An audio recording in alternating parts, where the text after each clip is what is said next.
The broadcast of the adjourned meeting of the Minneapolis City Council will now begin. Thank you. Good afternoon, everyone. I'm Lisa Bender. I'm the president of the Minneapolis City Council, and I'm going to call to order this adjourned meeting for Wednesday, December 9th. Before we proceed any further, I'll note for the record that this meeting has remote participation by council members and city staff as authorized under the provisions of Minnesota Open Meeting Law, Section 13D.021, due to the declared state of local public health emergency. I hear some noise in the background, so I'll ask folks to mute. Madam President, as members are being admitted to the meeting on bulk, the technical team will take just a minute to silence all microphones. That might include as well as yours and mine, and so we may have to reactivate the microphone once they get everyone ready. Broadcast of the adjourned meeting of the Minneapolis City Council. No problem. Section 13D.021, due to the declared state of. I'm going to keep us moving in the interest of time. At this time, I'll ask the clerk to call the roll to verify the presence of a quorum. Councilmember Goodman. Present. Councilmember Johnson.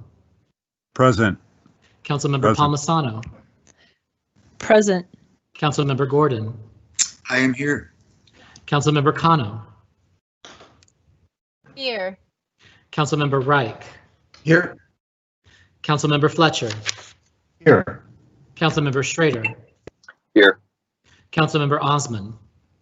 Here. Councilmember Cunningham. Present. Councilmember Ellison.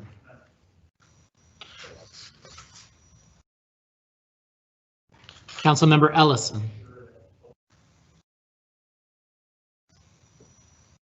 Vice President Jenkins. Present. President Bender. Here. There are 12 members present. Let the record reflect that we have a quorum. Colleagues, the agenda is before us. Are there any amendments to the agenda? Seeing none, I'll entertain a motion to adopt the agenda. So moved. Second. Clerk will call the roll. Councilmember Goodman. Aye.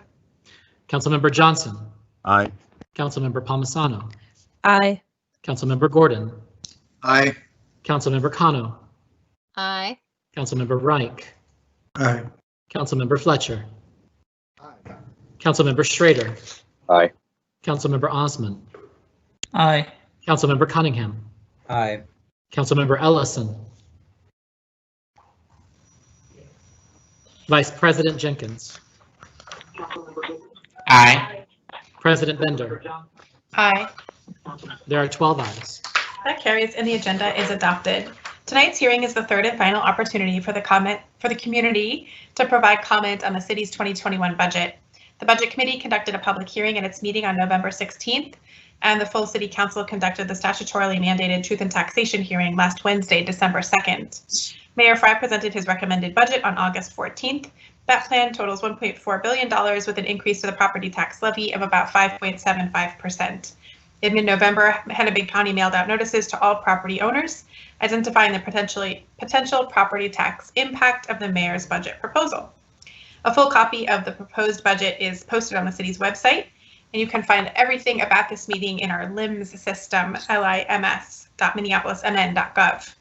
Over the past week following the Truth and Taxation hearing last Wednesday, the Budget Committee conducted a markup of the mayor's proposed budget.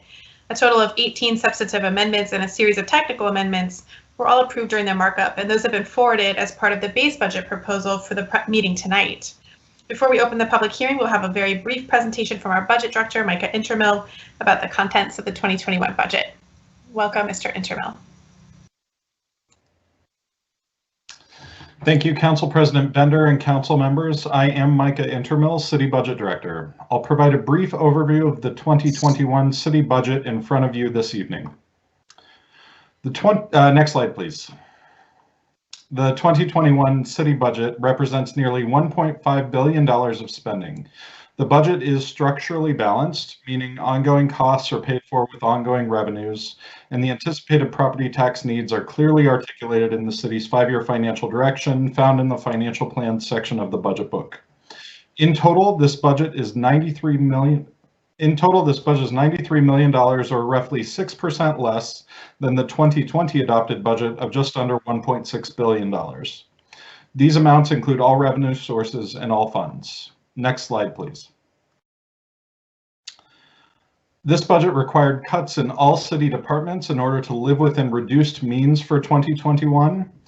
The city simply has less resource on its plate today and tomorrow than it did yesterday and the day before. As a result, difficult trade-offs were made, including the continuation of a partial hiring freeze, limited layoffs, less than 20 in an enterprise of roughly 4,000, and reductions to programs that are delivered in and for community. A dwindling revenue picture has been made harder by the institutionalized intransigence in policymaking at the federal and state levels. The city is faced with the need to provide additional and different services in order to meet the needs of 2021. This includes changes across all three priority programmatic areas shared by mayor and council, being public safety, affordable housing, and economic inclusion. And as the council president mentioned, over the course of roughly 10 hours and 3 days, the city council's budget committee made changes to the recommended budget, taking into account important policy questions relating to public safety, public health, and the general operations of the city. In total, those changes utilize an additional $6.2 million of fund balance without putting the city in an adverse financial position, heading into many uncertainties in 2021. Excuse me. Next slide, please. This budget includes a first ever 6-year capital investment plan. This plan includes funding for roughly $1.3 billion of projects over the next 6 years. That amount, though, is more than what can be supported by the debt levy as currently forecast. As was discussed during the budget hearing process, this reveals an important policy question for the mayor and council next year.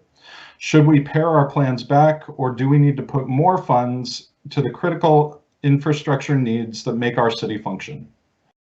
Next slide, please. Public Works works hard each year to keep the increases to utility rates low, as we are all mindful of the impact they have on the pocketbooks of residents. This year, they worked even harder to keep those increases to the bare minimum.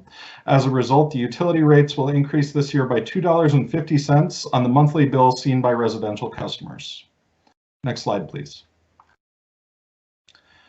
The total city property tax levy, inclusive of the independent boards but exclusive of the county or schools, will grow by 5.75% to just under $400 million for 2021. Next slide, please.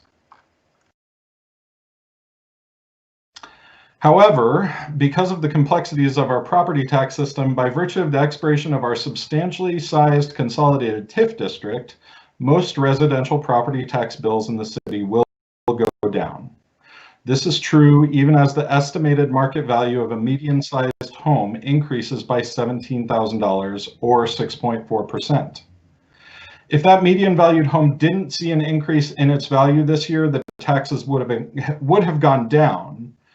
If a home were valued at the median of $264,500 last year and it increased to the median value of $281,500 this year, it would see only a $19 or 1.2% increase to its Minneapolis taxes. Next slide, please. But as I mentioned last week, that is not to diminish the burden that property taxes represent for many of our neighbors. The state has 2 property tax relief programs available to homeowners and renters. Information on these programs can be accessed at the state's website by visiting the web address shown on the screen. Folks simply file an additional form with their income taxes next spring and can see sizable refunds depending on individual circumstance. Next slide, please. That concludes my brief overview of this budget for 2021. Thank you, Director Intermel. Tonight's hearing will now get underway. I'll just give a few instructions before we begin. We will take speakers in the order that they are registered. We have interpreters available for those who need any assistance with interpretation. Each speaker will be given 1 minute to address the City Council. We'll be timing, and just as last time, the technical team will automatically mute each speaker when time has expired, so we don't spend time going back and forth. We have quite a lot of people registered to speak this evening. We plan to adjourn and close the public, excuse me, not adjourn. We plan to close the public hearing at 9:30 p.m. so that the council may complete our important business of final markup and budget adoption tonight while people are still watching the meeting and able to follow and pay attention to what we're doing. If you have any materials to submit to the record, or if your testimony gets cut off and you'd like to email it, you can send those to councilcomments@minneapolismn.gov. And I have asked, after our 8-hour hearing the other night and about 18 hours in front of a screen, my colleagues to assist in chairing the hearing portion of the meeting. With the 60-second turnaround, it isn't possible to look away from the screen.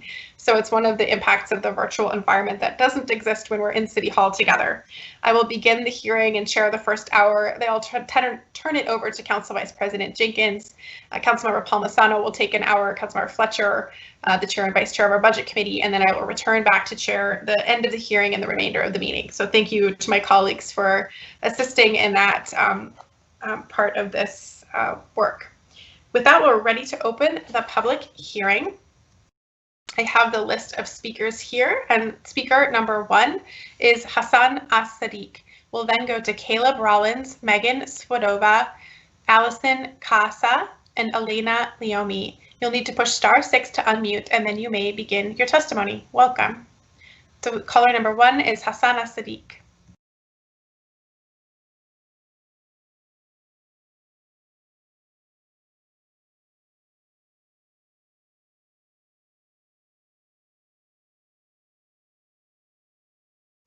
We will move to speaker 2, Caleb Rollins.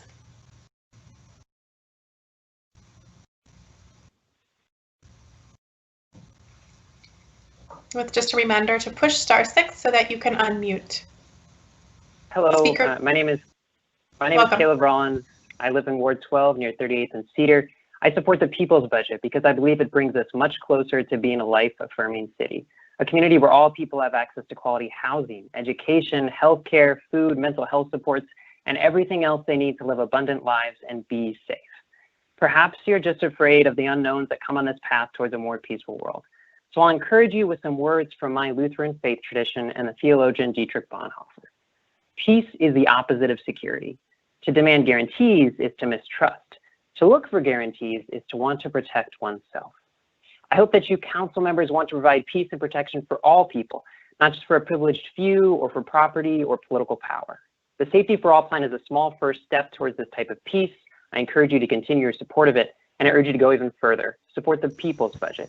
It might be more unfamiliar, but it's closer to a life-affirming city. Thank you. Thank you. Speaker 3, Megan Swoboda.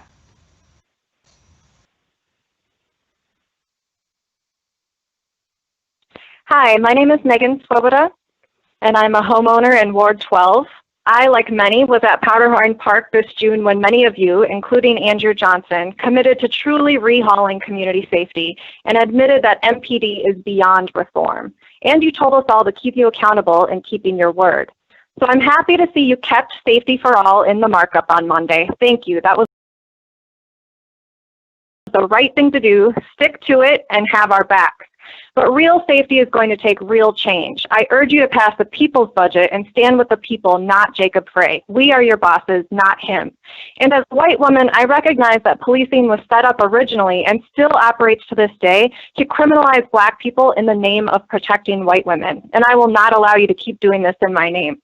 You are elected to find real solutions. People imagined and built the system we have, and people can imagine and build something better. So let's build real community safety for all. Start by passing the people's budget. Thank you. Thank you. Speaker 4 is Alyssa Casa.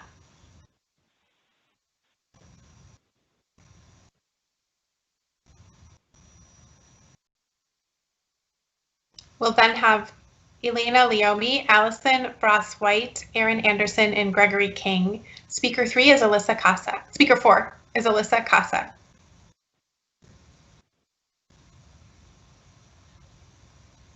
We'll move to Speaker 5, Elena Leomi.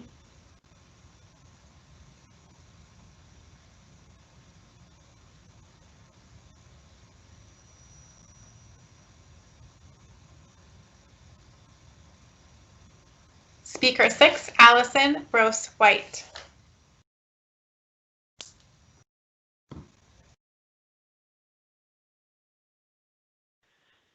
Hello, my name is Allison Brass White, and I'm a resident of Ward 6, and I own a small business, Be Retail, in Ward 10. I'm speaking in opposition to the mayor's proposed budget and in support of the people's budget. It's willfully ignorant to not correlate an uptake in the crime we've seen in the city to the lack of resources in our communities, especially in the midst of a pandemic. In my experience, more police do not equal safer communities. The police continue to abuse their power and act without consequence again and again. We've all seen it on video repeatedly. Police are not equipped nor meant to handle all emergency situations. We need to shift funding from the police department into public health and safety areas such as mental health crisis teams and social service organizations. It has been made abundantly clear over the past few years that meaningful police reform is simply not possible. We must make bold moves to protect everyone in our communities. Thank you. Thank you. Speaker 7, Erin Anderson.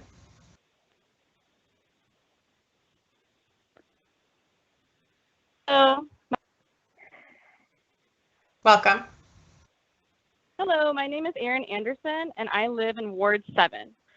As a society, we've been taught to embrace social control, which is often enforced by people with guns. We live in a culture that celebrates criminalization, cops, and prisons. Abusive police become sympathetic characters whose harms the public can understand or sympathize with. But when a civilian has committed a harm, the national solace we are taught to seek is to see them suffer. Is there something we can change? These are the words of Miriam Kaba. They're not my own words, but I believe there's absolutely something we can change, and I'm not alone. Nearly 50 organizations and local businesses have endorsed the people's budget. And as a white woman living in Ward 7, I stand behind my community members in demanding that our city's money no longer support police and rather is reallocated to envisioning a completely different life-affirming future. I support the people's budget. Thank you. Thank you. Speaker 8, Gregory King. Hello. Hi, welcome. Hello, my name is Greg King, and I've lived with my wife in South Minneapolis since 1998. We raised 3 children here, and I'm calling today to urge the City Council to take an important step towards a new model of public health by supporting the Safety for All budget proposal in its entirety and the people's budget ultimately down the road. As a father of 3 children of color, I want to live in a city where my children get help when they suffer a mental health or addiction crisis, not be thrown into a cell or even worse, shot in the street. I want to live in a place where true civilian oversight of police actions is in place and where we see affordable housing as a higher priority than Humvees and assault rifles. I also happen to be one of over 600 people who was arrested on November 4th, and what I saw that night was a gross misuse of taxpayer dollars and the solution that is at hand when all we invest in is a militaristic police force, when what could have been a peaceful march was turned confrontational and dangerous. So please support the Safety for All proposal and the people's budget down the line. Push through this difficult time to a better tomorrow and diffuse this powder keg of tension that we're all living on today that will explode with even more intensity. Thank you. Speaker 9 is Alan Bosselman, followed by Karen Peterson, Kelsey Crow, Mary Thomas, and Aaron Wheeler. Speaker 9, Alan Bosselman. I live in the Longfellow neighborhood, and I'm a retired clinical social worker who in the last 45 years has worked with veterans dealing with their memories and experiences. You need to know that during World War II, the military found that men in face-to-face combat refused to fire at the enemy. 80 to 85% refused. They weren't cowards. They either they fired to miss, but they just could. They had an aversion to killing. Once the military realized that their previous basically training wasn't working, they made a dramatic change to get men to override their natural aversion to killing. I myself am a combat-trained military veteran who experienced that revised training. In the decade since World War II, the military has been increasingly successful in getting men to kill. Some trainees can't wait to kill. However, simultaneously, the veterans' suicide rate has increased dramatically. Today, many more Men are committing suicide than are being killed in combat. 20 to 22 a day. Had I implemented that, I would not be talking. Thank you. Speaker 10 is Karen Peterson.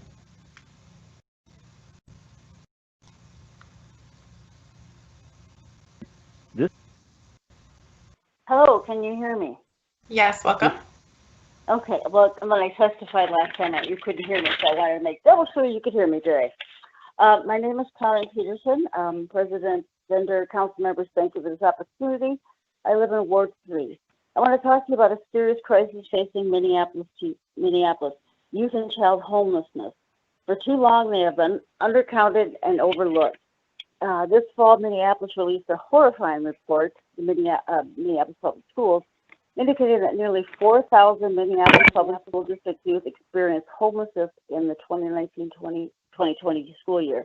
And this doesn't even cover all Minneapolis children, as those in charter schools, private schools are not covered, but they are not immune.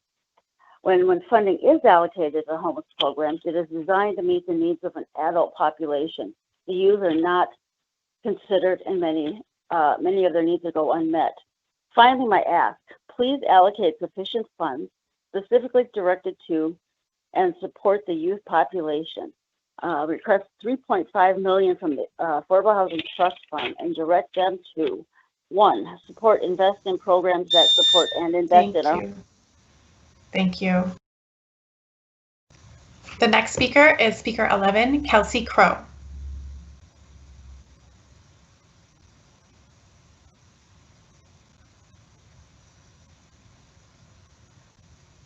And folks will need to push *6 to unmute. Speaker 12 is Mary Thomas.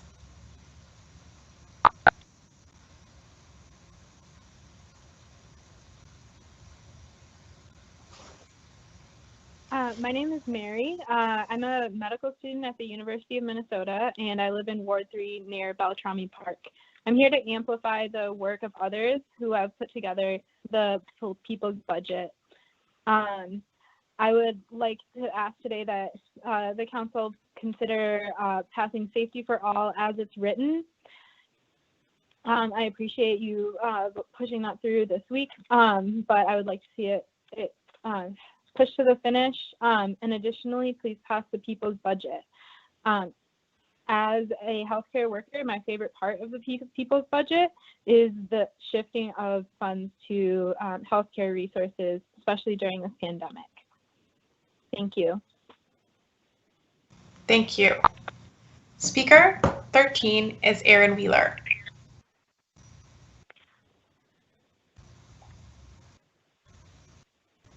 We'll then have Rosemary Pfister, Nicole Adams-Bloom, CJ Valenti, and Paula Keller. Speaker 13 is Aaron Wheeler.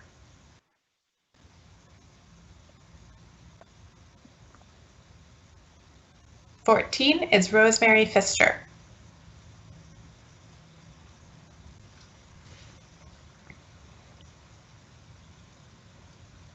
Speaker 15 is Nicole Adams-Bloom.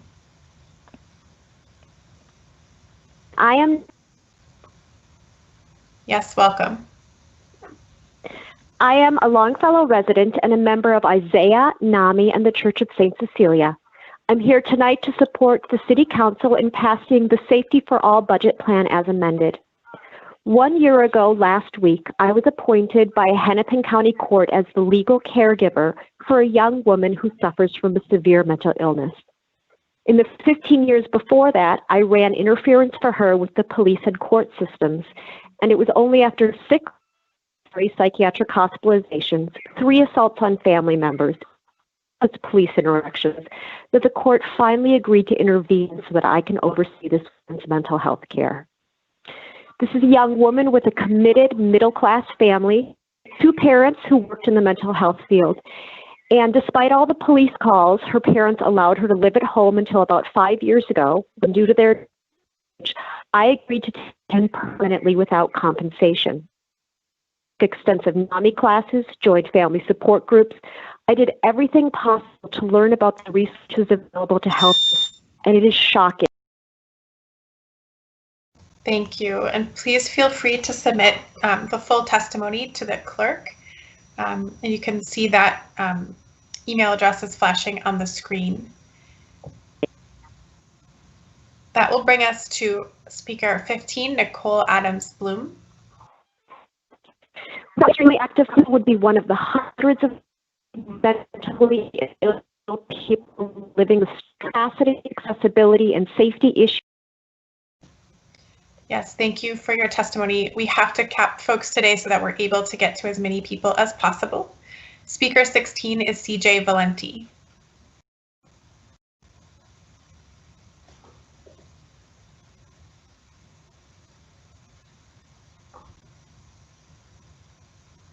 Speaker 17 is Paula Keller.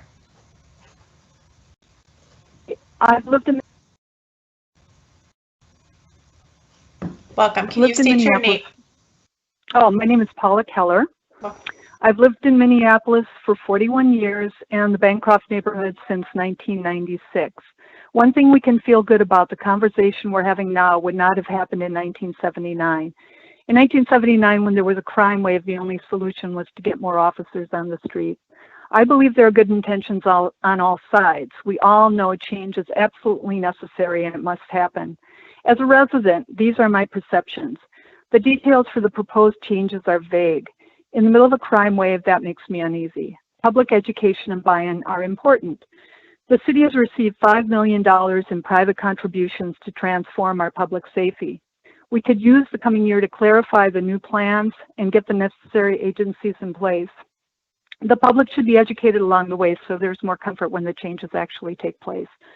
The plan proposed by Council members Bender, Cunningham, and Fletcher would limit the number of officers to 750. During 2021, we will have an operational force that will, by default, be close to that number. It will be a preview. Thank you. Speaker 18, Julia Eagles. Then we'll have Erica Thorne, Osman Ahmed, and Wali Hassan. Speaker 18 is Julia Eagles. My name is Julia Eagles, and I live in Ward 9, just blocks away from where Minneapolis police officers murdered George Floyd on May 25th. Over the past 6 months, we have been reimagining public safety in our community with neighborhood-based violence prevention and restorative justice programs and mutual aid to support each other through a global pandemic. Our sense of safety has come from knowing and caring for our neighbors, feeling joy in our community, and ensuring that one another's basic needs are met. I support the people's budget because a budget is a moral document and it should reflect the values of the city. The mission of the City of Minneapolis is to take strategic action to address climate change, dismantle institutional injustice, and close disparities in health, housing, public safety, and economic opportunities. The people's budget helps achieve this mission by putting health first, prioritizing people over profit or property, funding prevention, and helping our communities to thrive, not just survive. Thank you to those council members who voted to move $7 million out of MPD to increase mental health response and violence prevention. This is an important first step, and I encourage you to pass the Safety for All plan as written, but we can go further and do more with the people's budget. Thank you. Speaker 19, Erica Thorne. Hi, I'm Erica Thorne. I live in South Minneapolis, very near the Free State of George Floyd. My council member, Alondra Cano, I want to speak to directly. You have not done what you said you would do in Powderhorn Park last June. Councilmember Jenkins, Ellison, and most others have, and I thank her and them for that. Councilmember Cano, as your constituent, I need you to vote with the people. Specifically, at this point, that means 1, come out against the mayoral veto to make an override possible. It is up to you. The override is up to you. And 2nd, vote for the Safety for All proposal and the people's budget. We want policing to change in a way that stops the racist killings, the woundings, and the harassment. We need real movement on this now. Thank you. Thank you. Speaker 20, Osman Ahmed.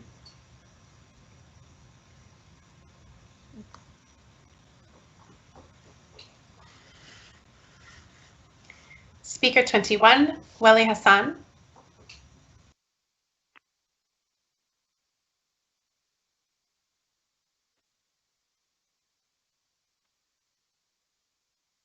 Speaker 22, Farax Sheikh Noor.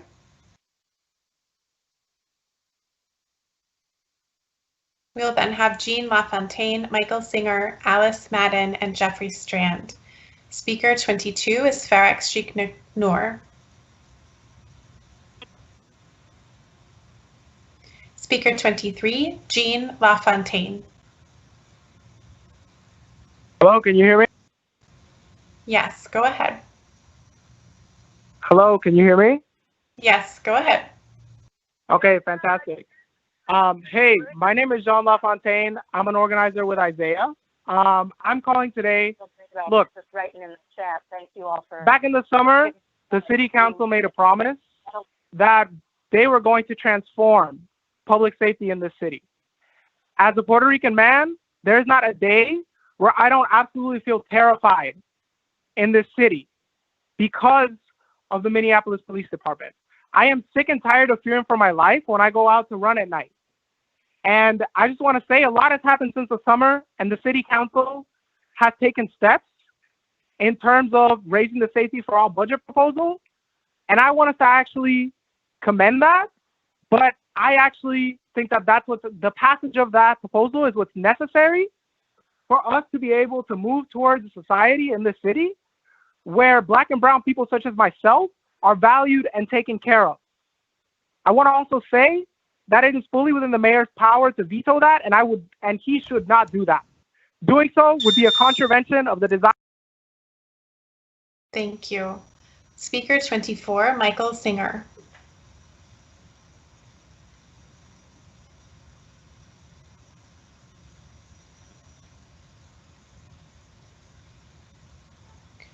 (25) Alice Madden.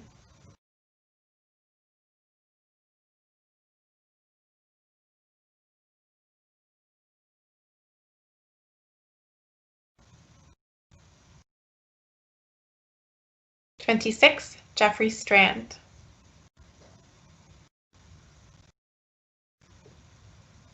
Folks will need to push *6 to unmute. The next speakers will be River Fiocco, Melanie Steiner, Sagira Shahid, and Erica Castro. Speaker 26, Jeffrey Strand. 27, River Fiocco. Oh, can you?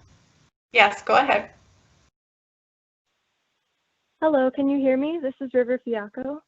Yes, go ahead. Hi, my name is River Fiacco, and I live in the Whittier neighborhood in Ward 10.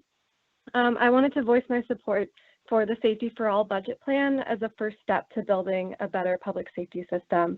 It makes so much sense to shift mental health calls, property calls to other government agencies who can handle these calls more effectively.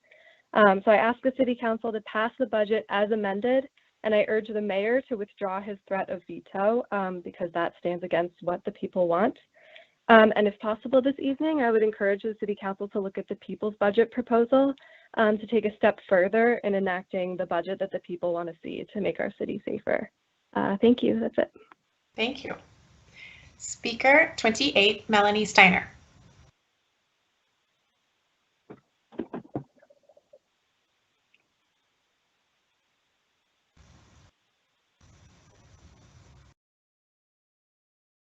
(29) Sagira Shahid.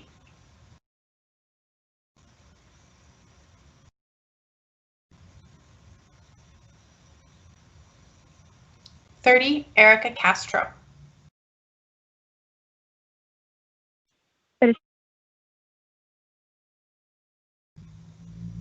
Presidente Castro? Yes, hello. Erica. Erica, do you need a translator? This is Kara, the interpreter. Oh, yes. Okay, thank you. Go ahead. I do not hear the client. Okay. Erika está ahí, en la línea. Le toca a usted. Tiene que presionar estrella 6 para poder hablar.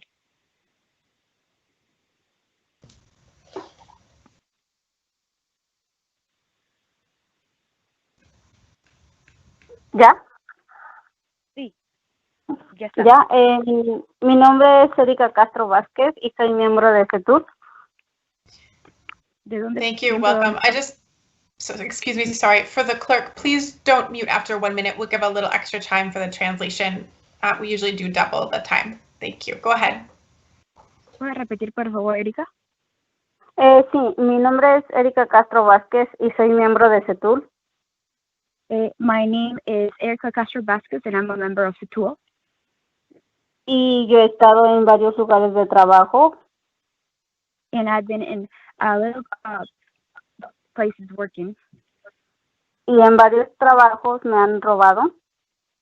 And in a lot of my workplace, I've been robbed. Y queremos la ayuda que inviertan en más investigadores y normas laborales para ayudar a los trabajadores a hacer cumplir sus derechos. And we want support to invest in the workers for their rights. Y me había dicho también que ayuden en qué, perdón. Que investigadores en normas laborales para ayudar a los trabajadores a hacer cumplir sus derechos. And for you to invest in investigators and labor workers for them to have their rights respected. Por eso estoy acá para favorecer presupuesto para las organizaciones sin fines de lucro para ayudar. And that's why I'm here I am supporting the organization, the nonprofit organization for the fund. Thank you. Gracias. Gracias. Thank you for coming. Speaker 31 is Sandra Sanchez.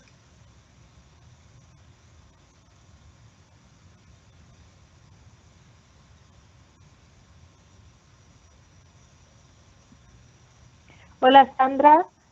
Si le toca a Sandra Sánchez hablar, usted tendrá que presionar estrella 6 para hablar.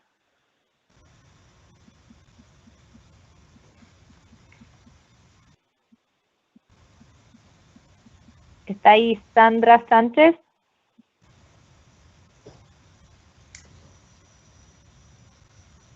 The next speaker is Susana Guzman.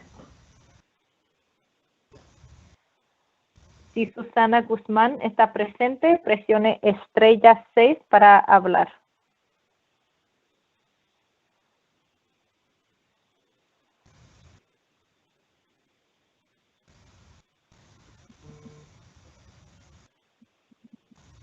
(33) is Vanessa Del Campo Chacon.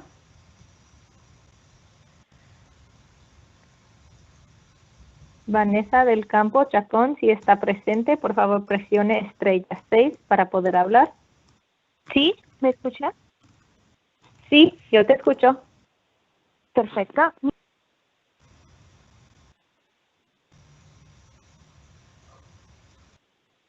¿Sí? ¿Vanessa?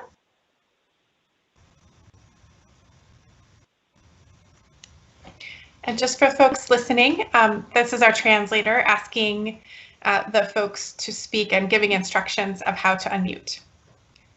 So thank you to our translator. So we're looking for Vanessa Del Campo Chacon. It sounded like she was on the line earlier, but I can't hear her anymore. Vanessa, si usted está aquí, ya no le escucho. A lo mejor tendrá que presionar otra vez estrella 6 para poder hablar.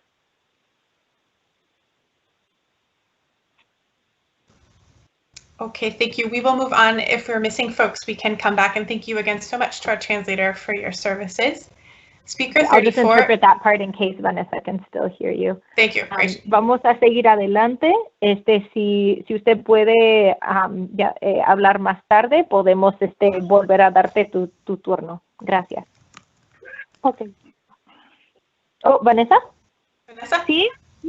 Oh, sí, ok. Ahora sí le escuchamos. Adelante, por favor. Okay. Perfecto. Soy Vanessa de la organización Inquilinos Unidos. My name is Vanessa. I'm part of the organization Inquilinos Unidos, United Renters. Esta es nuestra realidad dependiendo del lugar donde lo mires. And this, my life depends on the home that I have.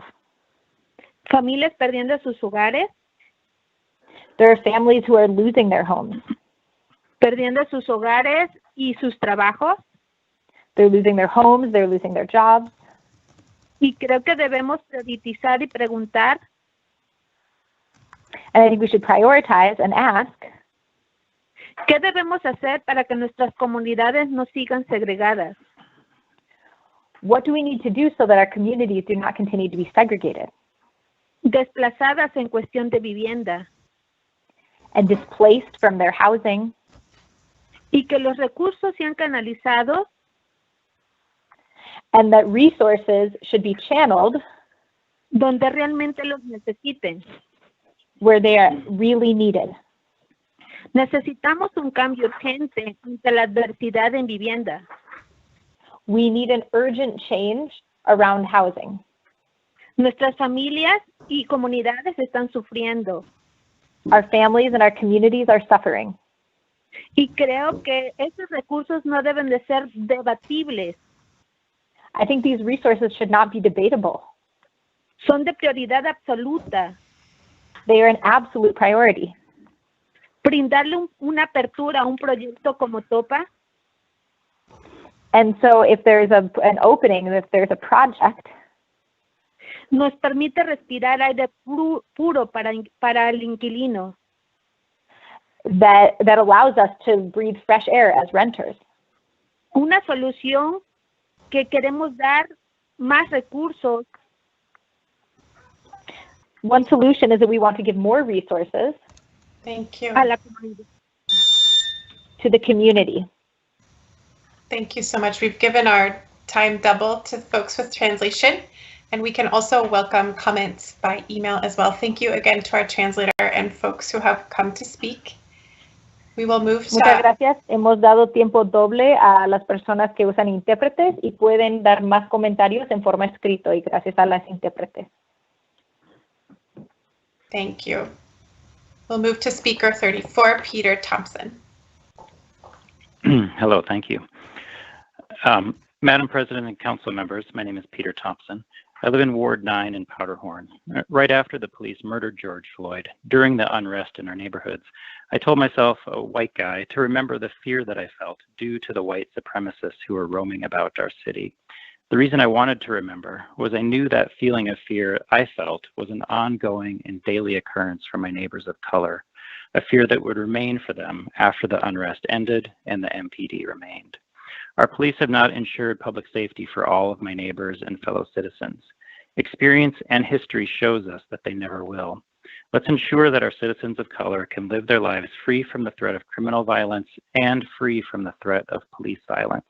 Thanks for passing the Safety for All proposal, and I encourage you to continue to move towards more profound change and support the people's budget. Thanks for your time and your work. Thank you. Speaker 35, Jen Jang. Then we'll have Amy Fitzgerald, Luce Sagaser, and Cameron Brody. Number 35, Jen Jang.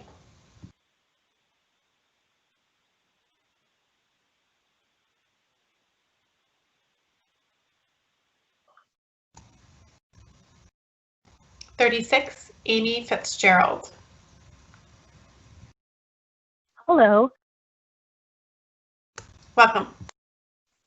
Hi, I'm Amy Fitzgerald. I live in the Whittier neighborhood in Ward 10, and I've worked in downtown Minneapolis for the last 8 years, so I've had plenty of chances to see the MPD in action pre-2020 with all the funding they could want, and I have never once felt that their presence made a situation safer. I fully support redirecting funding from the police department to services that will actually help prevent crime and provide resources to my most vulnerable neighbors. And as a middle-class white person, I'd like to remind our mayor that the comfort and convenience of people like me should not carry more weight than the survival and the humanity of my Black and brown neighbors, my unhoused and poverty-stricken neighbors, and my neighbors going through mental health crises. I support the Safety for All proposal, and I support the people's budget and urge you to consider it more seriously. Thank you. Thank you. Speaker 37, Luce Sagaser.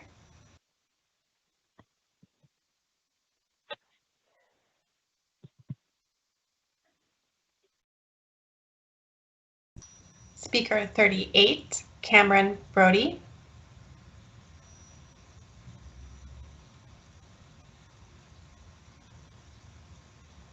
Hello?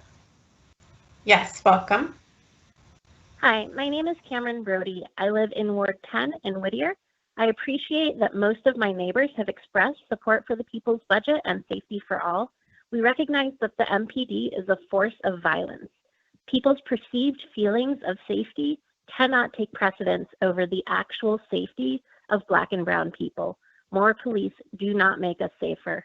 George Floyd was murdered by the MPD before our eyes. Good governance means using resources like our tax dollars wisely. At $179 million, the MPD is a poor investment. It costs us far too much to fund this ineffective department. They have far more resources than any other, but alternatives are far more cost effective.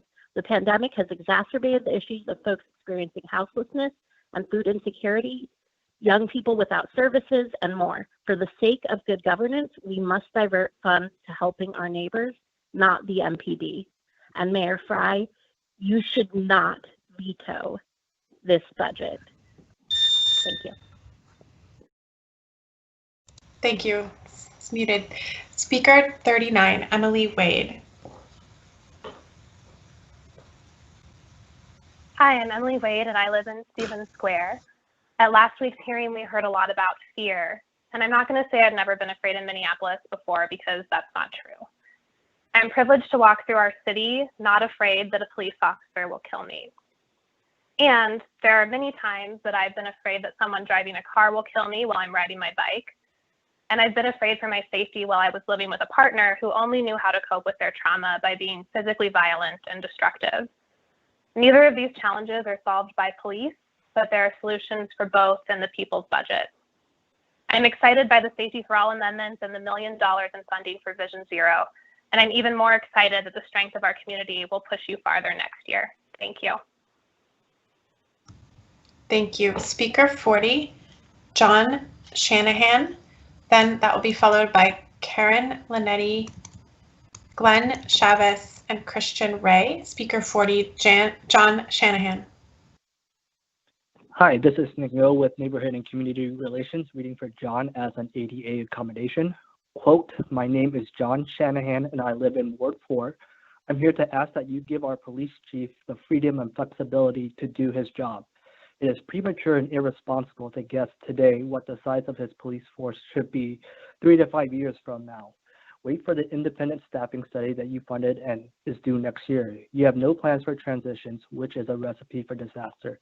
Let's get this right. Please deter crime. We need more police, not fewer, to protect residents and businesses.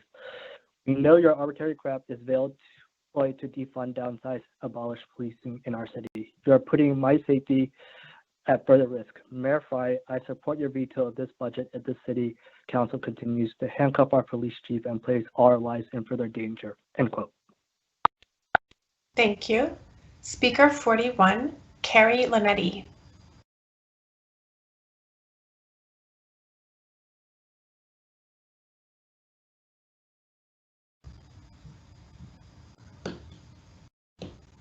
Speaker 42, Glenn Chavez.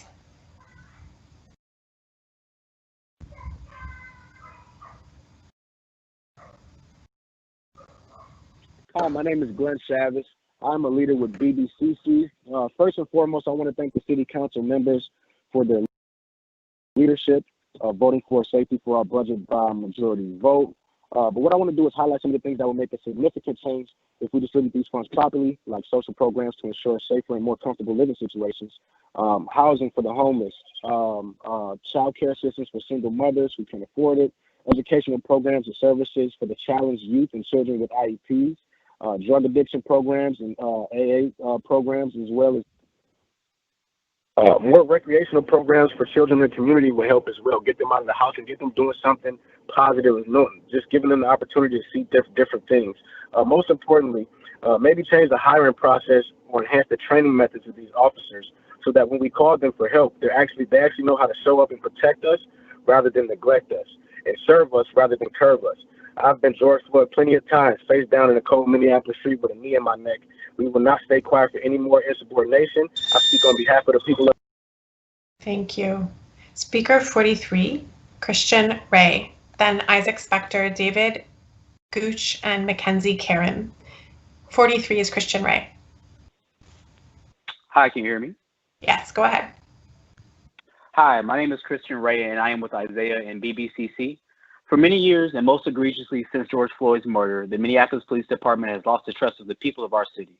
So long as the MPD exists, they need to be held accountable to treat each resident of this city with dignity and respect. If the MPD cannot be held accountable, how can we expect them to continue to play a role in our city, and how long will we wait until there is another George Floyd?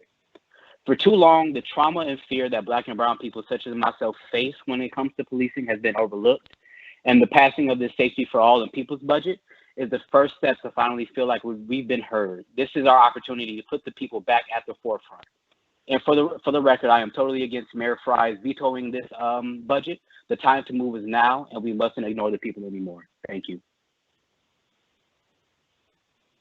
Thank you.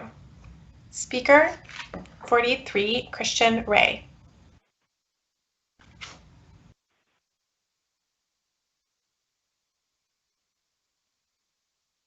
(44) Isaac Spector.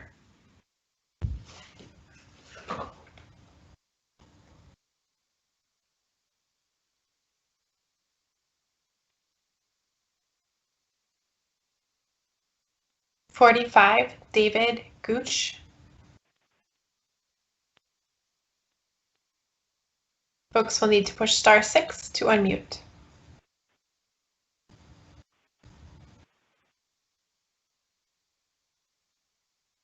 (46) is Mackenzie Kareem.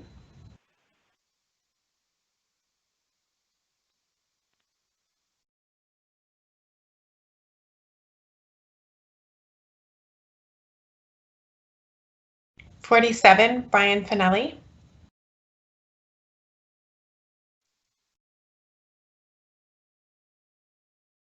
Hello.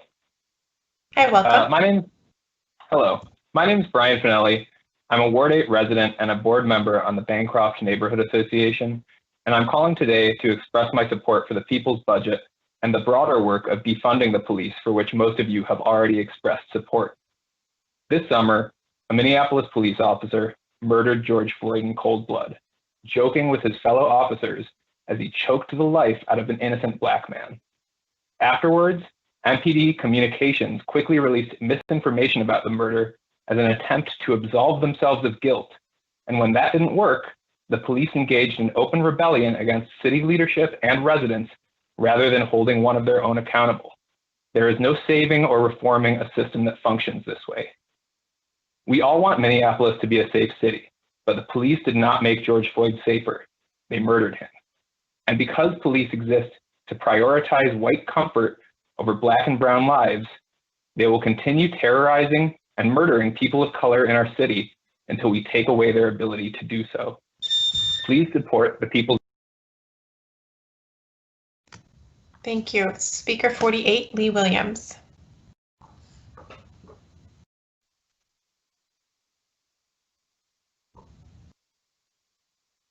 We'll then have Meg Brown, Carolyn Dahl, Chris McCullum, and Michael Johnson. Speaker 48, Lee Williams.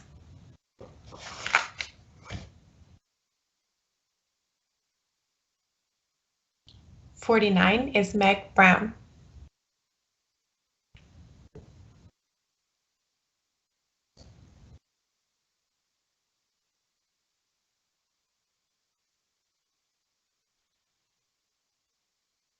(50) Carolyn Dahl.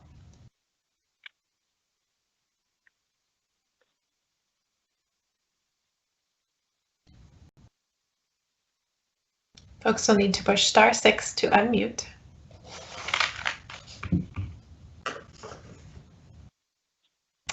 So we had Lee Williams, Meg Brown, or Carolyn Dahl. Moving to 51, Chris McCullum.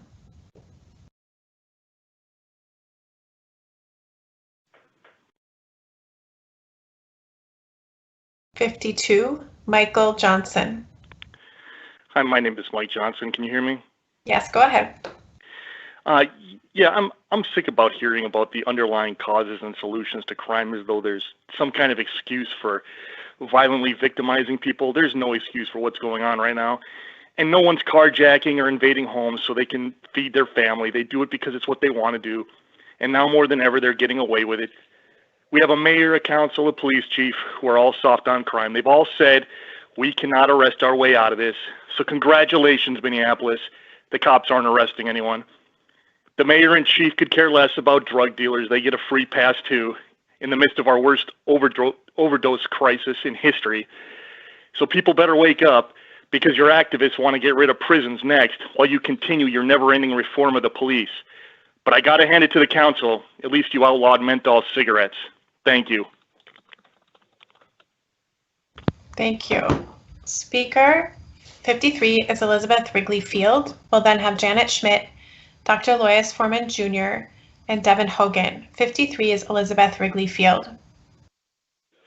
Hi, I'm Elizabeth Wrigley Field. I live in Seward, and I'm a professor at the U. I study mortality and health. I do not support giving any more money to the MPD. I support the people's budget, taking money from the MPD and spending it on things that will actually improve our health. Research I did this summer quantified the lifetime loss to police encounters in the United States. 1 in 1,000 Black men in this country will die in an encounter with the police. That number should stagger and shame us. My research found that every Native American woman who dies in an encounter with the police loses, on average, 52 years of life, more than half a century longer that she should have lived had she not had that police encounter. This status quo is absolutely untenable, and the idea of following this summer, following George Floyd's murder, after all the other murders, following that with more money to the MPD, that is frankly spitting in the face of everyone who has fought for something better. This is a time for forward-thinking leadership. Minneapolis can show the way to the rest of the country. Thank you. Speaker 54, Janet Schmidt.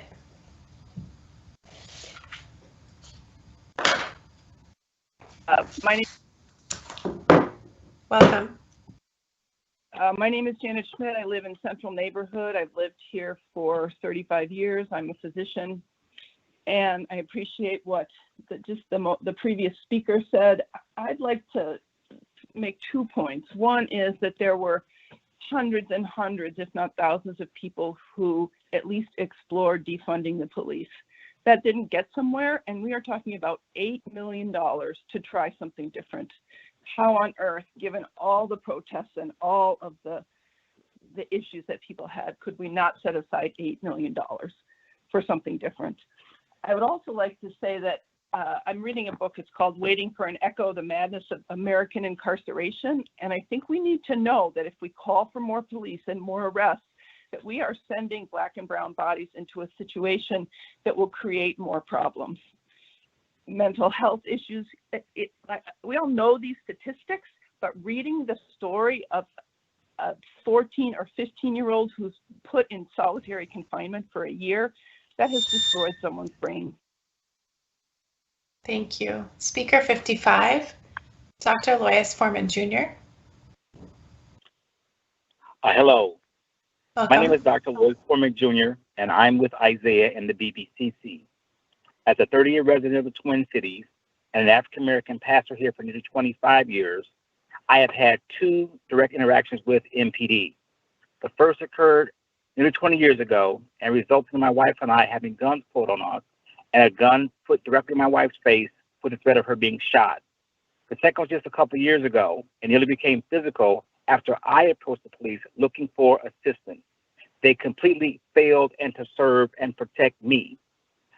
I moved that we divert funds from the police into socially responsible efforts and also support the Safety for All budget. The mayor also should not veto this, as it is important and things will only change when we change what we're doing. Thank you. Thank you. Speaker 56, Devin Hogan. We'll then have Lisa DeFelice, Manqui Nadosi, Henry Newhouse, and Amy Flanagan. Speaker 56. Devin Hogan. My name is Devin Hogan, and I live with my cat on Nicollet Avenue, 3 blocks south of the 5th Precinct. I'm the Vice President of the Lindale Neighborhood Association, and, for the record, and the chair of your local Minneapolis Democratic Farmer Labor Party. As the person in charge of local Democrats, please know personally that I hate bigots and they're not welcome to break bread with us. My neighborhood, the only place I have ever lived in the state of Minnesota, burned down this summer. So that way we may finally win that battle for a genuine justice of liberation. People checked in from all over to see what was going on, and my response every single time was that the cops started it. Despite our beloved Chief Rondo's wishes, the Minneapolis Police Department, our boys in blue, took every opportunity to violently provoke our grieving neighbors. They shot at us for daring to be mad at them for killing our neighbors. Big Floyd was the 11th Minneapolis police killing in the 11 years I have lived in the city.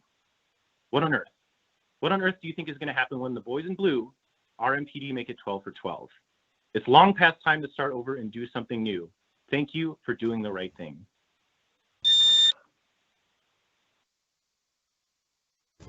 Thank you. Speaker 57, Lisa De Felice.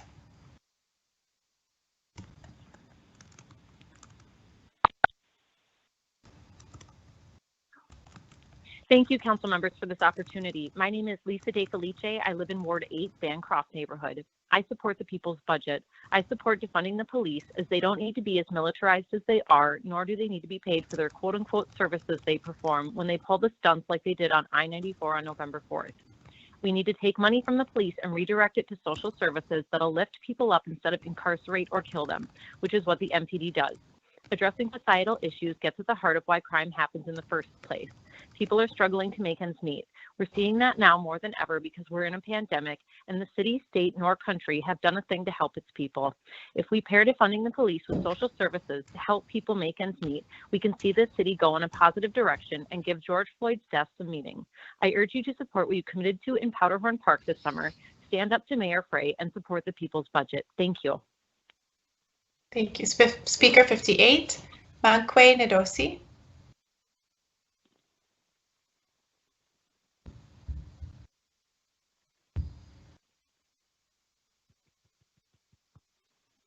Speaker 59, Henry Newhouse.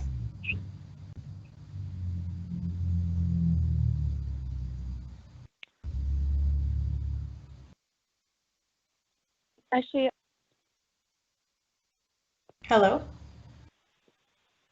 I was wondering if I could testify. What's your name? Melanie Steiner. I'm Speaker 28. Let me just check. Yes, welcome, Melanie. Go ahead.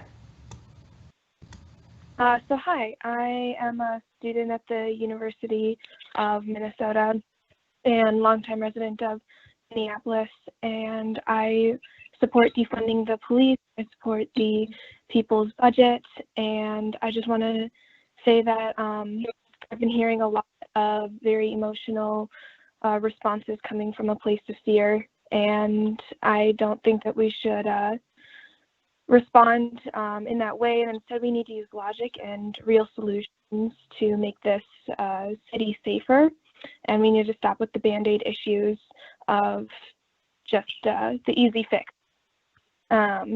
And that police don't make me feel safe, and the trust in this community is broken. And if Mayor Frey vetoes this budget, it will only further undermine and delegitimize the power and trust that the City Council wields in this community. Thank you. Thank you. We're on Speaker 59, Henry Newhouse.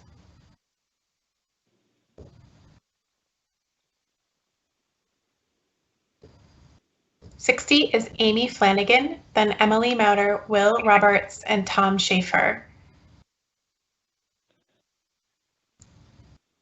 Speaker 59, Henry Newhouse. '60, Amy Flanagan.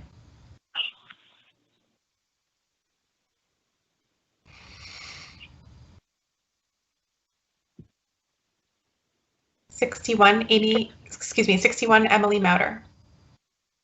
Hi, this is Emily Motter, and I live in the Warehouse District in Ward 3. It's clear that there's disagreement among residents of the city about whether increased police presence is a crime deterrent, which it's not, and whether or not increased police presence makes people feel safer. It seems that the calls for increased policing are coming from people who are least likely to be policed. It's unfortunate that many residents of the city do not have the imagination to consider better solutions for public safety. As we saw last week, many residents of Ward 11 made it known that they believe increased policing is the best solution for them. Therefore, I propose that we listen to the people of Ward 11 and increase police presence specifically there. No disrespect to Councilmember Schrader. In closing, I support the people's budget as written and ask the City Council to commit to public safety in Minneapolis and not unchecked MPD power. Thank you. Thank you. Speaker 62, Will Roberts.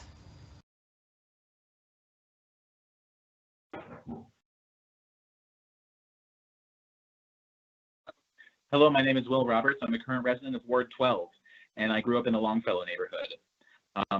The place I grew up this summer burned, and it burned because of police misconduct. It burned because we have a police which is a violent, occupying force for a huge number of our residents. And it is incumbent upon us as citizens of this city to change that in a radical way, in a bold way, in a way that is going to improve all our lives. I strongly support the safety for all and the people's budget. Thank you. Thank you. The next speaker is Tim Schaefer, number 63. Excuse me. Hi, my name is Tim Schaefer, and I am calling in support of the people's budget and against Mayor Fry's threat to veto the amended budget as proposed. I have been a victim of violent crime multiple times in my life, once as a victim of assault and once as a victim of assault with a gun. And the police were less than useless. They made the situation worse. If any other department acted as badly as MPD, it would be abolished. So I think this is the first step in a process of getting rid of the police department. And I would like to point out that the folks calling for more of the same and for more police, including the mayor and my own councilperson, Lisa Goodman, are not liberals or progressives. They are, in fact, reactionaries. And I believe them to be cowards. Thank you. Okay, Speaker 64, Lorraine Teal. Good evening. Welcome. Can you hear me? Yes, welcome. Go ahead. Thank you. My name is Lorraine Teal. I've been a homeowner in South Minneapolis and have worked near downtown for 50 years. I support a both and approach. Find the money for OVP from the millions of other sources in the city. I do support your efforts to move activities such as property crime reports and others to other areas of the city. And of course, police reform is needed. But you cannot achieve reform without a plan that includes the cooperation of those being reformed. The other day, Councilmember Cunningham stated the primary goal for city leaders is good governance. You have failed miserably. For some reason, many of you think that the city operates in a vacuum, and you are alone responsible for designing and implementing solutions. There are literally many other efforts, such as those that you propose, already in place. So instead of reinventing the wheel, which will by design. Thank you, ma'am. Speaker 65 is Ewan Scotto.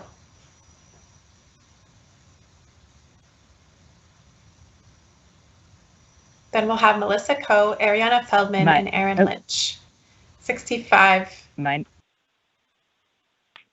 Hi, my name is Ewan Scotto, and I live in Ward 10. I think it should be abundantly clear by now that Minneapolis residents want and need change on a scale bigger than City Council and certainly the mayor may feel ready to deliver. Thousands of people have shown up in the streets over the past 6 months since MPD murdered George Floyd, and hundreds of people stayed up late into the night to tell you how urgently change is needed. Change that would shrink and defund MPD and meaningfully invest in things that keep us safe: mental health care, housing, and more. You took the first small step by voting for the Safety for All amendment on Monday. Thank you. It was the right thing to do. Small steps are steps nonetheless. But if we really want our city to thrive, we need more. As some of you have acknowledged, the scope of the rot within MPD calls for profound action, and we need the kind of overhaul reflected in the people's budget, past the people's budget. Finally, we have seen you take the first steps towards standing with the community, demanding a chance at real safety instead of capitulating to the cops. I hope Mayor Fry will do the right thing and pass the budget you vote on tonight. But if he doesn't, I hope you'll continue to stand with community and override any veto from Jacob Fry. Thank you. Thank you. Speaker 66, Melissa Coe. Hi, can you hear me? Yes, go ahead. Hi, I'm Melissa Coe. I live in Ward 12. I urge the City Council to pass the Safety for All budget plan and reinvest in our community. George Floyd's murder was not an exception. 1/3 of all Americans killed by strangers are killed by the police. As of today, the police have murdered 1,013 people in 2020, most of them being Black and brown, trans, houseless, disabled, or undergoing a mental health crisis. Just last Friday, Casey Goodson was murdered by police in Ohio. I've worked in the field of domestic violence and currently volunteer at the encampments, two of the populations that encounter the police a lot. I hear stories involving policing and have personal experiences that reaffirm my position that in many cases, police fail to help despite their best intentions because the social structures that reinforce policing are the opposite of what is needed for individuals to be housed and to heal. Mutual aid has sustained us, but we need the city to step up. We deserve to thrive, not just survive, and we cannot do that with a budget that ignores our most vulnerable neighbors. Thank you. Thank you. Speaker 67, Ariana Feldman. Then we'll have Erin Lynch, Zoe Benson, and Michael Hanley. Speaker 67, Ariana Feldman. Hello, my name is Ariana Feldman. I'm an organizer with Inquilinos Unidos por Justicia, United Renters for Justice, and I'm calling this evening in support of the People's Budget and the Safety for All budget as a first step. I'm here tonight because in my now over 4 years experience working with renters of color in Minneapolis, the police have never been a resource that any of us have been able to rely on. And in fact, instead, I've seen my neighbors and fellow renters marginalized, criminalized, and even brutalized by MPD instead. In the middle of a pre-existing housing crisis and now a looming eviction crisis, it's grossly negligent to invest more money into the police at best. While instead there's a dire need for more community ownership of housing. I'm asking you to seriously defund MPD, disinvest from the police, and instead invest into opportunities like tenant opportunity to purchase, which is a clear and needed policy to survive the eviction crisis that is in front of us. Thank you. Thank you. Speaker 68, Erin Lynch.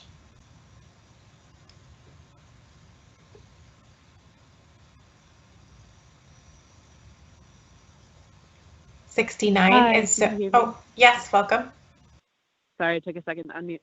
Hi, my name is Erin Lynch, and I'm also an organizer and a renter. I'm an organizer with Inquilinos Unidos, United Renters for Justice, and I'm calling to support the People's Budget. I think increased funding for MPD is a heinous mismanagement of crumbling social infrastructure, and I endorse the People's Budget because, and TOPA and rent control. Because tenants didn't write these rules, developers and landlords did, and it's clear who benefits from this status quo. And TOPA is just one of many tools that should be in tenants' back pocket to intervene in the market, which all too often serves to further disenfranchise renters who are disproportionately people of color and low-wage workers.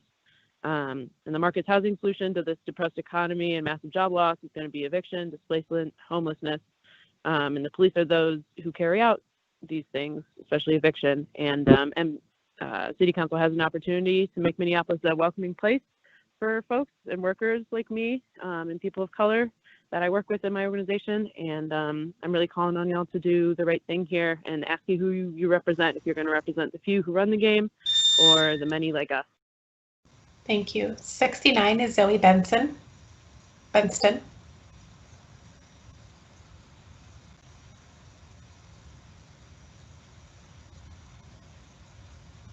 70 is Michael Handley, and then we'll move to Ben Fagerness, Candace Palmer, and Sorens Morgard Ayers.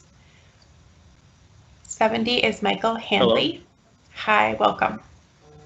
Yes, I live in Whittier and have a business in Seward. What a mess. I can't believe how the council bungled this approach to reforming public safety. It started with defund, abolish, then dismantle, all in different orders. There's never been a clear message until it's come out in the last couple months.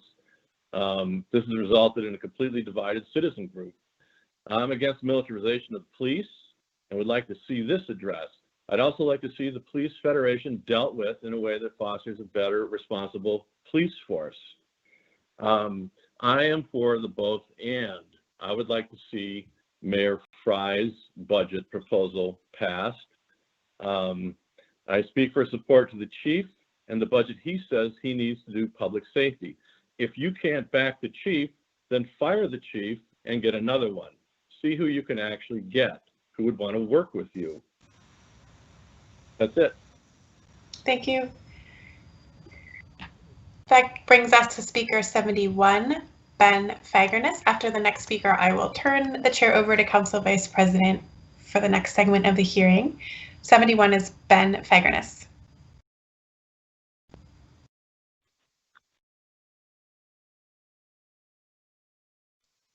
'72 is Candace Palmer. Hi. Welcome. Hello. Yeah, I assume we all want less crime and to feel safer while living in Minneapolis. That's kind of a given. In my opinion, shouting defund the police has only emboldened young criminals. The carjackings are through the roof. I'm sure everyone's aware of that. I'm all for alternative law enforcement, mental health professionals, and everything that's been talked about. However, I've not seen any actual plan on any of that. Before we even discuss defunding the police, we need to have an actual plan, not just saying that that's what we want to do. If police are defunded, they will probably cut what is easiest to cut first, which is training, which sounds like a terrible idea. I mean, I'm all for them losing funds for militarization and that sort of thing, but to just pull out the rug from under them is not going to do any good at all. Thanks. Thank you. With that, I'll call on speaker 72, Candace Palmer.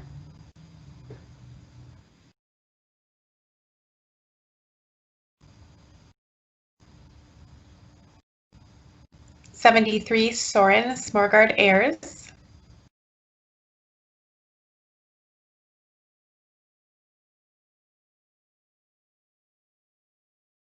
'74, Josina Manu.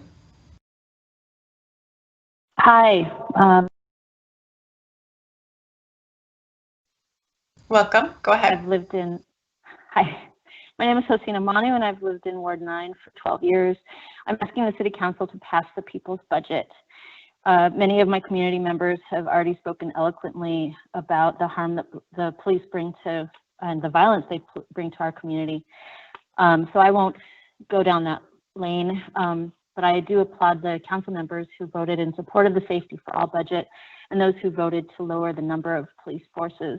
But I'm asking you to act courageously and follow the lead of the people and the people's budget we put forward, and to not be afraid of Fry's threat to veto. Thank you.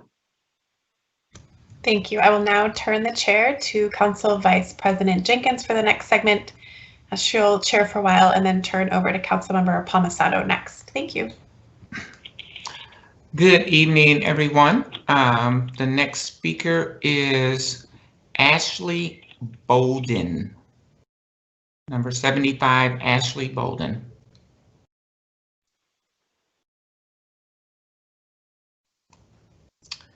After Hello, that, my name is Ashley Bolden, and I live in Ward 5 in the Jordan neighborhood. I did spend Thanksgiving in the alley pointing out gun shell casings to MPD, but that's not specifically why I want to call about the crime in Ward 5. I'm calling to speak in support of the mayor's budget proposal. This isn't because I'm reactionary or because I'm fearful. It's quite the opposite. I'm actually a public health professional, and I believe in bold transformations, and the Safety for All proposal is not going to get us there. This summer, after witnessing crime happening at the encampments, I actually moved down to an encampment to set it up and administer it full time, and that was the Boom Island Park encampment. And I spent the summer actually working with Park PD and MPD to provide a different alternative, not police first approach to addressing homelessness. And it was successful, and it did not require defunding. thank you, Ashley. You can send in the rest of your testimony via email. The next speaker is number 76, Michelle Stewart.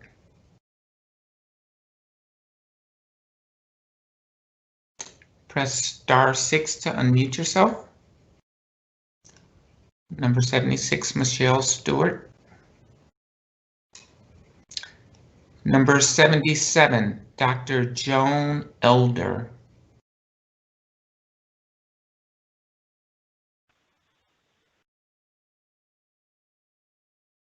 Number 77, Dr. Joan Elder. The next speaker in queue then is number 78, Paisley Rodriguez. Hello, my name is Paisley Rodriguez and I support the People's Budget. Your commitment to funding mental health response and violence prevention is a first step for public safety, but the People's Budget is how profound change will begin in Minneapolis. The 4% that was taken out of MPD's funding will not change the violence that MPD has and will continue to cause to Black, Brown, and communities if we don't act now. Time and time again, we've seen that programs similar to what Mayor Frey has proposed are unsuccessful in creating impactful change. The People's Budget will allow access to resources to keep community members safe and begin having their needs met. If Mayor Frey vetoes this budget, the minimum expectation is that you uphold the budget as passed. Thank you. Thank you, Paisley. The next speaker is number 79, Maya Lemon. My name is Maya Lemon. Hi, Maya. Hi, my name is Maya Lemon and I live in Ward 9. I'm here to urge the City Council to pass Safety for All today and the People's Budget in the future. Do not water down Safety for All. Please pass it in its entirety today. I want to speak specifically to Councilmember Cano. As one of your constituents, I want to make it clear that I'm looking for you today to follow through on your commitment that you made this summer to defund MPD and today support Safety for All. To Mayor Frey, I continue to be shocked at your lack of accountability to your constituents. I hope that you have listened to the concerns and the belief of your constituents and will allow for the passage of Safety for All. Thank you. Thank you, Maya. Speaker number 80 is Mary Hallett. Speaker number 80, Mary Hallett. Hello, this is.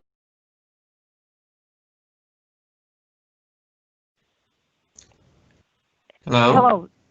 Yeah, hi. Sorry about that. It muted me and then unmuted me. Hi, I'm Mary Hallett. I'm a 30-year resident of Ward 1.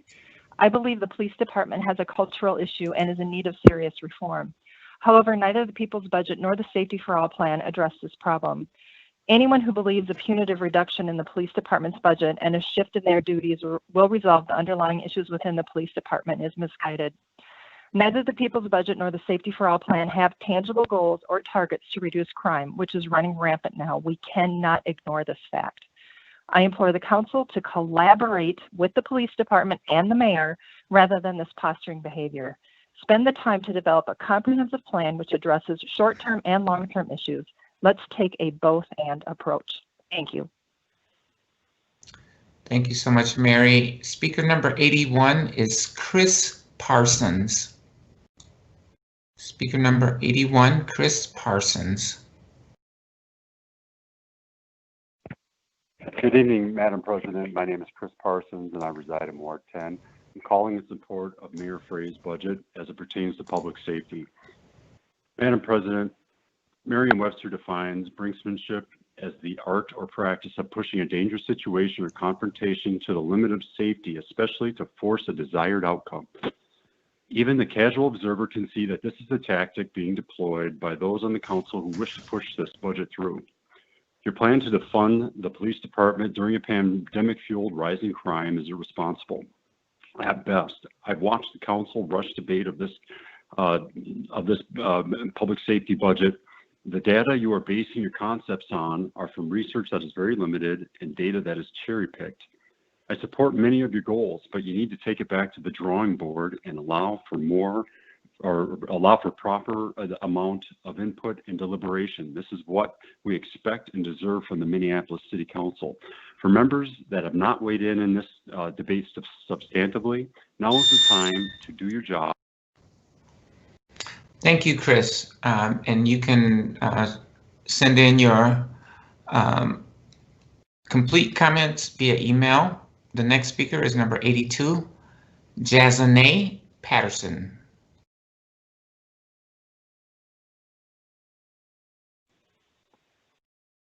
Speaker number 82, Jazanae Patterson.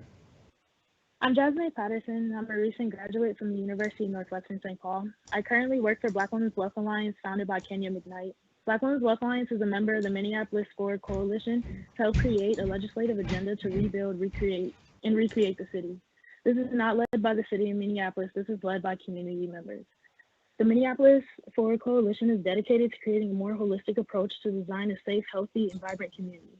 Public safety is broader than just the police. There are many contributions to a safe society. Police brutality is an issue that it does need to be addressed. However, I do believe both budgets proposed are looking over a few things. Drug and alcohol abuse, sex trafficking, poverty, unemployment, a lack of resources, all of this contributes to a safer community. If we have a more economically stable community, this in itself starts to build and nurture a healthier community, which produces a safer community. I encourage that we all take this into consideration when making a final decision on the city's budget, especially when the whole country is looking at us. Thank you so much, Jazanae. Please send in your complete comments via email. Speaker number 83 is Ben Griswold.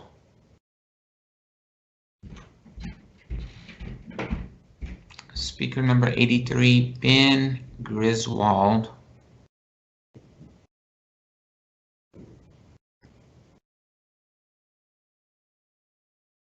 Speaker number 84 is Ellie Fireside. Speaker number 84, Ellie Fireside. Hi, this is Ellie. My name is Ellie Fireside Ostergaard, and I live in Ward 10. I'm speaking in support of the People's Budget. Thank you all for passing Safety for All. It is a step, but we need so much more. And at the very least, please do not weaken Safety for All. It is already quite moderate. For people to really thrive in Minneapolis, we need to pass the People's Budget and shift our priorities so that people can actually get their most basic needs met. Also, Mayor Frye's threat to veto the budget is irresponsible and dangerous. I hope he doesn't, but if he does, I hope that the council will stand by the budget as passed and support the city and its people over MPD's bottom line. Thank you. Thank you, Ellie. Next speaker, number 85, Nicholas Hall. My name is Nicholas Hall. I'm a commercial property and business owner in ECCO. I'm a 50-year resident of the city, and I represent over 100 businesses and property owners that wholeheartedly support the mayor's plan not to reduce any more funding to the police. Further cuts could be potentially catastrophic to the safety of our businesses and customers, properties, and tenants. Police reform is necessary, but not during today's radical environment. Going against the overwhelming majority of your constituents, supporting the police will cost the city council members their seats when it comes to a re-election. Thank you. Thank you so much. Speaker number 86 is Michelle Ramirez Estrada.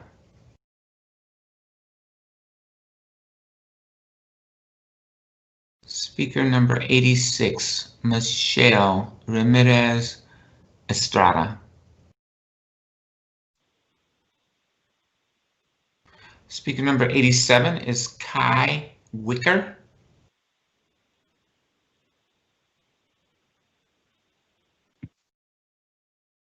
Speaker number 87, Kai Wicker.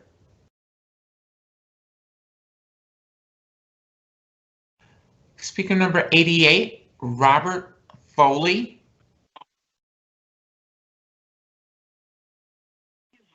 My name is Robert Foley. I live in Ward 8. I moved here in 2016, about 4.5 years ago.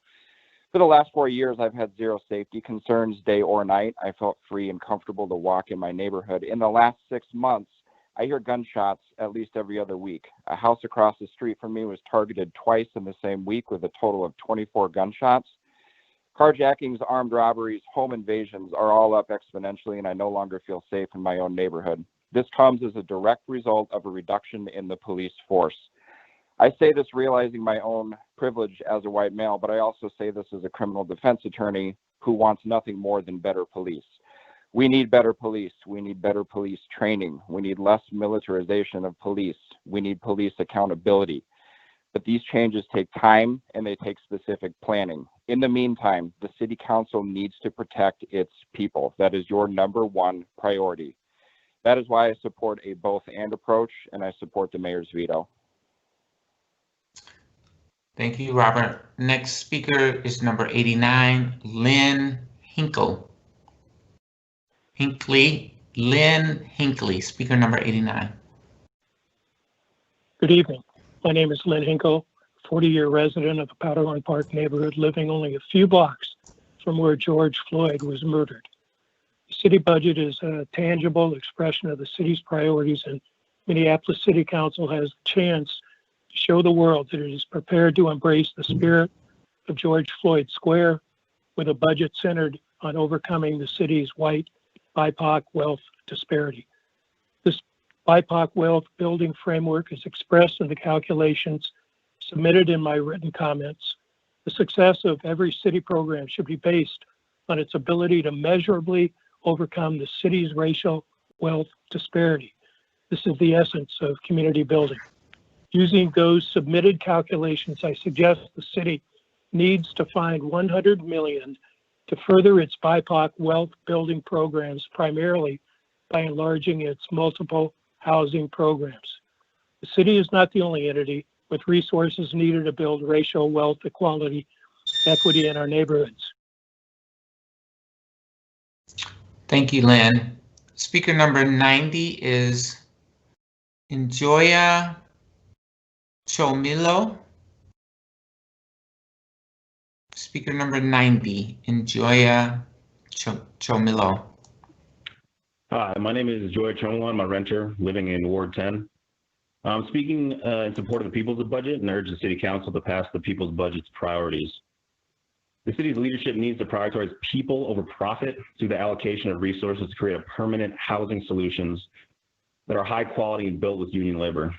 Especially during this pandemic, when we've seen a large-scale systemic failures of government at every level, we must protect our neighbors from eviction through fully funded legal aid for renters and direct cash support from the city to the mutual aid networks that have been doing the work that our tax dollars should be doing.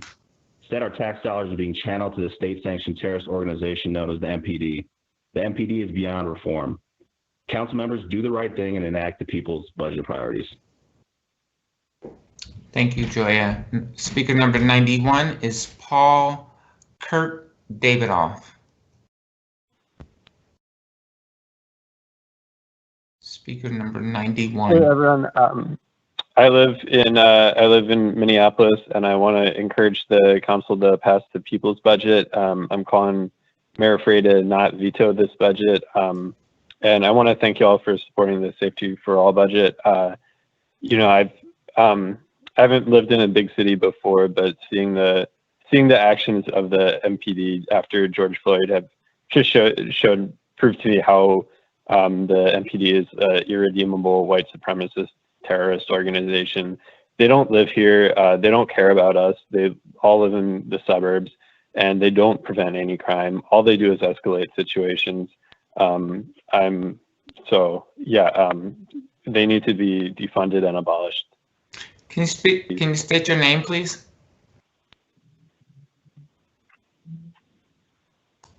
My name?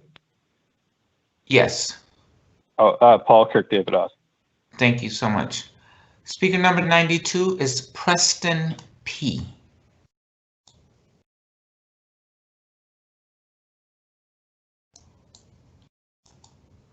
Speaker number 92, Preston P.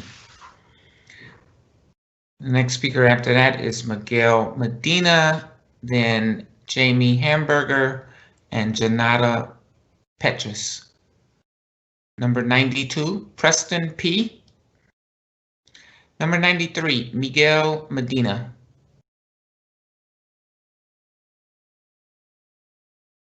Speaker number 93, Miguel Medina. Speaker number 94, Jamie Hamburger. Speaker number 94, Jamie Hamburger. Speaker number 95, Janata Petrus.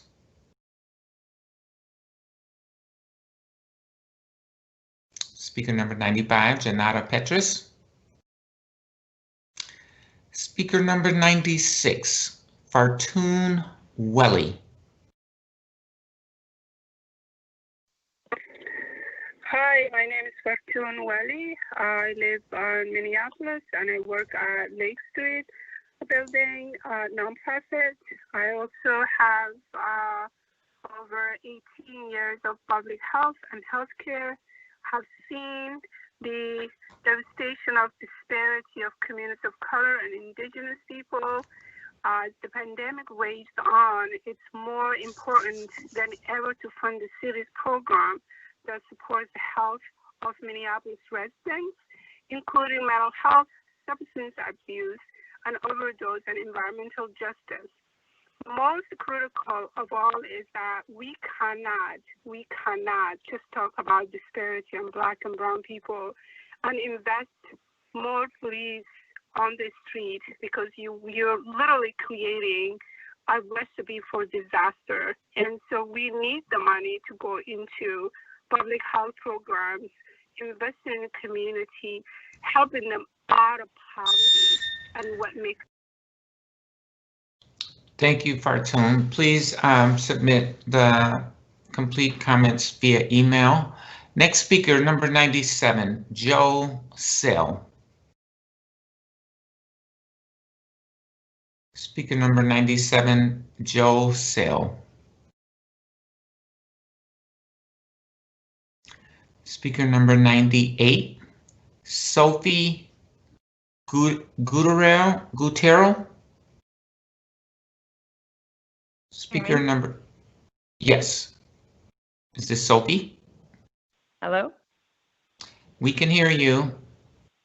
Hi, this is Sophie. I live in Ward 9, and I'm joining many of my neighbors in support of defunding MPD and adopting the people's budget. I've been in multiple crises during this pandemic, but since MPD has murdered at least one person for every year that I've lived in Minneapolis, I avoid calling them at all costs. Every crisis I've been in when the police have been in there, they've only escalated the situation. And MPD has had 150 years to reform itself out of being the violent, racist, oppressive institution on a fully funded budget.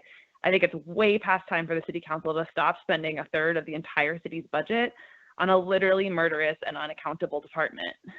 Please fund what we really need, especially in a pandemic: healthcare, housing, mental health care, the people's budget. Fund them like you mean it.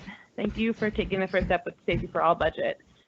Please protect it and please adopt the people's budget. Thank you. Thank you, Sophie. Speaker number 99 is Benjamin Miles. Good evening. My name is. Hello?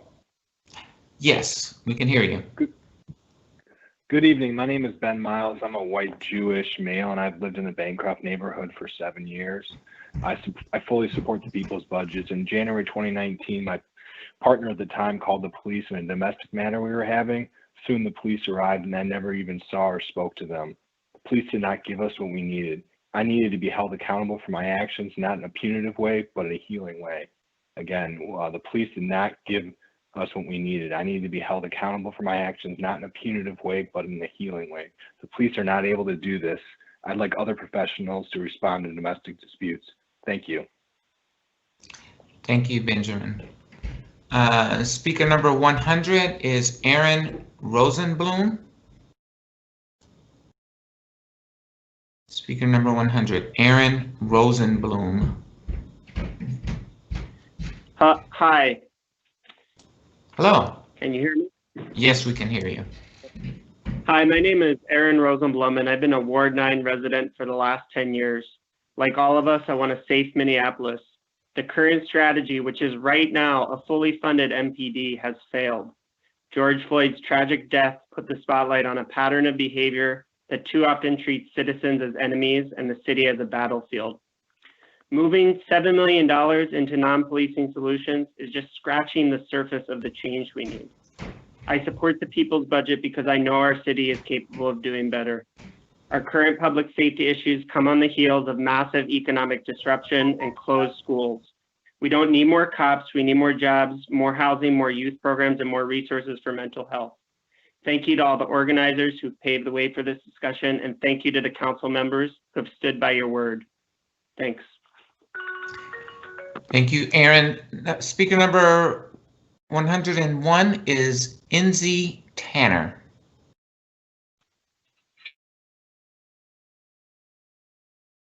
Jewish Community Action. I live in a McKinley neighborhood in North Minneapolis. We support the People's Budget. Part 1 and 2 of the Safety for All plans is the bare minimum we would expect from the City Council. Most of my interaction with the Minneapolis Police Department occurred during my time living and working in South Minneapolis.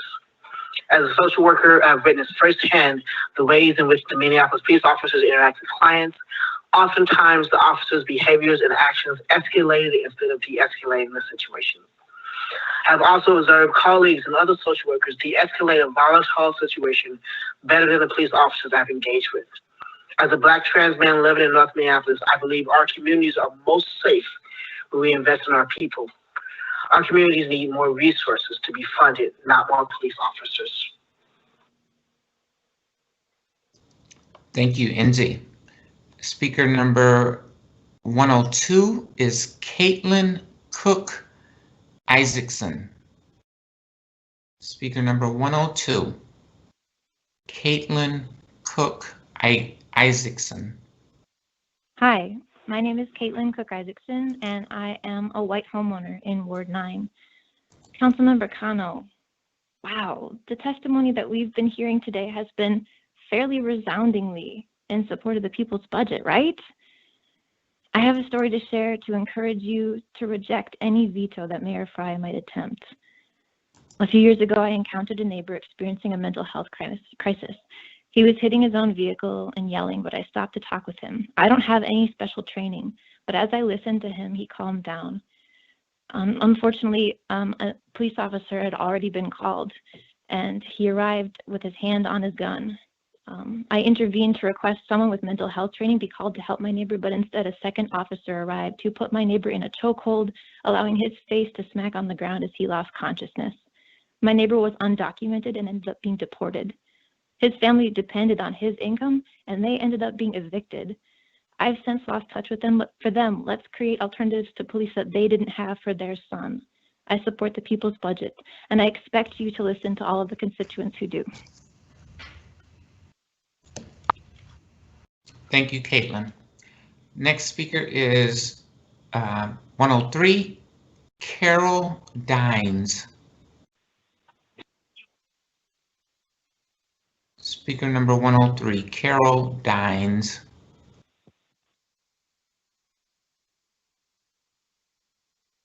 Speaker number 104, Chris Johnson. Speaker number 104, Chris Johnson. After that, Jono Cowgill, Mickey Van Epps, Aaron Hart. Speaker number 103, Carol Dines.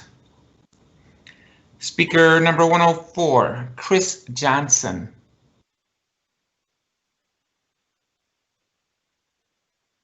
Speaker number 104, Chris Johnson.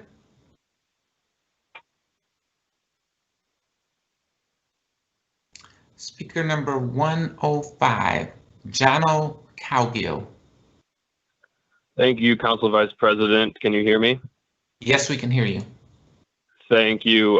This is Jono Cowgill. I am a Ward 6 resident. I'm also the president of the Minneapolis Park and Recreation Board, and I am calling in support of the council's budget generally, and specifically the Safety for All amendment moves us towards a new epistemology of safety, which is so needed. We do not need to think of our fellow neighbors as criminals or as bad guys and good guys. And this budget amendment moves us in that direction. It also aligns with MPRB's own reorientation of our Community Support Services Department to offer unarmed frontline community safety services in a more community-oriented manner.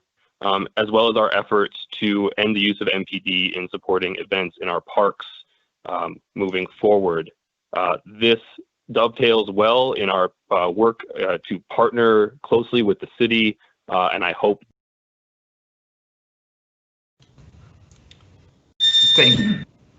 Thank you, Jono. Please send your comments and complete comments via email. Next speaker, number 106, Mickey Van Epps. Speaker number 106, Mickey Van Epps. Hello. Hi. My name is Mickey Van Epps, and I live in Ward 8. I'm speaking today to share my experience of a violent gang that is terrorizing my community. They are seen open carrying and wearing colors. My neighbors do not feel safe driving or going to the store. Last Friday, a large group of these emboldened thugs came into my neighborhood, pulled a gun on a woman, violently assaulted a man trying to help her, and then kidnapped another. This happened steps away from where that same gang murdered George Floyd in broad daylight 6 months ago. This dangerous gang is none other than the Minneapolis Police Department. Understand that 12 police squads showed up within seconds for one person. Know that over 300 police responded to a peaceful protest last month. The problem is not a lack of funds or resources. It is the MPD itself. For these reasons, I support the people's budget. To my whole city, I urge you to invest our resources in our people, not the police. Thank you. Thank you, Mickey. Speaker 107 is Aaron Hart. Speaker number 107, Aaron Hart. Hello. Can you hear me? Yes, we can. Okay. I wanted to speak against the current plan to cut the police force by 138 officers. I'm completely appalled that this is being done without waiting for the staffing study to be completed. One thing that I've heard repeated again and again is that more police does not reduce crime. I don't know what studies everyone is referencing when they say this, but there are plenty of studies which say the opposite. I've not heard this brought up much, but the Star Tribune did a poll of Minneapolis registered voters back in August, and reducing the police force is opposed by 44% of residents compared to 40% who support it. I want to note too that Black voters opposed cutting the police at a higher rate, 50%, compared with 35% who supported cutting it. Yes, we need reform so that police and people like Derek Chauvin are held accountable for murdering someone like him is removed long before it comes to him murdering someone. Thank you so much, Aaron. The next speaker is number 108, Diane Hofstad.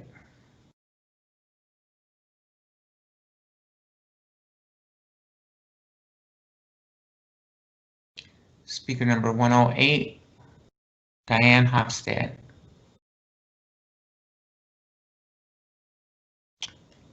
Next speaker is number 109, Katie Jones.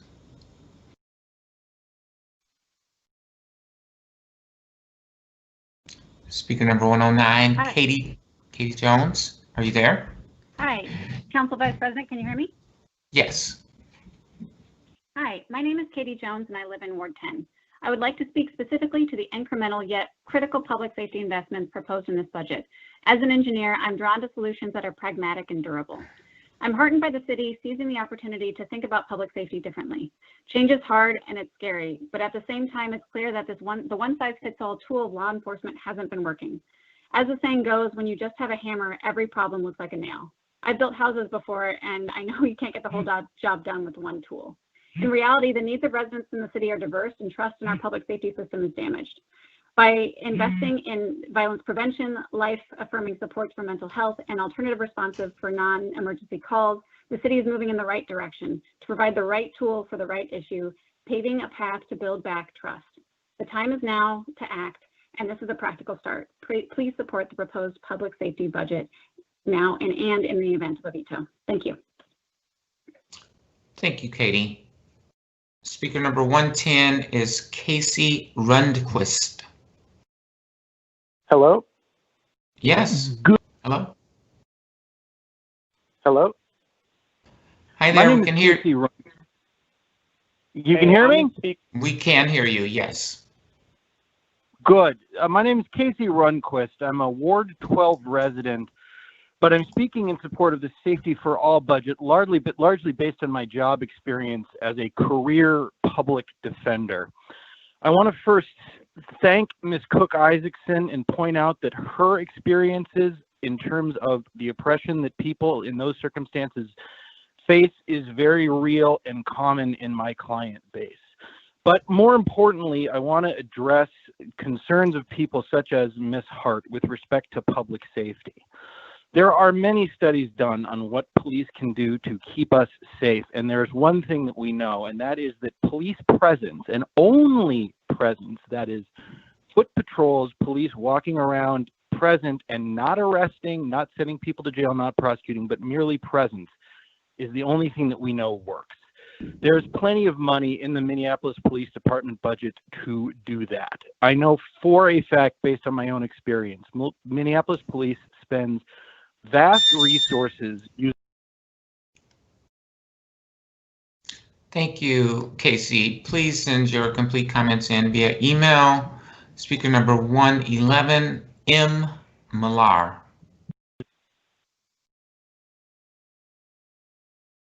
Speaker number 111, M. Millar. Then we'll hear from Hello? Matt. Yes. Hello? Hey, I'm speaker number 44, Isaac Spector. Can I hop in? Speaker number 44, Isaac Spector. Yes, go ahead. All right. My name is Isaac Spector. I've lived in Ward 9 almost my entire life. Presently, I'm disappointed in the budget as it stands for next year. While the Safety for All changes are a baby step in the right direction, still represents an unsustainable incrementalism that is neither holistic nor realistic when it comes to addressing public safety. I feel continuously disenchanted by the City Council as they turn their back on their constituents' vision, whether we're talking about the People's Budget, the East Phillips Urban Farm, keeping public housing public, or co-creation with the Upper Harbor Terminal Project. The City Council has shown a zealous commitment to watered down neoliberal policy and co-optation rather than getting behind grassroots movements fighting for transformative change that directly confronts the white supremacist capitalist machine. The MPD supports this machine as a domestic terrorist organization that actively destabilizes Black, brown, and poor working class communities. The City Council is serious about addressing the harms of this toxic city department. They should prioritize the voices of those directly impacted by police violence and the legacy of racist infrastructure that has so effectively championed white supremacy in our city to this day.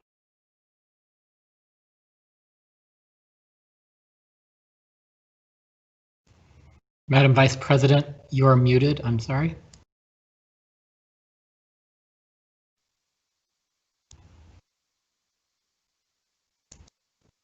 I am unmuted now. The next speaker, I didn't mute myself. Someone muted me, but the next speaker is number 111, M. Millar. Hey, this is speaker number 45, David Gutchie. Can I jump in?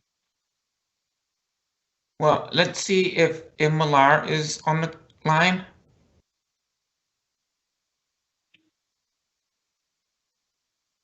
All right, speaker number 45, please go ahead. Hi, my name is David Gutchie, and I am calling on behalf of the Twin Cities Mutual Aid Project, who acknowledge that we must do things for ourselves where governance fails, and who believe in the power of community. We wholeheartedly support the People's Budget, which values people over profit and rejects the surveillance and harm our neighbors experience. George Floyd was murdered not by individuals, but by a culture of racism and violence in policing. Police funding can and should be reallocated to do what your positions demand of you: keep the people of Minneapolis and healthy. We believe that Mayor Fry willfully misunderstands what community members are asking for and what we are creating in the absence of city support. It is not for him to deny his constituents' needs, nor for him to outright reject a movement that is citywide. We do not ask that you care about us. We demand it. Thank you. Speaker number 112, Matt Plummer.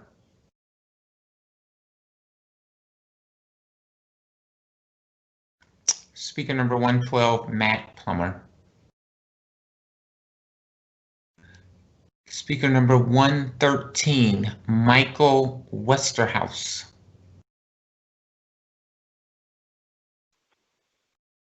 Speaker number 113, Michael Westerhouse.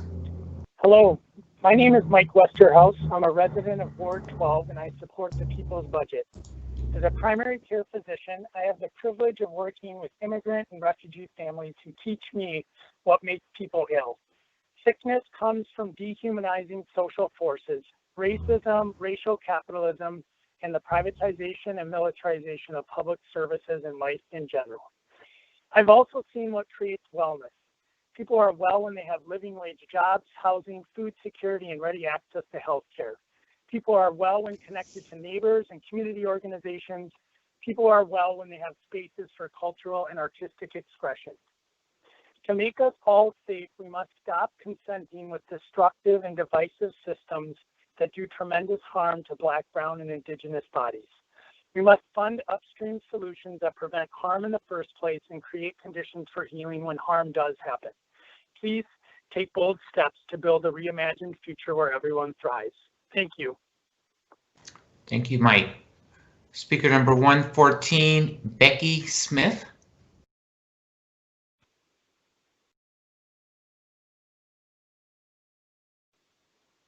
Hello?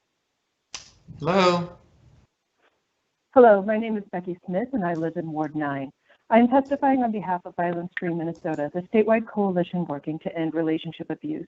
We represent over 25 organizations in Minneapolis who enhance public safety and support victim survivors and their families. We support the People's Budget and passing Safety for All as written. Following the murder of George Floyd, we sent a letter to the council and the mayor offering coalition and member program support and guidance. We received no response. We emailed the council and mayor again on Monday offering our expertise. We hope the council and mayor incorporate our perspectives as experts who work to end domestic violence and who realize after decades of working with and within the Minneapolis Police Department that victim survivors need and deserve more than one pathway to safety. We need the Minneapolis City Council to reallocate funds from the MPD into other programs and solutions to increase safety and stability in Minneapolis. Thank you so much. Thank you, Becky. Speaker number 115 is Ohan Boo. Hello? Hello. Is this Ohan? Hello, my name is Juan Vu. I live in Ward 9, and I'm here in support of the People's Budget and to not water down the Safety for All plan. My parents escaped Vietnam in 1982, and it took them 10 years to be reunited with their 3 oldest kids. The trauma of separation and war has had a huge impact on my family, and as a result, my oldest sibling struggles with PTSD and substance abuse. We need to put people's health first. In the 90s, when my siblings and other Southeast Asian refugees came to Minnesota, they needed culturally specific mental health access. But what they got instead was a gang task force that racially profiled them and locked them up. This summer, my oldest sibling was living out of their car and had their home taken away from them. They were sleeping in the backseat after having some beers when a police officer woke them up. They told the police officer that they were homeless, had no intention to drive, and believed that if the keys were in the ignition and that they were in the back seat, everything was legal. But he gave them a DUI and towed away their home. Council members, please keep your promise and invest in our communities and divest away from policing. Thank you so much. Speaker number 116, Ashwat Nararayan. Speaker number 116. I'm Ashwat Narayanan, and I'm the Executive Director of Our Streets Minneapolis, a nonprofit whose mission is to make the city a better place for those biking, walking, and rolling. Today, our Native and Black community members are much more likely to be hit by a car while walking and biking, a result of historical racism in transportation decision-making. We therefore support the $1 million proposed in the budget that will go towards the Vision Zero program that seeks to eliminate severe injuries and fatalities on our most dangerous streets and help mitigate these racial disparities.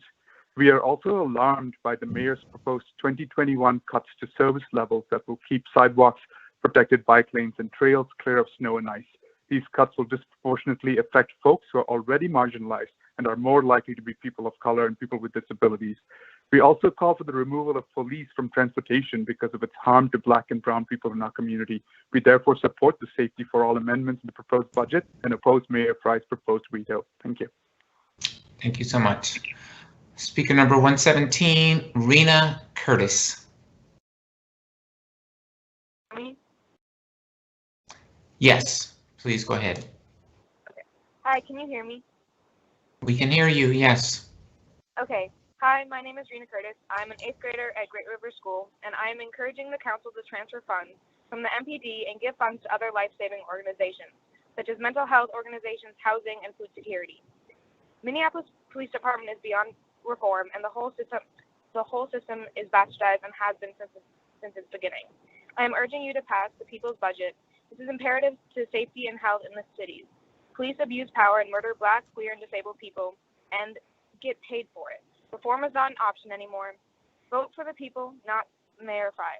As a poor teen, housing is a stressor, and affordable housing is a need, not a want. I have also been around many police at protests and have been in their presence, and I know only a small amount of the fear and pain cops inflict on people of color every day. Please vote for the people and pass the people's budget. How do I stop? How do I mute my... Thank you, Rena. Thank you so much. Speaker number 118 is Alex Burns. Hello. Hi. Hi, my name is Alex Burns. I'm a renter in Ward 10. I'm calling in support of the Safety for All amendment and the people's budget. I think it's a critical first step, but it's long overdue and a lot of work remains. I'm not satisfied with our annual $180 million investment in MPD. It's not working to keep people safe, and it's putting a lot of people in danger. To me, I think it's exciting to think about what becomes possible when we start moving these resources into other areas.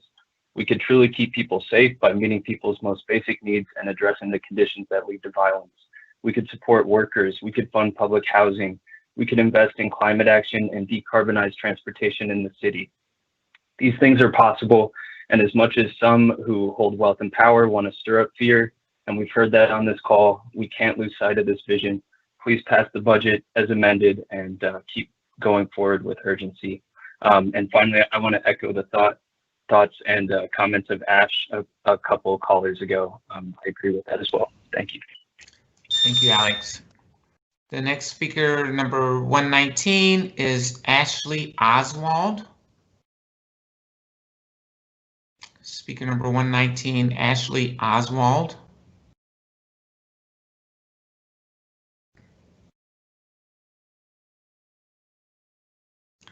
Speaker number 120, Tudor Stiharu. Tudor Stiharu. Speaker number 120, Tudor Stiharu. Speaker number 121, Justin Maluwicki.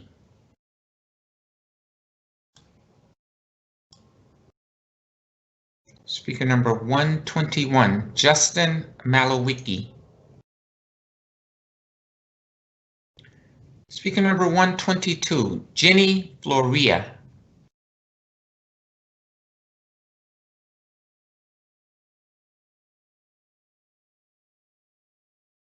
Speaker number 122, Jenny Floria.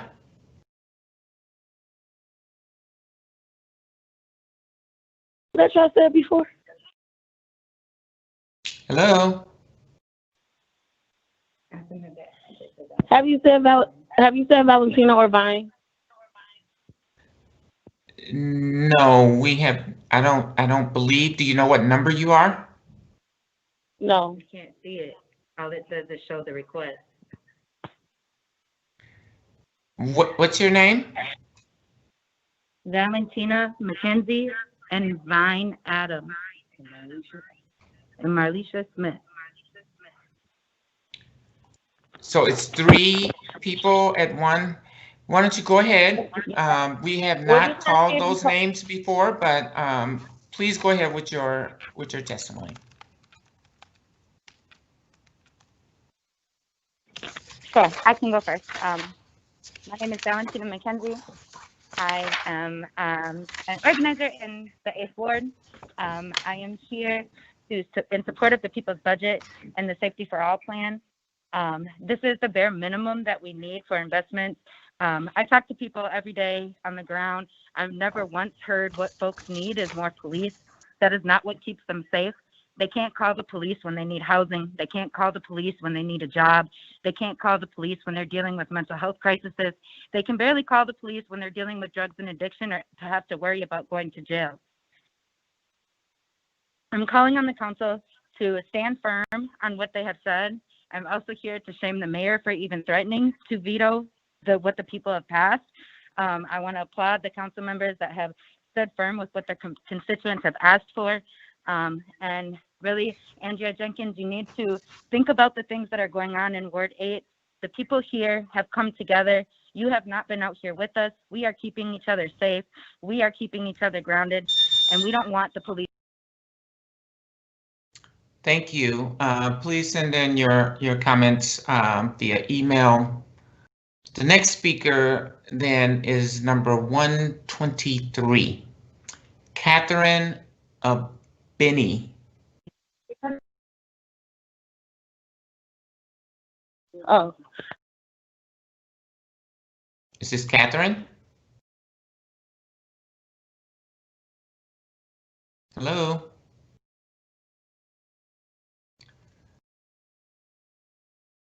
The next speaker is number 124, Anita DeMatz.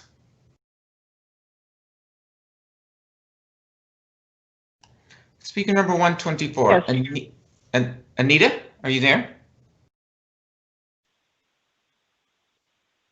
I am Anita DeMatz, and I want to say that I disapprove the city council budget. All Minneapolis residents of all colors deserve to live in a city where they can live without fear being assaulted by either the police or by other persons. Therefore, please do not reduce the police budget.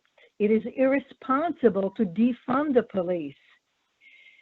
The police need to be retrained to walk in the neighborhoods that they patrol. They need to live in the city. They need lots of education not to respond with violence and guns right away. We also need to have a mental health response team, one that understands mental health issues and goes out to the people. We need to support more programs for vulnerable youth. Thank you, Anita. Please send in your complete comments via email.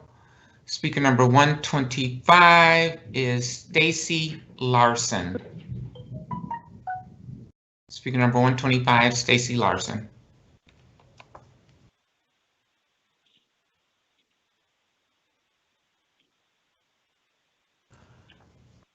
Speaker number 126, Laura Norcus.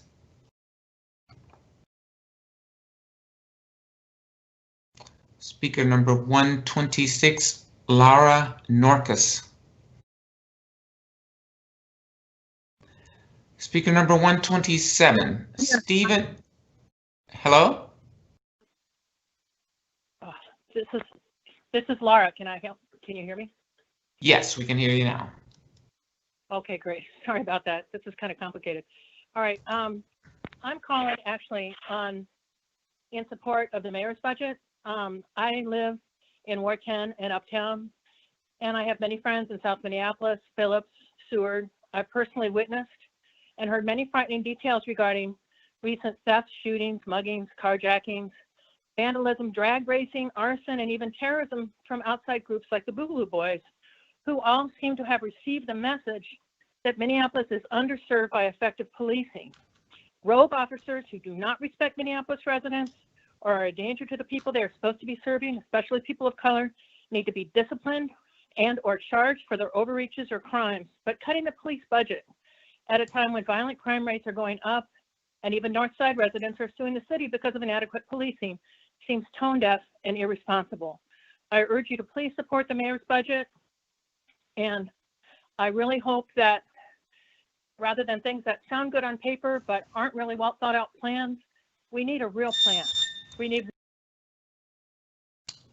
Thank you, Lara. The next speaker is speaker number 127, Stephen Gerardo, followed by Thea Fredrickson and Michael Gozi. Speaker number 27, Stephen Gerardo.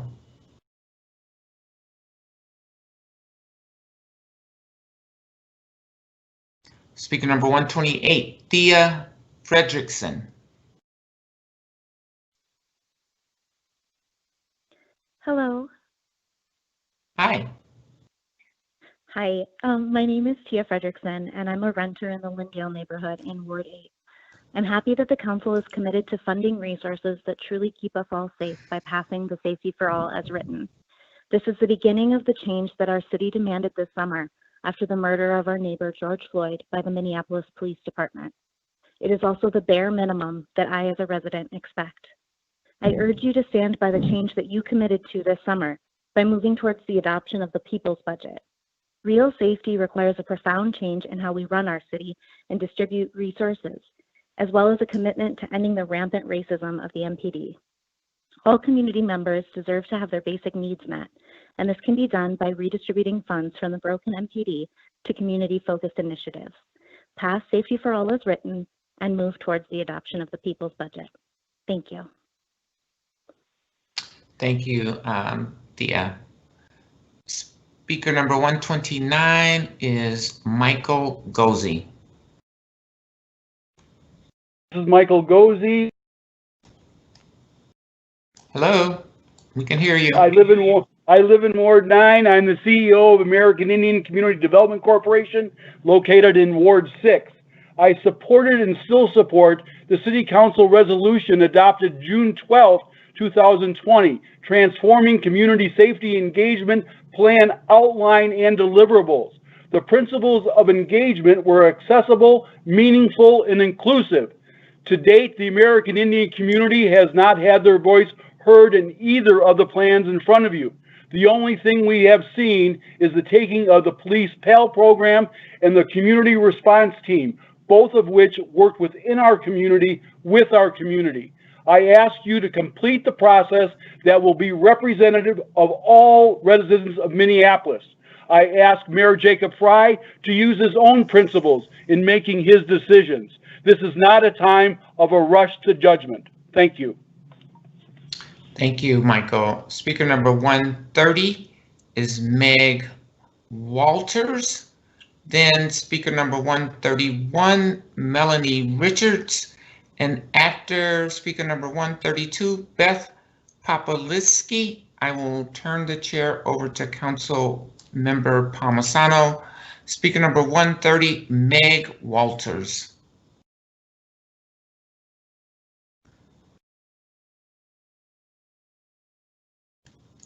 Speaker number 131, Melanie Richards.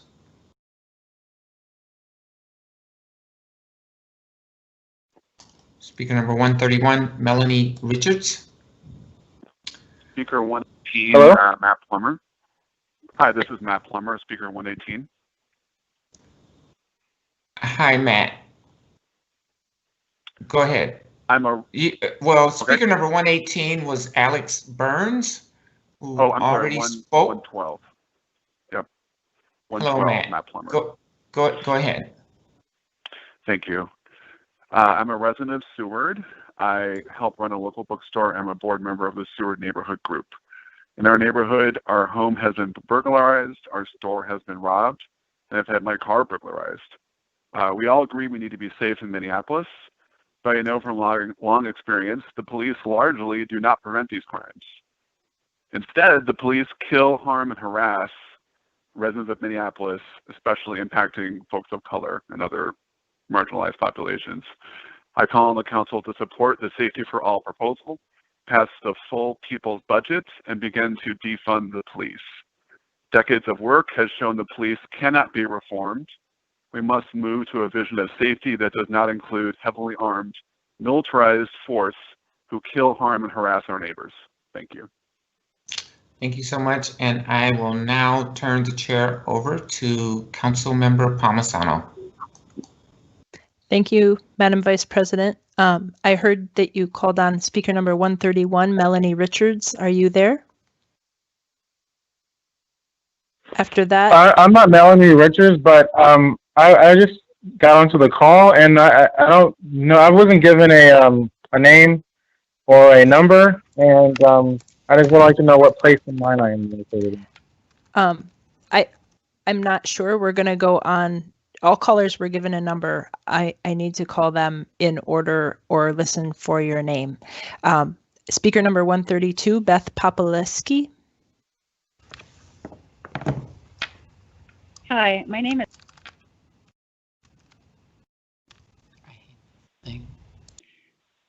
Beth Popaleski and I live in Ward 10. We have a unique opportunity here. We can support the mayor's budget and reform the police.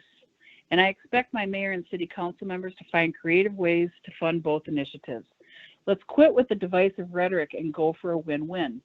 I support Chief Arredondo. He's our first police chief of color, a lifetime member of our community, and he has acted with nothing but integrity and courage during a time of crisis.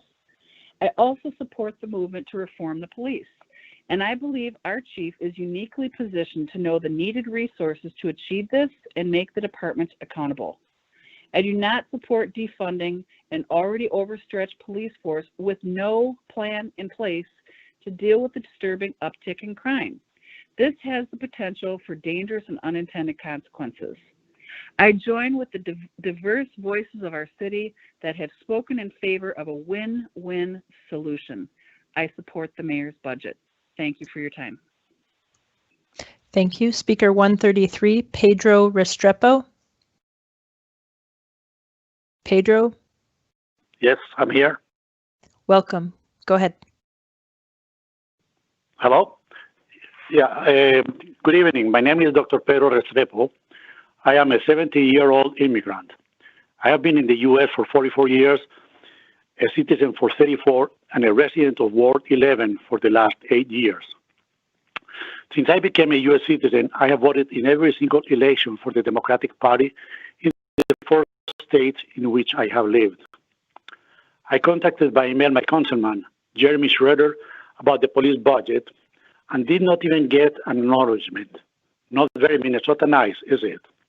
I want to speak in support of Mayor Frey's budget. Defunding the police without a concrete plan is irresponsible.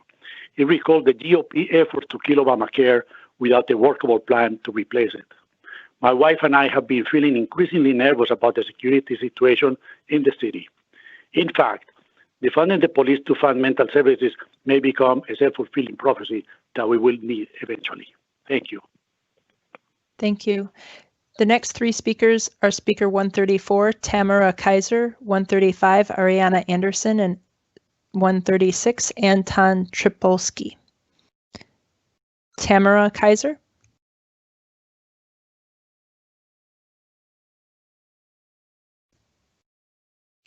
Tamara Kaiser, you'll have to press *6 and wait for it to unmute. Speaker number 135, Ariana Anderson.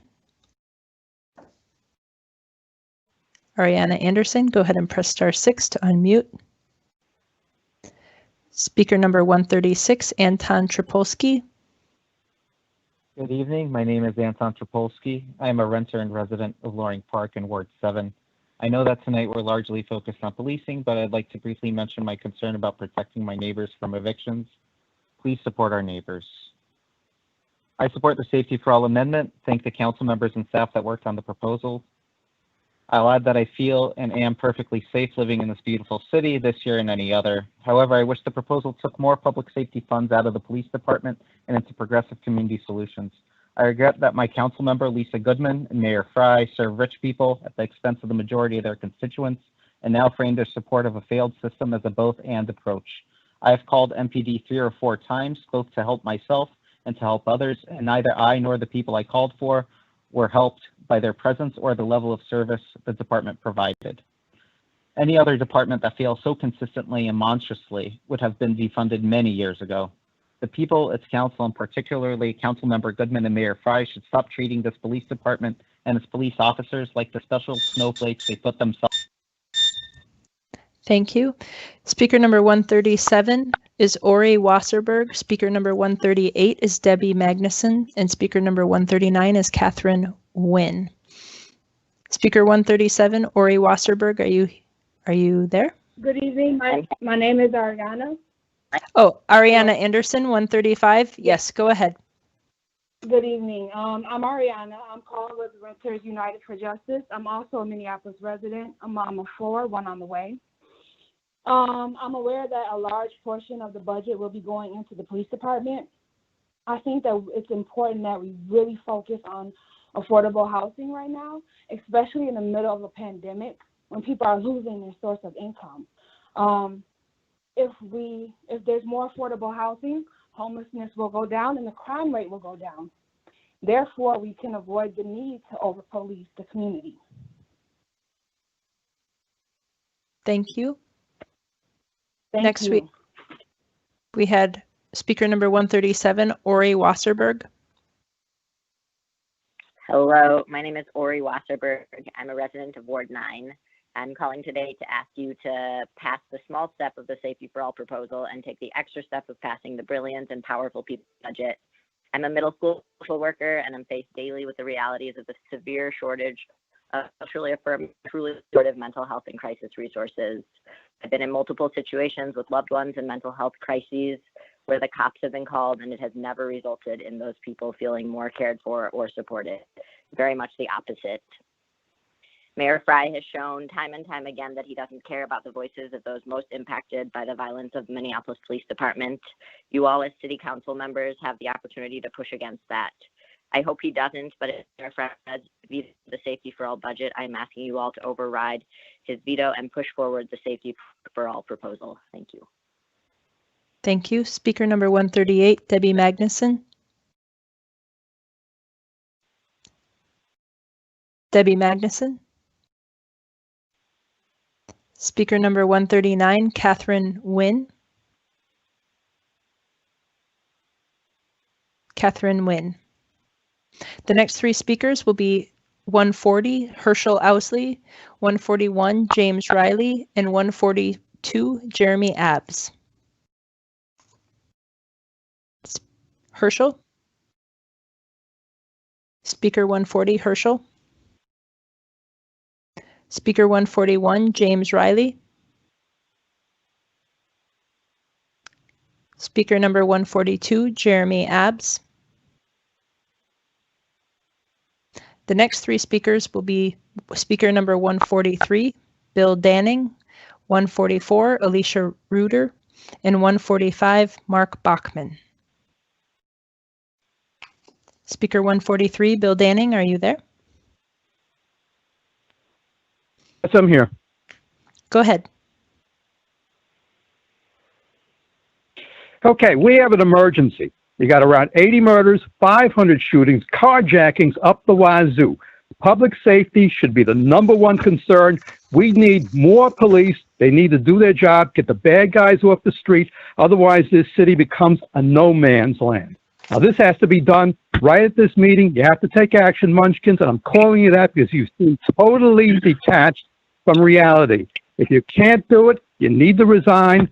And then you'll have plenty of time for kiddies to be off to see the wizard. Good luck finding them. I'm out of here. Thank you. Speaker 144, Alicia Reuter. Hi, it's Alicia Reuter from Ward 11. Welcome, Please let Alicia. the police chief do his, thank you. Please let the police chief do his job. Give him the flexibility he needs. Do not cut overtime or lower future staffing levels. These are hard times and many in our community are suffering. Violent crime is on the rise across the city while officer levels are down. This is not fear-mongering. These are just the facts. I'm deeply disappointed and saddened by city leadership. We see through those of you who are trying to take steps to defund and dismantle our police. Now is not the time for politics. Now is the time to support major reform and better public safety programs. You can do this without cutting the police budget. We should never advocate to abandon anyone in our community, including the police. We are tired of you dividing us and putting our safety at risk.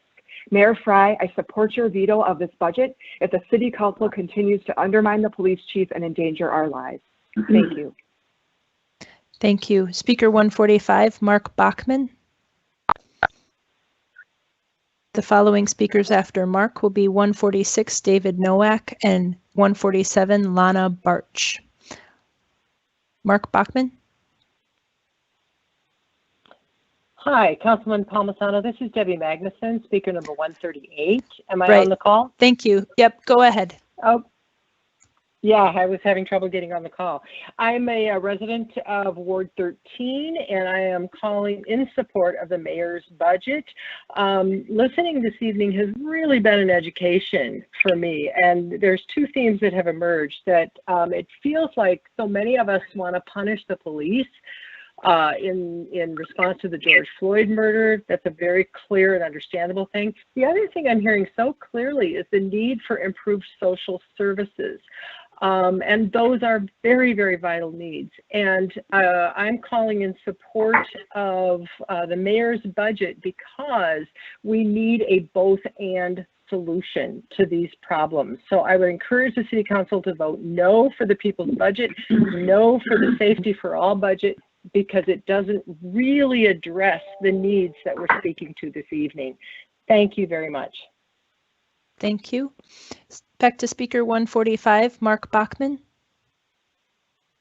Mark Bachman. This is James Riley, caller 141. Is it okay if I speak? Yep, go ahead. We didn't hear you the first time. Thank you. My name is James Riley. I'm a resident in Ward 1. I would like to make a friendly amendment to the budget with the goal of bringing more unity back to the community of Minneapolis. Everyone who is listening right now, please write down this name. And if you like the idea and would like the City Council to support it in the 2021 budget after my comment, please email councilcomment@minneapolismn.gov stating your agreement. The name is Behavioral Change for the Safety for All Commission. I respectfully propose that the City Council take an additional $1 million away from the proposed MPD budget and allocate this money to this new commission, which will be composed of 70 members, one from each of the neighborhood organizations representing the 83 neighborhoods of Minneapolis and all its stakeholders. This volunteer commission in its first year will canvass all the residents of the neighborhoods of Minneapolis with a survey to identify changes to the behaviors of the MPD they would like to see. Thank you. You are welcome to submit the rest of your comments to councilcomment@minneapolismn.gov. Back to Speaker 145, Mark Bachman. Are you there? Mark Bachman. Speaker 146 is David Nowak. David Novak. Yes, welcome. Yep, Go ahead. Thank you. This is David Novak with my wife, Chris, and my two teenage sons in Ward 11. We came from downtown San Francisco to live here 21 years ago, and as a family, we mourn the tragic death of George Floyd and recognize any forms of systemic racism in our nation. And I have great empathy and respect for the people who are victims of the bad behavior that exists in MPD, and in support of profound reform in our public services and increased budget for those services. And yet, I am a staunch supporter of the mayor's budget. A large percentage of us in all races and economic situations view ourselves as customers at MPD rather than victims, and we need their services as well as other non-police services for public health and safety. Reduction in the police force is having a profound effect in Tangletown, including violent crimes right in front of our faces. By defunding MPD, you are trading one form of violence for another. We can't afford to have our police chief handcuffed. It is irresponsible to release a new product while pulling the plug on the old product without proper testing to ensure customers will be cared for. And we are those customers. So I support. Thank you. You are welcome to submit other comments to councilcomment@minneapolismn.gov. Speaker 147, Lana Barch. Are you there, Lana? Yes. Hello? Welcome. Yes, go ahead. Hi, my name is Lana Barch. I've lived in Minneapolis my whole life, and right now I live in Ward 11. I am here to ask that you give our police chief the freedom and flexibility so that he can do his job. I think it's premature. I think it's irresponsible to guess today what the size of this police force should be 3 to 5 years from now. Wait for the independent staffing study that you funded and is due next year. You have no plans for transitions, which is a recipe for disaster. We really need to get this right. It's so important. Police deter crime. We need more police, not fewer, to protect the residents and the businesses of this city. We know your arbitrary cap is a veiled ploy to defund, downsize, and abolish policing in our city. You're putting my safety and the safety of the whole community at further risk. Mayor Fry, I support your veto of this budget if this city council continues to handcuff the police chief and place all our lives in further danger. Thank you. Thank you. Speaker 148 will be Eileen O'Byrne. 149 is Will Prest, and 150 is Eleanor Terrell. 148, Eileen, are you there? Eileen O'Byrne? O'Byrne, actually, sorry. Speaker 149, Will Prest. Hello, my name is Eileen O'Byrne. Hi. I've been a resident for Hi. I'm in Ward 11, resident for 38 years. I would ask that you restore the mayor's budget and give the police chief the flexibility he needs to run his department. At a minimum, eliminate the 750 officer cap. If the Safety for All budget is passed, I ask the mayor to veto it, and I will support him in that decision, and I support his ability to execute a veto. Thank you. Thank you. Speaker 149, Will Prest. 149, Will Prest. Speaker number 150, Eleanor Terrell. Eleanor Terrell. The next three speakers in queue are Speaker 151, Gary Meyer, 152, James Bauer, and 153, Shane Morin. Gary Meyer, 151, are you there? Make sure to press *6 and wait for your line to unmute. Speaker 152, James Bauer. This is Gary Meyer. I'm here. Go ahead. Hello? Hi, go ahead. My name is Gary Meyer. My name is Gary Meyer, and I live in Ward 3, Nicollet Island, East Bank. I speak in opposition to the Safety for All budget because the reductions in police staffing levels that it contains put the city's recovery at risk as it emerges from the pandemic this spring and summer. Unless people feel safe enough to resume working, shopping, eating, staying overnight, and being entertained in downtown Minneapolis, the city will see decreases in parking fees, parking fines, sales tax, visitor taxes, property taxes, and business taxes that will necessitate a reduction in city services that overshadows any benefit, no matter how well-intentioned, that is produced by the Safety for All budget. The Safety for All budget is too vague. The amendment itself is too vague and at best produces future results at the risk of critical short-term safety needs. I urge you to reject the Safety for All budget, and I encourage the mayor to veto it if it passes. Thank you. Thank you. Speaker 152 is James Bauer. James Bauer. Speaker 153, Shane Morin. Shane Morin. Hi, Council. Hello? Yes, my name is Shane Morin. I live in the Whittier neighborhood. I wanted to speak in favor of the current budget containing the Safety for All plan in hopes that it is a first step forward toward the real change contained in the people's budget. It's inexcusable to pass a budget that doesn't bring change to our public safety system, a system that has been advancing white supremacy since its inception. I hope one day we look back on this summer and see it as a turning point for how we approach public safety in this city and around the country. We can be leaders, but if that's going to happen, we need to take real action, and this is the first small step towards that action. Last, I just want to say that this is a ridiculous amount of attention put towards a small change to the police budget. Our privilege is showing as we continue to ignore the dire need for more public housing and homes for our houseless neighbors. Thank you. Thank you. The next three speakers are 154, Carolyn Brownlee, speaker number 155, Jeremy Graff, and 156, Mark Harrett. Carolyn Brownlee, are you there? Hear me? Yes, welcome. Go ahead.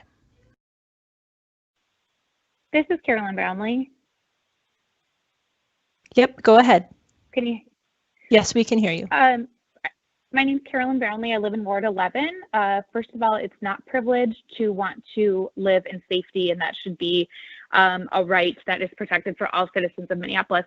I'm a lifelong resident of Minneapolis. My children are fourth generation Minneapolitans, and we intend on continuing that multi-generational commitment to the city and urban living. With that said, urban living does not have to include astronomical levels of crime and living in constant fear. I ask that you give our police chief the freedom, flexibility, and funds to do his job. It is irresponsible to cap the force while we are in the midst of a pandemic and resulting exponential increases in crime and violence. We need the culture of the police department to change dramatically, and right now we need more police to protect residents and businesses. You are putting our safety at serious risk. Mayor Fry, I support your veto of the budget if the City Council insists on defying the police chief and putting our city in further danger.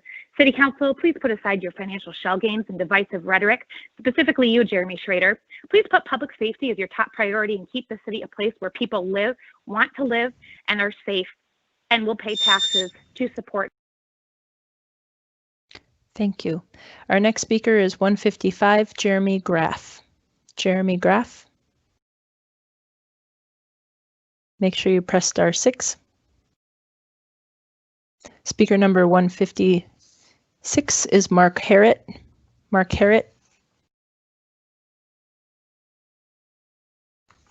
Our next three speakers are 157, Peter Schmidt, 158, Stephen Bantle, 159, Emmeline O'Hara.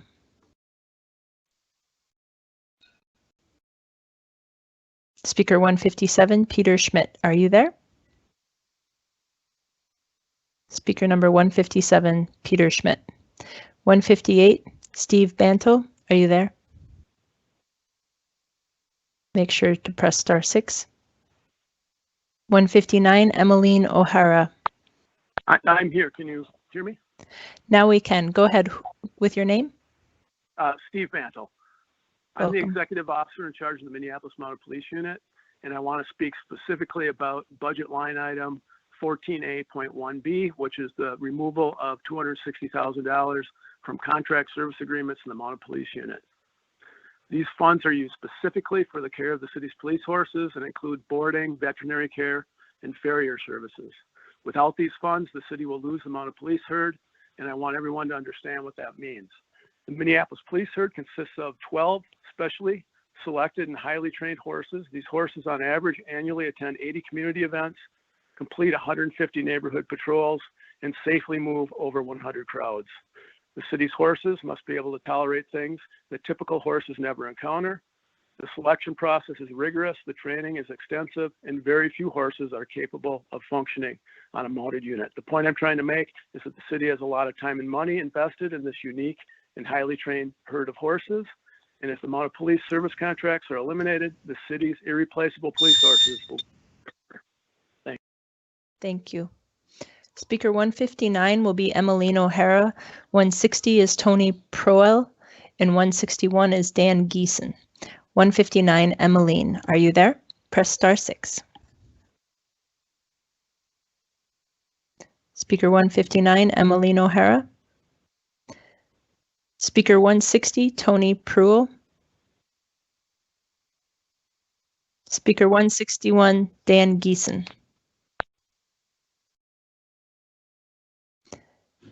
The following three speakers will be 162, Angel Dixon, 163, Alexis Collins, and 164, Christine Kelly.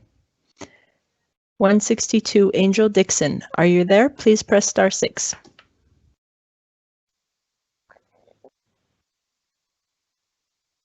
Speaker 163, Alexis Collins.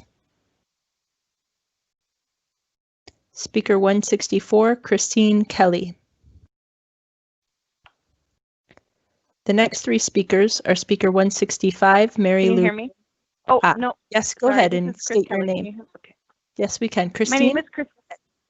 Thank you. My name is Chris Kelly and I live in Ward 11. I'm here to ask that you give our police chief the freedom and flexibility to do his job. It is premature and irresponsible to guess today what the size of his police force should be 3 to 5 years from now. Wait for the independent staffing study that you funded and is due next year. You have no plans for transition, which is a recipe for disaster. Let's get this right. Police deter crime. We need more police, not fewer, to protect residents and businesses. You are putting our city's safety at risk. I ask that you as the city council band together with your constituents and let criminals know that we will not stand for this level of crime in Minneapolis. Do we need reform? Yes, absolutely. But cutting the budget will not change their culture. It will only make it harder to invest in the training needed for change. Mayor Fry, I support your veto of this budget if the city council continues to handcuff our police chief and make all of our lives, or put all of our lives in further danger. Thank you. Thank you. Speaker 165 is Mary Lou Wilm. Mary Lou Wilm, if you're there, press *6. Hi, I'm 161, Dan Geeson. Can I? Oh, yep, we'll go back to 161. Go ahead, Dan. Thank you. I'm Dan Geeson. I live in the Diamond Lake neighborhood.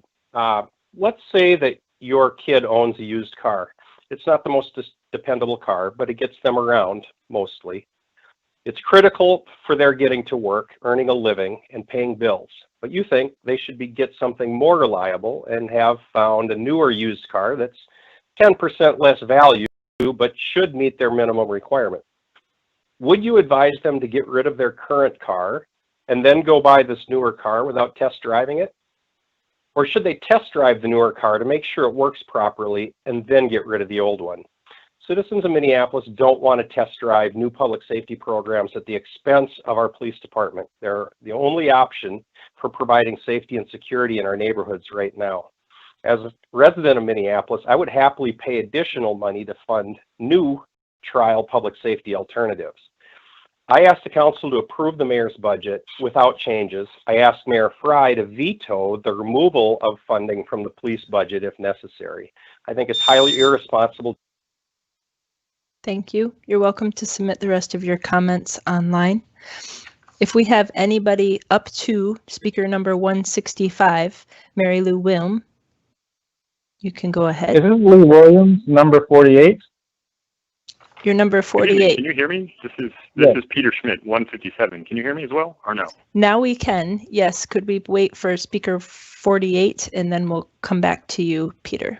Sorry about that. That's great. Yeah. Good evening. This is Lee Williams, and I'm calling in support of the people's budget. As a Black gay person, I know firsthand how the police have evoked fear within my community. So therefore, I call for the increase in funding for affordable housing, funding for youth programs, and diverting funding toward alternative methods of policing.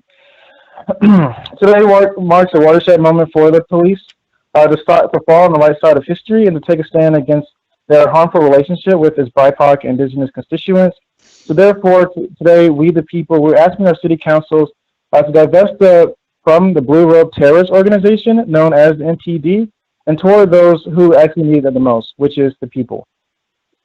Thank you. Thank you. We'll go back to speaker 157, Peter Schmidt. Go ahead. Thank you very much. Good evening, and my apologies to the previous speaker for interrupting them. I was just trying to get in. I am from Ward 10, and I am just briefly calling in to support the Safety for All amendment in the people's budget for three main reasons. One is it's bringing some accountability to this process.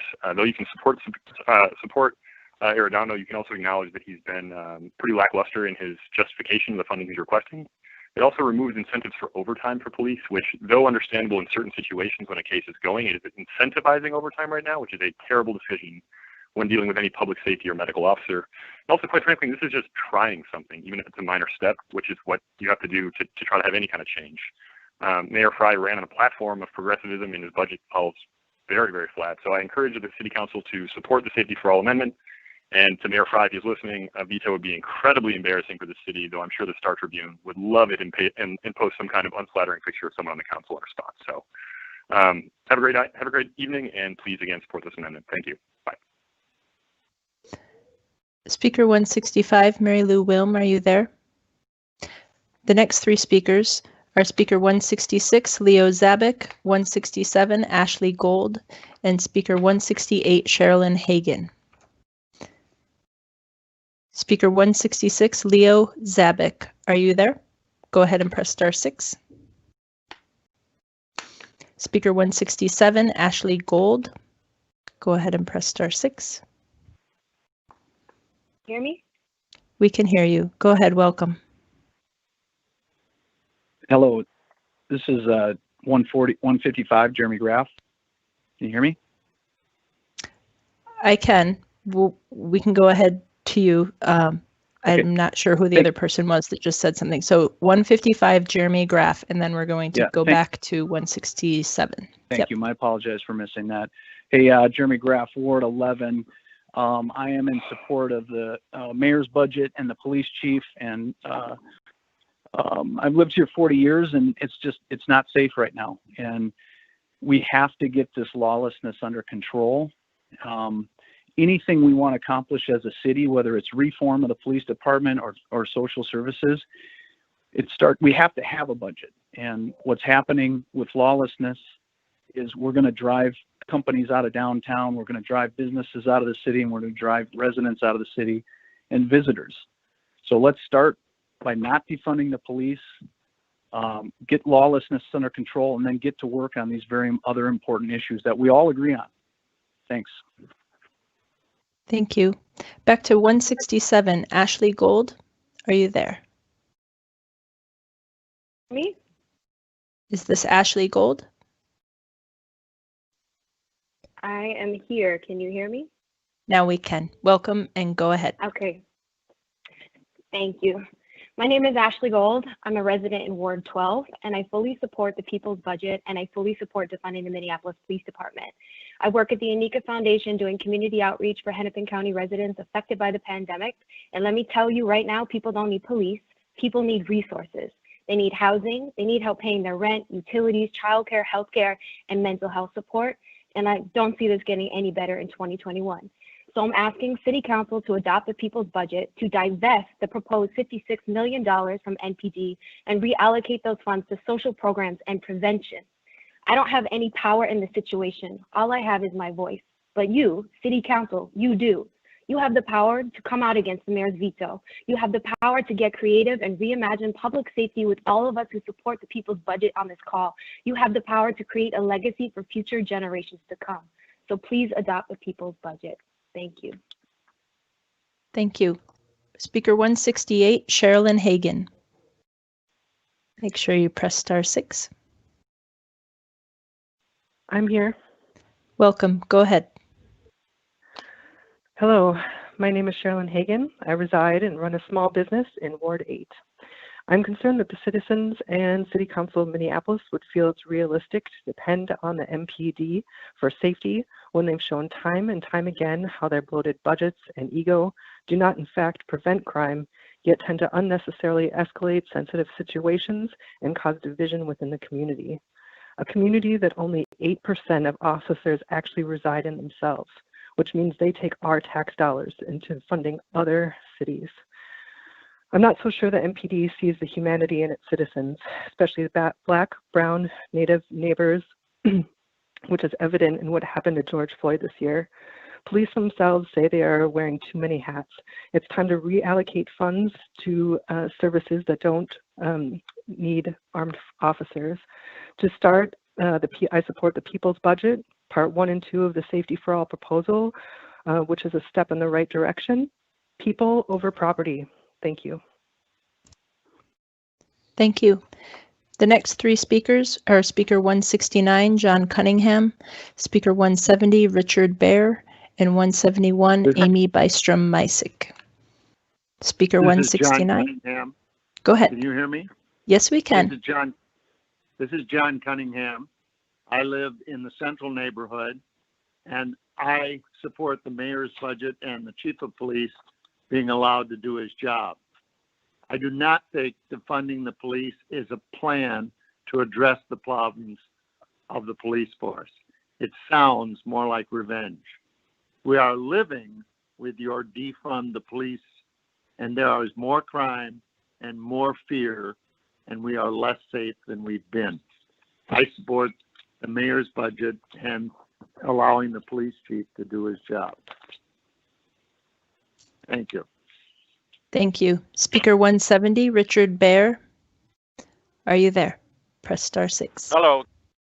Hello. Hello. Can you hear me? Yes, we can. Go ahead. This is Richard Baer. And I want to say that I think the city council is hypocritical. The city council approves the police union contract that allows bad officers to stay on.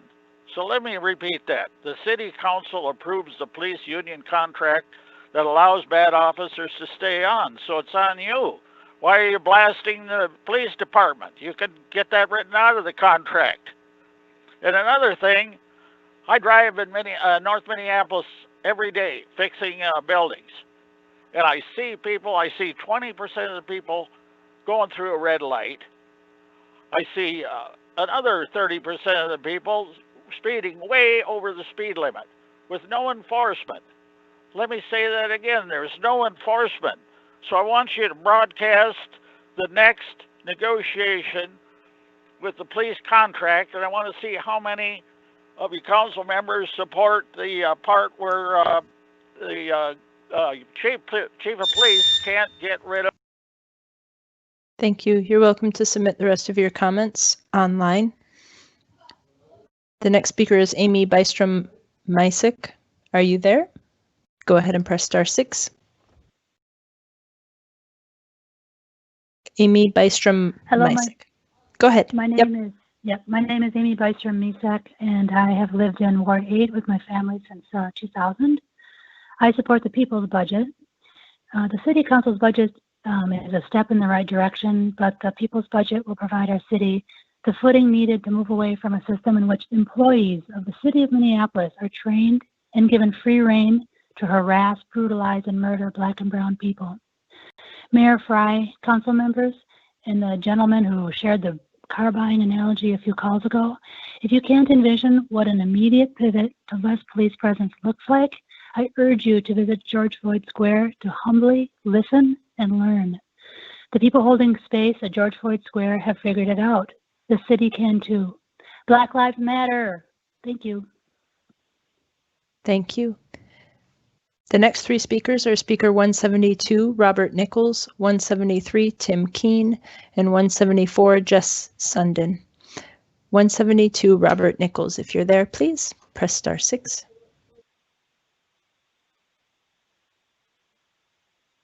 Speaker 173, Tim Keene. Go ahead. Hello. Hello. Go ahead. This is Tim Keene, Ward 11. I wish I lived in a world where there were no senseless shootings, domestic abuse, home break-ins, carjackings, but we don't. The council holding this hearing tonight has a collective 98 years experience as elected city council members. Where have you been? Is 2020 your first awareness that law enforcement in Minneapolis has problems? Demonizing and defunding law enforcement may make you feel good in the moment, but it does not solve the problems and issues of public safety in the 21st century. We're not going to reform the MPD with slogans and gimmicks. It requires hard work and time. Perhaps we start with hiring more officers with degrees in social work, psychology, the humanities, and incent our police officers to live in the city they serve. To my council member Schroeder, enough social experimentation with our city and get down to the hard work of governing. Thank you. You're welcome to send in the rest of your comments online. Speaker 174, Jess Sundin. Press star 6. Wait for your line to unmute. The next 3 speakers will be 175, Tony Arts, 176, Jana Friedrich, and 177, Sandra Samuels. Jess Sundin, are you there? Speaker 175, Tony Arts, are you there? Press star 6. Go ahead. Hello. Hello, go ahead, please, with your name and. This is Speaker 149. I missed my spot, so if I could We'll get go in back at some to point, you, that'd be Will. great. Go ahead. Yep, Thank you. go back and going back to Will Prest. Hi, this is Will Prest. I live in Ward 13. I'm a brand new resident of Minneapolis, and I'm heavily invested in the city. I also am the chair and represent an outreach organization that operates in the summers in 22 parks and 9 schools. All over Minneapolis, we help over 6,000 kids, and many of them are from the underserved community. I know we need reform, but safety really matters, especially for these kids in all these programs. Please give the police what they need. I want to thank my city council member, Linnea Palmisano, for her balanced approach to public safety. I'm here to ask that you give our police chief the freedom and flexibility to do his job, to give him the staff and size of police force he needs. I don't want a cap. I really want safety for my family and myself. Thank you. Thank you. Missing speaker number 175, Tony Arts. We'll go to 176, Jana Friedrich. Oh. Is that you, Tony? Yeah, it is. Sorry. Go ahead. Yep. Welcome. My name is Arts. Thank you. Thank you, Council. I live in Audubon neighborhood, Ward 1. I just want to start to echo the many stories and experiences shared by community members stating why we need the people's budget. The Council's Safety for All plan is a good start in redirecting funds to services and programs that address deep holistic safety for communities. And thank you to the council members and staff for this work. Our communities need supported long-term programs that see to mental health responses, substance abuse and violence prevention, and deep investments for our youth, housing, and healthcare. Police cannot address these issues. MPD has proven over years and years of leadership and reform initiatives that they have failed to protect our Black, Brown, and Indigenous neighbors. How many millions of dollars have been spent on police misconduct? There was the ketamine administrations, the untested rape kits, racial profiling at traffic stops, harassment and abuse, and on and on. This is a pattern and a lack of accountability that has been well established. And when George Floyd was murdered, 5 seconds, in broad daylight from the community, even begin to imagine the trauma. Thank you. You're welcome to submit the rest of your comments online, Tony. Speaker 176, Jana Friedrich, are you there? Yep, I'm here. Thank you. Can you Go hear me? ahead. Yes, we can. Okay. Okay. My name is Jana Frederick, and I'm a resident of Ward 3. I want to thank the council tonight for taking these public comments and listening to your constituents. I support Mayor Fry's proposed 2021 budget. We are currently facing a public safety crisis in the city of Minneapolis. I urge the council to work in partnership, not against Chief Arredondo, by providing him the necessary funding to address the increase in violent crime currently plaguing our city. The most basic responsibility of the city council is to provide a safe environment for your residents, and I would say that you're currently failing at that. Continuing to push for cuts to MPD with the current crime levels is completely irresponsible. I believe we need reform in other programs, but we cannot remove the safety nets and put our residents' safety at risk in the meantime while exploring changes that will take significant time and effort to implement. I support Mayor Fry's budget and his veto powers as well, if necessary. Thank you. Thank you. Speaker 177 is Sandra Samuels. Sandra Samuels, press *6. Our next 3 speakers will be 178, Elizabeth Salinek, 179, Hello? Abby Wolf. Can you hear me? Yes, we can. Who? This is Go Jeff ahead. London. I think I got skipped. Okay. Okay. Am I starting now? I'm sorry. Somebody just said that they had gotten skipped. Could you tell me your number, please? The number I had in the email was 500 or something, but you said my name, Jeff London. Yes, you were 174 is what I had you as. Sandra, if it's all right with you, let's go to Jess and then we'll go back to you. Go ahead, Okay. Jess Sundin.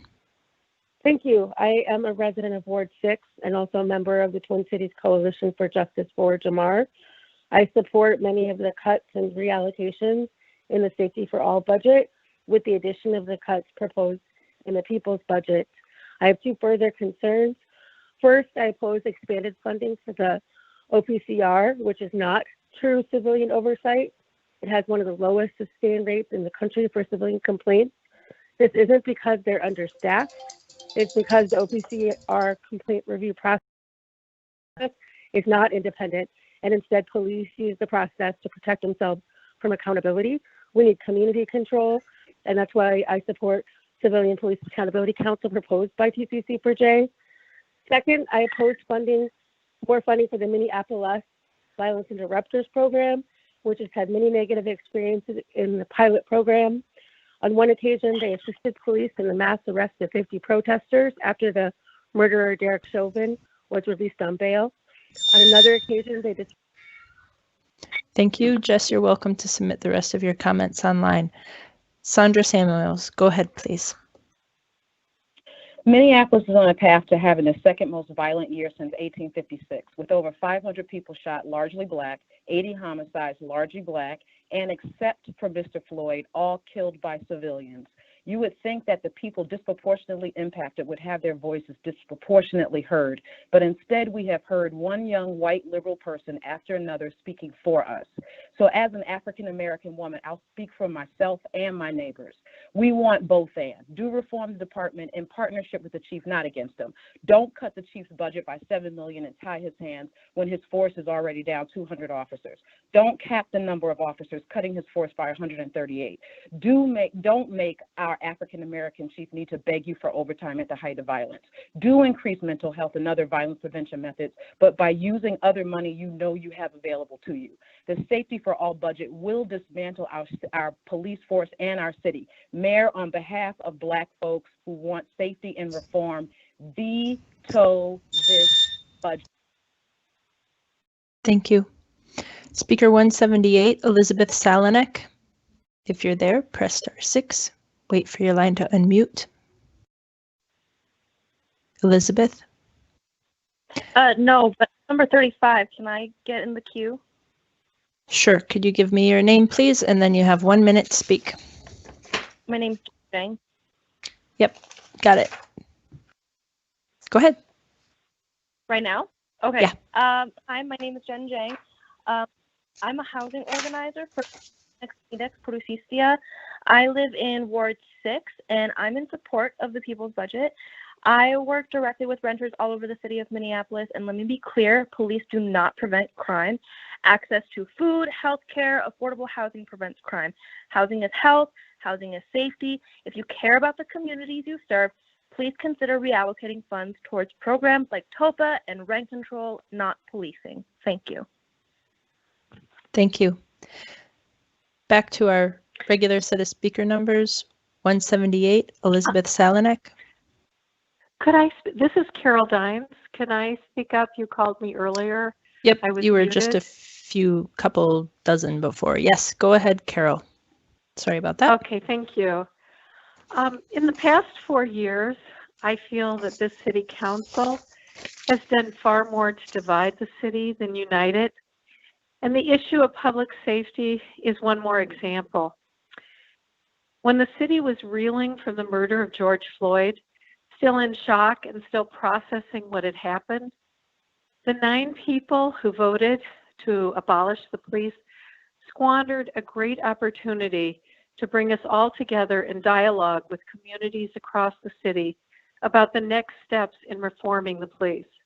There was an outpouring of support for reforming the police, deep reform, but 9 of you took the most reactionary route by making your public pledge to abolish the police without consulting wider communities, without any plan, without details, and you escalated a wave of crime that has impacted everyone in the city.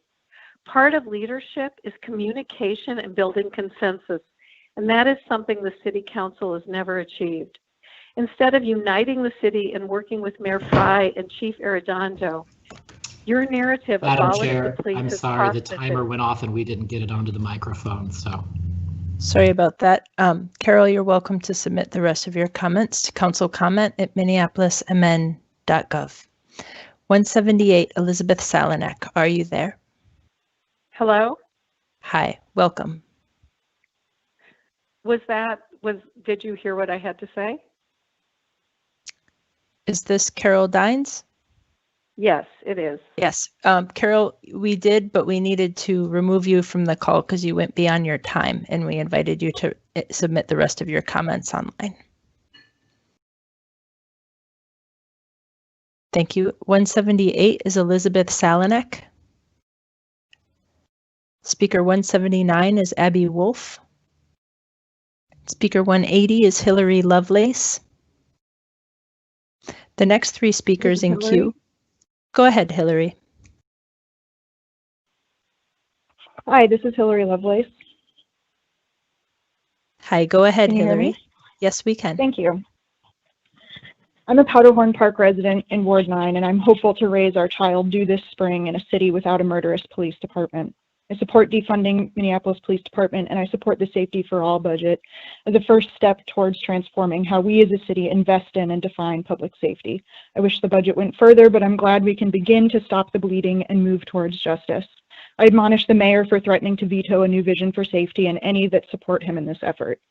In the days following George's murder and the uprising, the neighbors in my block formed a text thread and connected about ways to ensure and envision our own safety because we knew we couldn't count on MPD. We split up hours of the night to watch the street for out-of-town arsonists and for youth who needed a safe place to stay. We began to educate ourselves on how not to repeat patterns of profiling and violence from police. Many of my neighbors and I are willing to change our lives to realize a new vision for safety, and similarly, I expect the services from our city to reflect a similar sacrifice and willingness to change. I yield my time. Thank you. Next we have 181, I believe, Kenneth Cron. Speaker number 181. Hi, this is number 179. Abby, welcome. Sorry about that. Hello. Go ahead. Hi, thanks for the time. My name is Abby Wolf. I'm a resident of Ward 9, and I'm calling in favor of reimagining public safety. I'm calling in support of the people's budget. I urge City Council to pass at least parts 1 and 2 of the Safety for All proposal, shifting funding from police overtime to crucial items like mental health crisis response and violence prevention. Police currently respond to all kinds of calls they're not trained for, exacerbating and escalating things, and in many instances making things worse, especially in their interactions with Black, Brown, and Indigenous folks. Over 6 months ago, MPD officers lynched George Floyd in broad daylight, and Minneapolis became the epicenter of a global movement to reshape our notions of collective care and safety for all, not just property owners. Council members, the world is watching, and you have an opportunity to enact bold leadership by choosing to fund the basic needs of the people. We need resources in our communities to address systemic inequalities that drive violence and crime. Police reforms don't work when a bully like Bob Kroll is in. Thank you. I invite you to submit the rest of your comments to councilcomment@minneapolismn.gov. The next three speakers in queue are Kenneth Cron, Jake Sullivan, and Jennifer Mink. Speaker 181, Kenneth Cron, are you on the line? Yes, I am on the line. Welcome. Go ahead. I support the mayor's budget, and I do not support our council and their reactive approach to governing. They are complicit in the culture that we are experiencing in our police department. This council has caved in over and over to the Federation Union. The reason that we can't hold our police accountable is because this council has tied our hands by agreeing to contracts that do tie our hands. We need to decriminalize homelessness, drug addiction, and mental illness. We do need social services, but they should be funded separately, not by cutting the budget of the police department. Be accountable for once. Do your job. I yield my time. Thank you. Speaker 182, Jake Sullivan. And after him, Speaker 183, Jennifer Mink. Jake, are you there? Press *6. Wait for your line to unmute. Hi, welcome. We can hear you. Great. My name is Jake Badmerad. I live in Ward 12. I wanted to voice my support for the people's budget, and I think we should house our homeless before allocating more money to the cops. And if I could, I'd like to express myself through song. All cops are bastards, baby. I yield my time. Drop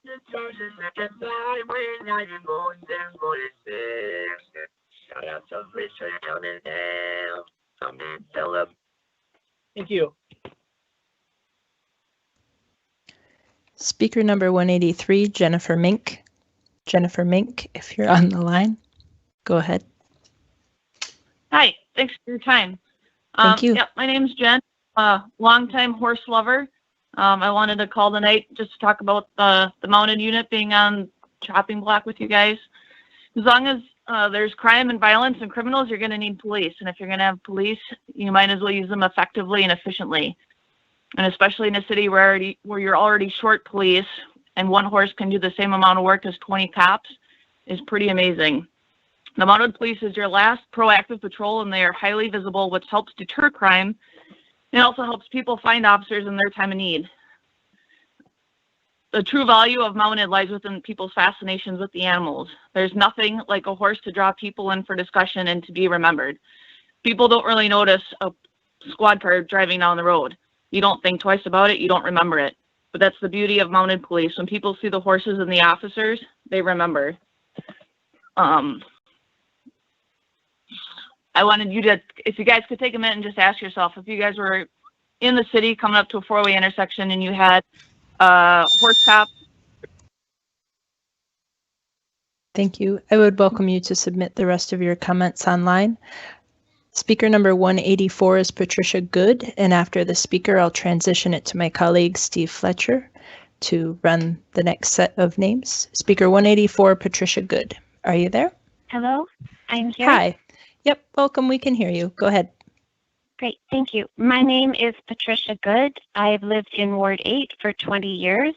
I support the People's Budget, and I support the Safety for All plan as a first step. Thank you to the council members who voted for these amendments. Please pass Safety for All as written. I have witnessed MPD brutalizing people, treating them violently and utterly without respect. MPD funding and their power need to be significantly cut. We cannot tolerate the MPD gang terrorizing our city any longer. We will only have safety when we are truly caring for each other. We need to direct our resources from all levels, city, state, federal, and personal, to providing safe homes for all, clean water, nutritious food, quality education, and healthcare for everyone. We have the resources in this country to do this for everyone.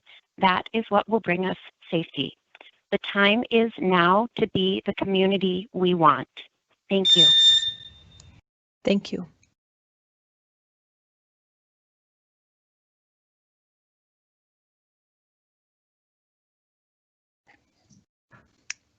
As Councilmember Fletcher gets organized here, I'll call the next three names. Speaker 185 is Christopher Humphrey, 186 is Clifton Williams, and 187 is Molly Lacey.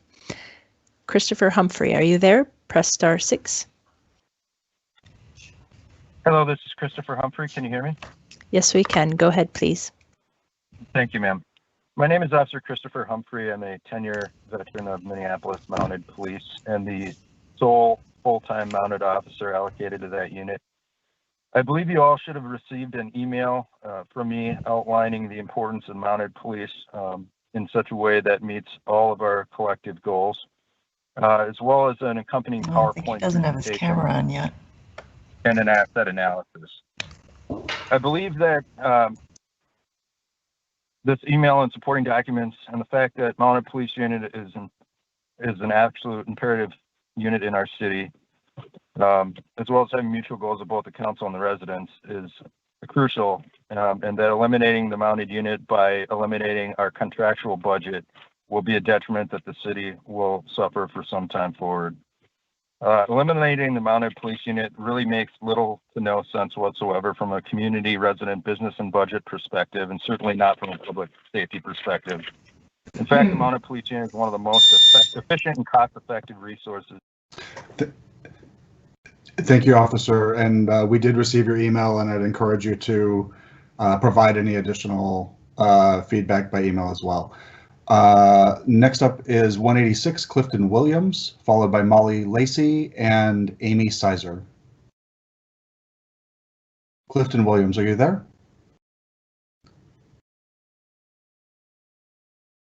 I'll call on 187, Molly Lacey.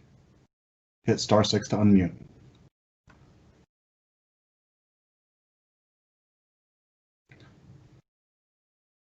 I'll call on speaker 188, Amy Sizer.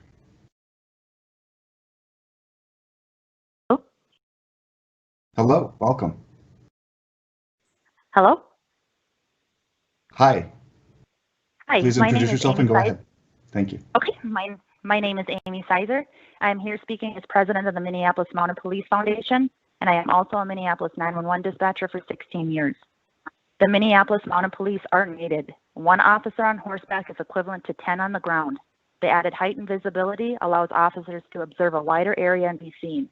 It is an integral part of MPD, providing crowd control during large-scale events such as the Super Bowl, Final Four, and Aquatennial. The horses can move large crowds of people in a controlled manner and are frequently used during bar close and more recently civil unrest.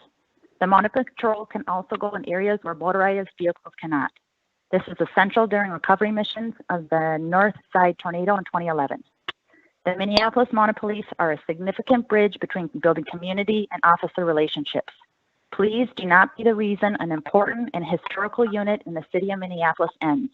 Remove this line item from your budget cuts. Thank you.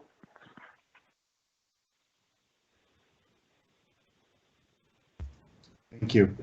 I'll call next on caller 189, Matthew Emerson, followed by Casey Holmstrom, Carl McBurney, and Valerie Clems. Hey, this is Molly, 187. Oh, hi, Molly. Go ahead. Oh, okay, thank you. Yes, this is Molly. I'm here with my partner, Miranda Strong. We live in Longfellow currently, but until recently we lived at 38th and Chicago. And I'm calling to say that I support the people's budget, and I'm very proud of City Council for making the implementation of mental health response teams. Unfortunately, this summer, my partner Miranda, who is a Black woman who lives with PTSD, suffered from a state of psychosis that lasted for several days, and I didn't consider it even an option at all to call the MPD, not only because we generally don't trust them, but especially after our experiences in the uprising, where we were peacefully protesting and still maced and still tear gassed. And I am supportive of the City Council using ongoing funding to support the mental health response teams, not one-time pilot funding, which will not attract the right candidates. And shame on Jacob Fry for threatening to veto. Thank you. Thank you for your testimony. Matthew Emerson is next, caller 189. Members of the council, I am Matthew Emerson, and I work to reduce prison populations in the state of Minnesota. My organization has led to the freedom of over 700 men and women in a simple technical violations campaign, where we ask that people who get sent back to prison for simple things like jaywalking or owning a cell phone ends yesterday. We strongly support the people's budget because it will forward not only our community, but our nation to a place of true racial equity and ending racialization. Incarceration in the state of Minnesota is being used to provide housing for people for reasons like addiction, mental health, and poverty. The Minneapolis Police Department has no view of social equity for the city of Minneapolis. The people's budget is also a rebuke of a system that has led to the killing of innocent men, women, and children who are the Minnesotans. The Minneapolis Police Department has no vision. If I was charged with protecting 3 million people, or even 3 people, and I myself killed one, I would not have a job, I would be in prison as an entity, and I would not get more money to continue doing what I've already done. Thank you for your testimony. I'll call on caller 190, Casey Holmstrom. Hit *6 to unmute. Can you hear me? I can. Great. Hi, my name is Casey. I live in Whittier, and I believe in the people's budget. I think the Safety for All budget was a good start. I think that I work in public health, and I also work on the street with people experiencing homelessness, and I think there is a major need for, figure out how we can make everyone safer. I think there is a lack of, safety needs and safety care that we are need to focus on and whatnot, but I think that and believe the people's budget will do that for us. And the bare minimum of the Safety for All budget. Thank you and have a great night. Thank you, Casey. Next up is caller 191, Carla McBurney.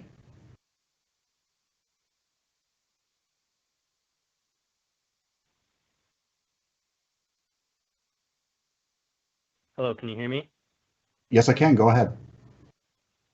All right, I'm Carl McBurney. I'm from Ward 11. I've been here for 4.5 years with my wife and kids. I support the council's proposal, and I am proud of the council for taking a stand both initially and then refining that stand later based on feedback and their work with the police department. I appreciate the work that you are doing here, and I look forward to seeing all of the future proposals that you will make to help make our city better. Thank you. Thank you for your testimony. Next up is caller 192, Valerie Clems, followed by Daniel McConnell, Jim Nyland, and Misty Rinkenberger. Go ahead, Valerie.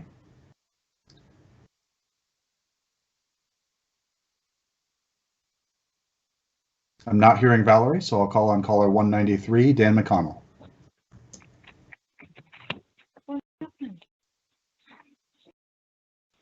Dan McConnell.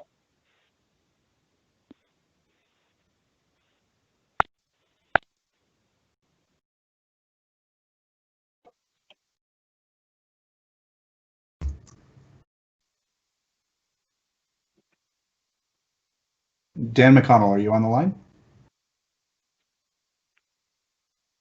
Thank you, Councilmember. I keep getting muted. I'm sorry for that. I just wanted to take a minute to do something completely different and talk about elevator inspections and ask the council members to support Councilmember Gordon's amendment that's going to be offered later tonight. You know, we were, as a Ward 2 resident and longtime Minneapolis resident and the business manager of the building trades, we were told through the summer that we wouldn't be seeing layoffs in our bargaining unit. I was surprised to find out in the mayor's budget that that was not the case, that there's a proposal to eliminate all of the elevator inspectors in the city. As we dug into these numbers, it became clear that that should not be part of the budget conversation. Elevator inspections brings in revenue to the city, and it's done so consistently for the last 5+ years. I'd also like to point out that in order to eliminate this service, the council should also repeal the ordinance requiring the city to provide elevator inspections, and there should be a public hearing on that action as well. My ask is for you to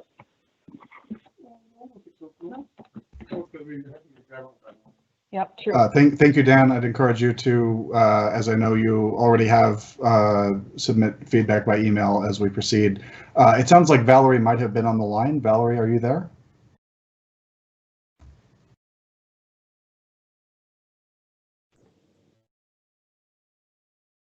Valerie Clems, are you on the line?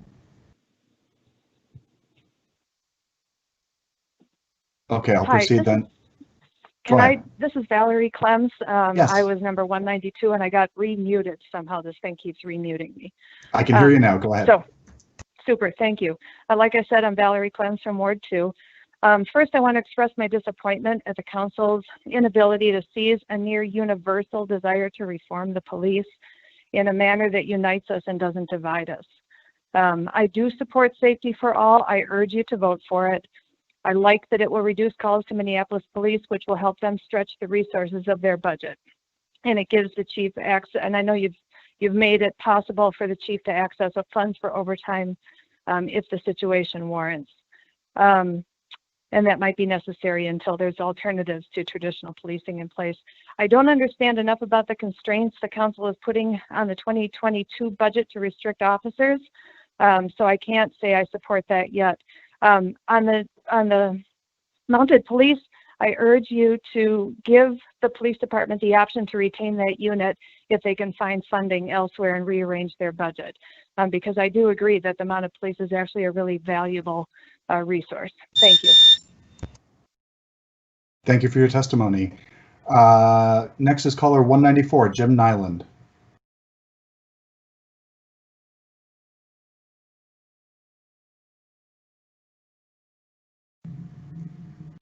After Jim, we'll have Misty Rinkenberger, Aaron Sandsmark, and Jennifer Hedberg. Councilmember Nyland, are you there?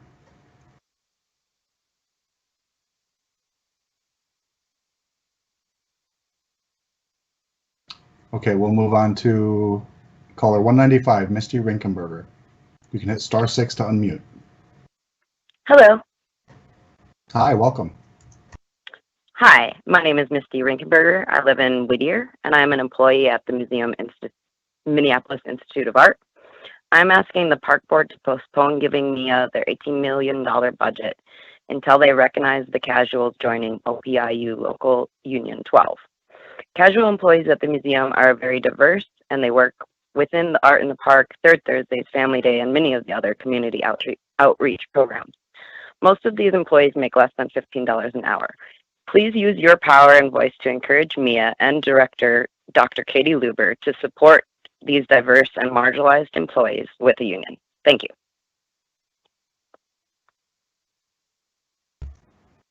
Thank you for your testimony.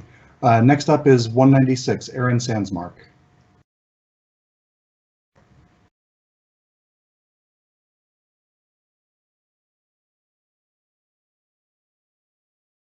I'm not hearing Aaron, so I'll call on caller 197, Jennifer Hedberg. Hit *6 to unmute.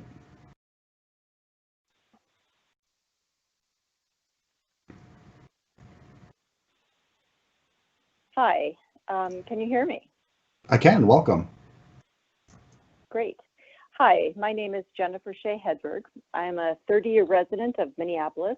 I live in Ward 13, and I am testifying in support of the budget as submitted by the mayor and in opposition to any alternative proposal that seeks to remove requested funding for the police department. The police chief has represented that the requested funding in the submitted budget is necessary to adequately address this situation, and no evidence has been raised on which to challenge the chief's representations. The council should trust the chief, not seek to limit his freedom, nor divert the necessary funding for his department in order to fund new public safety alternatives. Both current safety and future changes to policy can be accomplished if you engage in good governance and not be swayed by public passion. In short, police deter crime. We need more well-trained police, not fewer, to protect residents and businesses. Thanks so much. Thank you for your testimony. Next up is caller 198, Sirius Marie, followed by 199, Tom Hedberg.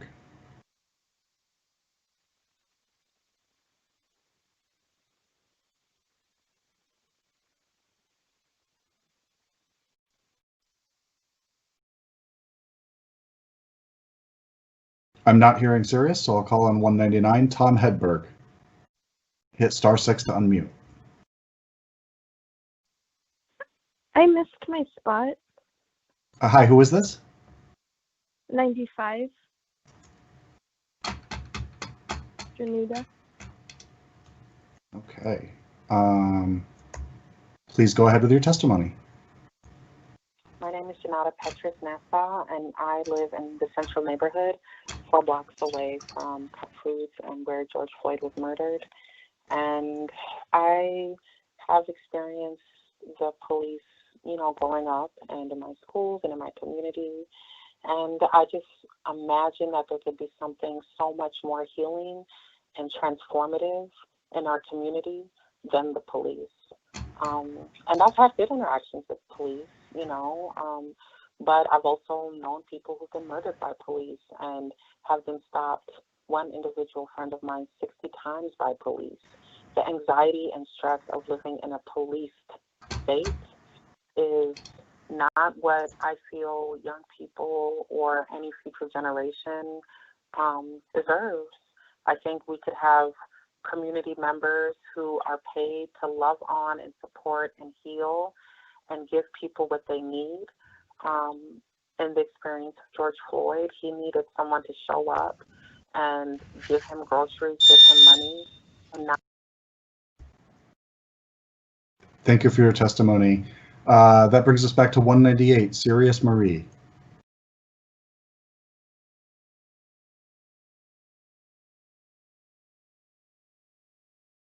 I'll call now on 199, Tom Hedberg. Tom will be followed by Kathleen McCormick, Rose Stengel, and Julianne Brunzel. Tom, if you're there, hit *6. Caller 200, Kathleen McCormick, hit *6 to unmute. This is Kathleen McCormick. Welcome. Hello, this is Kathleen McCormick. Can you hear me? We can hear you. Please proceed. Okay. I am a 35-year resident in Ward 11, and I operate a in-home childcare. I've been licensed for over 30 years. I want to see the city respond to the needed changes within the police chief's department and have him have the power to replace, retrain, and hire the needed police staffing that our city deserves. The presence of police in all the neighborhoods of the city is very low. And the response, of course, to this summer's tragedy and the history of some of the aggressive moves in an attempt to create. Thank you for your testimony. If you do get cut off, you can submit your comments to us via email, and I encourage you to do so. Next is Rose Stengel, followed by Julianne Brunzel and Chantra Hoke. Go ahead, Rose. Mm-hmm. Caller 201. Mm-hmm. Caller 202, Julianne Brunzel. Hit *6 to unmute.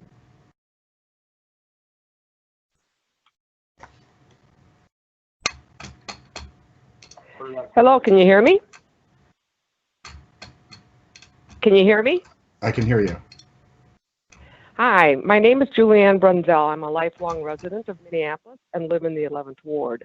By way of background, I am a retired police officer of 33 years, retiring as special agent with the Minnesota BCA, and was the second woman in Minnesota to work patrol. Ironically, I am a strong liberal who found myself working within a very conservative and at times hostile environment. It is obvious that policing is in dire need of reform. As a start, fill the rank and file with 50% women and people of color. Cutting the budget is not the answer, however. Therefore, I am in support of the mayor's budget. My fear with the defunding measures is that the remaining sworn officers will become 911 order takers, adventure seekers, and more militarized. Policing is a social service agency, folks. It is the only public service that makes house calls on demand 24/7, 365. This alone provides the community with a sense of security and safety. Thank you. Thank you for your testimony. Caller 203, Chantra Hawk. Chantra Hawk. We can hear you. Go ahead, please. My name is Chantra Hawk. I'm in full support of the People's Budget and Safety for All proposal. My mother lives near Lake in Portland in Ward 9, near where I grew up attending elementary school. I do not trust the police, nor have I ever felt safe around the police. That means we're doing something wrong. I worked with people without homes at Hennepin County. When I was working there, police were handling calls that someone with expertise in mental health crisis or someone with housing resources should have dealt with. People do not need police. We need additional funding and education, infectious disease prevention, affordable housing, mental health support, all which would get at the root of the problem in preventing violence and crime. The funding for the MPD is 193 compared to the health department, which is 24. Only a third, 66 million, is being demanded to be divested. I'm insulted by the mayor's veto, where during a pandemic where healthcare providers do not have a proper protective equipment.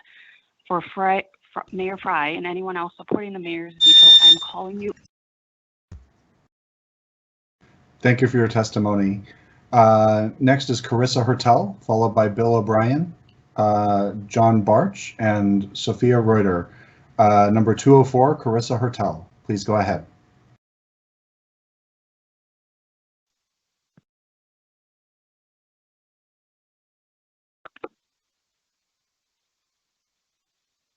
Carissa, you can hit *6 to unmute.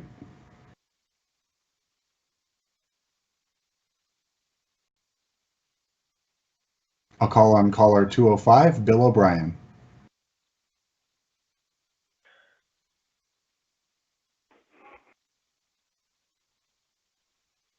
Yes, my name is Bill O'Brien, and I live in Ward 11.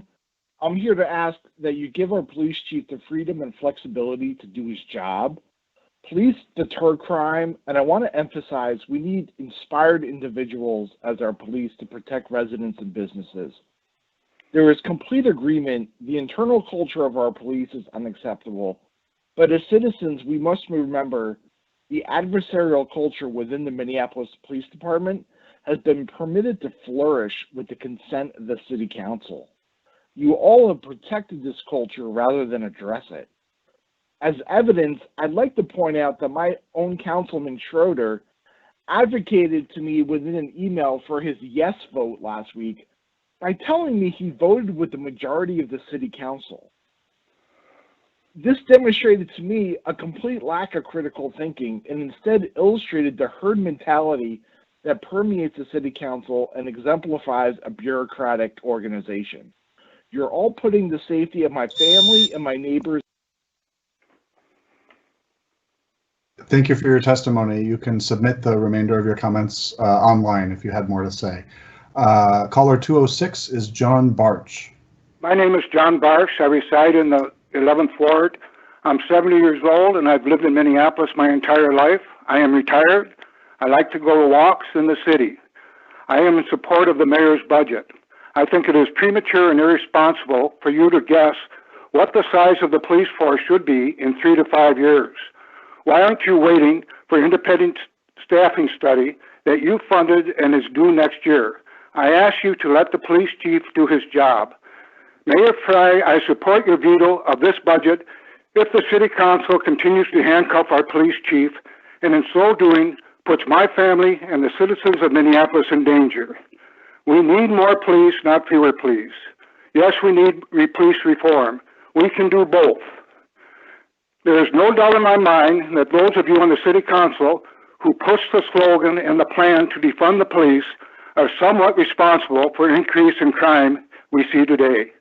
I would like to know, when will it be safe for me to go on walks again? Thank you. Thank you for your testimony. Next up is caller 207, Sophia Reuter, followed by Jory Cosell, Sherry Seifert, and April Christensen. Hi, Sophia, go ahead. Sophia Reuter. Can you hear me? Yes, we can hear you. Thank I'm you. in 8th grade. I'm Welcome. 14 in 8th grade and I attend Minneapolis Public Schools. I've lived in Minneapolis my whole life and it is a place that I care about and I really want to see succeed. The recent events, such as the murder of George Floyd and the carjacking with shots fired right outside of my house, has made me feel very unsafe. I feel like defunding the police has become a trend on social media that not everybody understands. While I do not think defunding the police is the right answer, the police system is in serious and desperate need of reform. I think the mayor and the council members need to find a way to collaborate so everyone in the Minneapolis community can feel safe and protected. As Michelle Obama said, when they go low, we go high. Come on, Minneapolis, we can do it. Thank you for your testimony. Caller 208, Jory Cosell.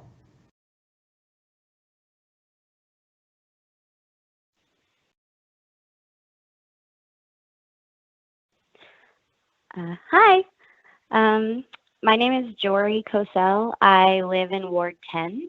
I also work at a small business located on Nicollet in Ward 10. I'm going to say that the people's budget and safety for all are necessary first steps towards true public safety reform. The city of Minneapolis showed up by the thousands this summer to demand swift and drastic change in our approach to public safety. And the people of the city are calling for reallocation of funds and redistribution of power and resources, primarily against and away from the MPD and the union they're protected by. For Mayor Frey to upend a multi-billion-dollar budget, over $7 million in MPD funding, is an unforgettable disappointment. We don't need more armed officers. We need safety and resources for our most vulnerable neighbors. Thank you. Thank you for your testimony. Next up is caller 209, Sherry Seifert, followed by April Christensen and Richard Reuter Sr. Go ahead, Sherry. Hello, you hear me? I can hear you. Please proceed. My name is Sherry Seifert, and I'm a middle-aged white woman and a homeowner living in Ward 12.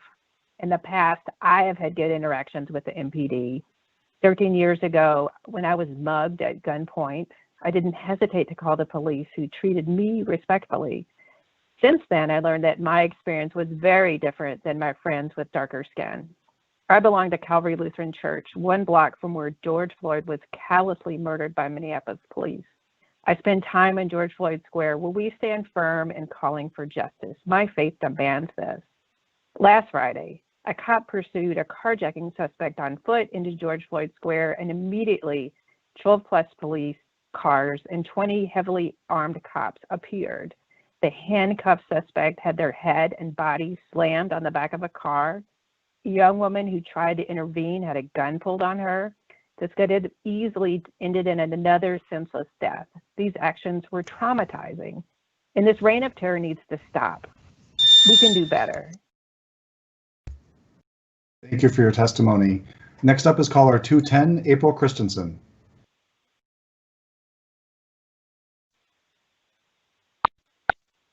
Hello. Hi, please proceed with your testimony.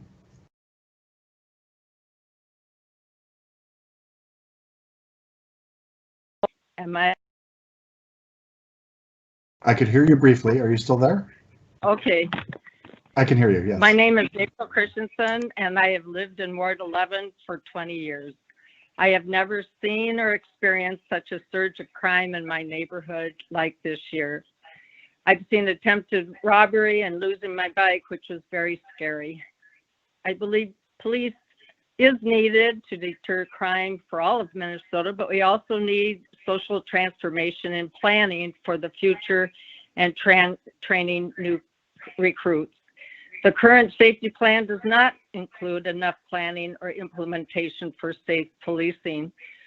This is why I think voting for mayor's police budget is so important to me now. We need to support Chief Arendano so he can have the freedom and flexibility to do his job. Thank you. Thank you for your testimony. Next up is 211, Richard Reuter Sr., followed by Nicholas Barch, Zara Kurt, and Jake Seifert. Are you there? We are here. We can hear me? you. Thank you. My name is Richard Reuter Sr. I live in Ward 11 and have lived here since 1970. I raised a family in Ward 11, and for 40 years I ran a very successful business in Minneapolis.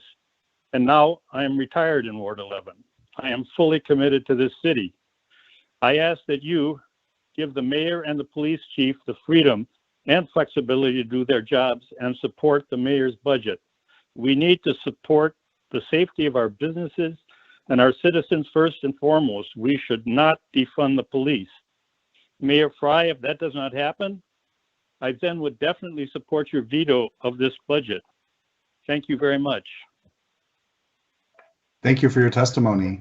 Next up is Nicholas Barch. Welcome, Nicholas. You can hit *6 to unmute.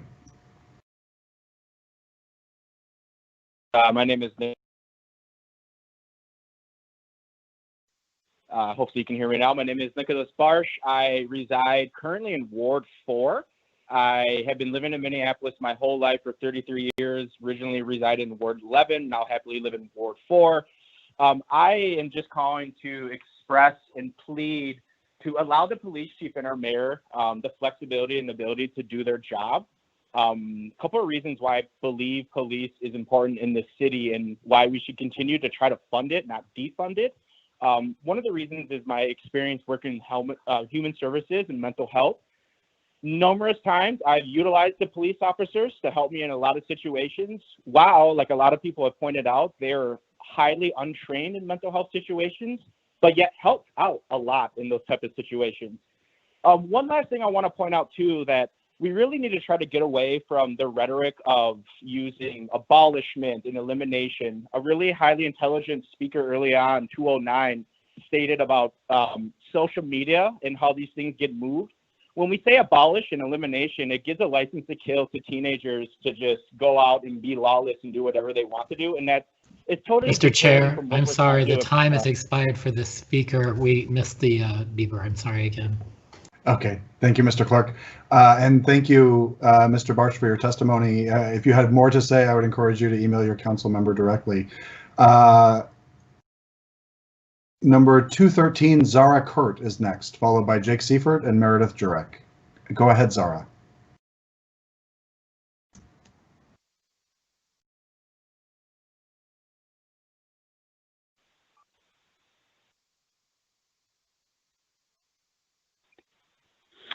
Hello.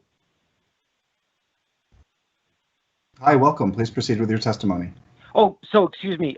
So I'm actually number 199. I was stuck in the lobby for music. Tom Hedberg. Can I speak now, or should I wait? Yes, Okay. yes, Tom, go ahead. Thank you. Okay, thank you. Hi, my name's Tom Hedberg. Over the past 3 decades, I've lived in Minneapolis, run small businesses in wards 3, 10, and 13.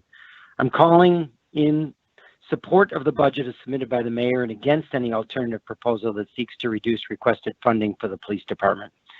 Good governance keeps itself grounded in facts and makes decisions to address those facts versus public passion. The city currently has a police staffing challenge exacerbated by the significant ongoing rise in crime, as well as some public attitudes. The police chief has indicated the funding in the submitted budget is necessary. I've not seen the facts to challenge the chief's representations. Both current safety along with future improvements in public safety can be accomplished with wise, informed governance rather than marketing style slogans. Restricting the police chief at this time is extremely reckless and will put the safety of the people at risk. Minneapolis is at an important crossroads. Let's get this right. Thank you. Thank you for your testimony. That brings us back to caller 213, Zara Kurt.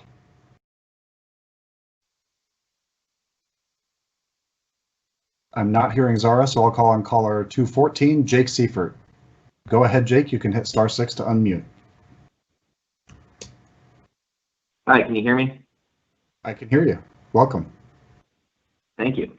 My name is Jake Seifert from Ward 8. I felt compelled to call in tonight because folks such as the chief, mayor, members of the council, and apparently a lot of folks from Ward 11 have been manipulating my experience to fit their own agenda. In early November, when my car was broken into, a window was shattered, and a backpack was stolen. It was a major inconvenience and definitely scary, but the more I thought about it, there was virtually nothing that the police could have done to stop this incident from occurring. The point is, police do not prevent crime. The chief himself has admitted that there is no magic number of officers that will stop all so-called crimes. We need to stop funneling money into a broken department that employs violent outside agitators to openly despise, harass, and murder our residents. We need a system in place to make it so that people don't feel like their only option to survive is to break into cars. I support the people's budget, and at the very least, the council needs to approve the Safety for All amendment. Mayor Frey needs to come to terms with the fact that the cops and the Star Tribune will never respect him, so he might as well do something for his residents for a change. Thank you. Thank you, Mr. Seifert. Caller 215, Meredith Jurek, followed by Stephanie Shimoda, and 217, John Wheaton. Go ahead, Meredith.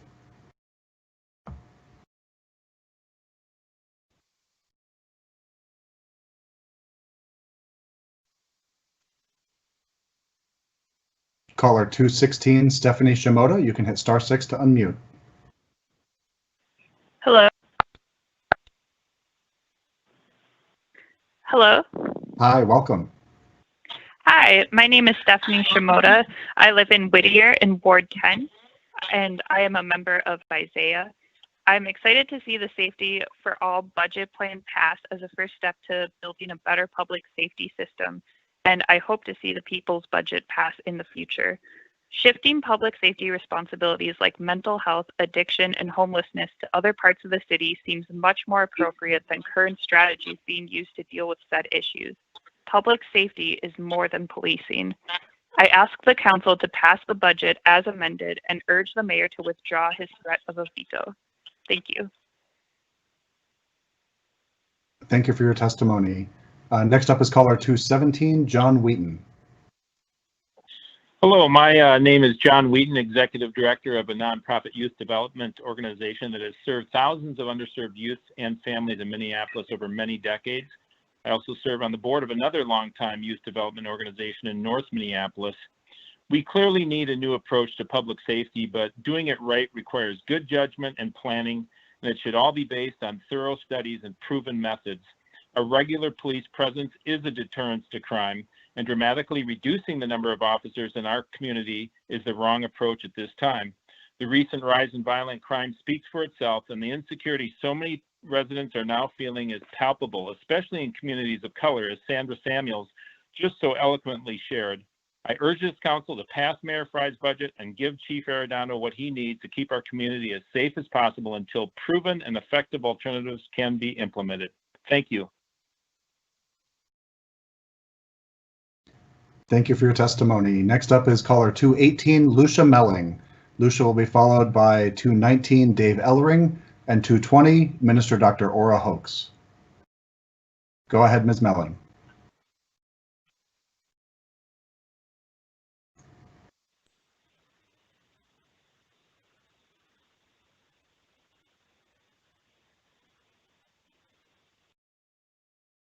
I'm not hearing Lucia Melling, so I'll call on caller 219, Dave Ellering.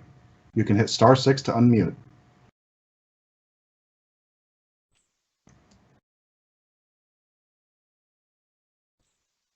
My name is Dave Ellering. I live in Ward 10. I strongly believe that our current system needs to change, but this cannot be rushed. People's lives literally depend on these decisions, so they need to be educated and based on facts. And the data does not lie. Police deter crime. Do police eliminate all crime? Of course not. But crime will continue to skyrocket as police presence is further decreased. Minneapolis is currently unsafe for all people, regardless of color, and it's unacceptable. What happened to George Floyd is disgusting, but decisions based solely on emotion and good intentions without strategic planning are harmful to us all. City council members, you owe it to yourselves, the people of the city, and the memory of George Floyd to base your decisions on facts, data, and studies so that the changes can be effective, long-lasting, and truly keep everyone in Minneapolis safe. Mayor Frey, I support your veto of this budget if the City Council continues to try to force it upon Minneapolis and place all of our lives in further danger. Thank you. Thank you for your testimony. Next up is caller 220, Minister Dr. Ora Hoax. Welcome.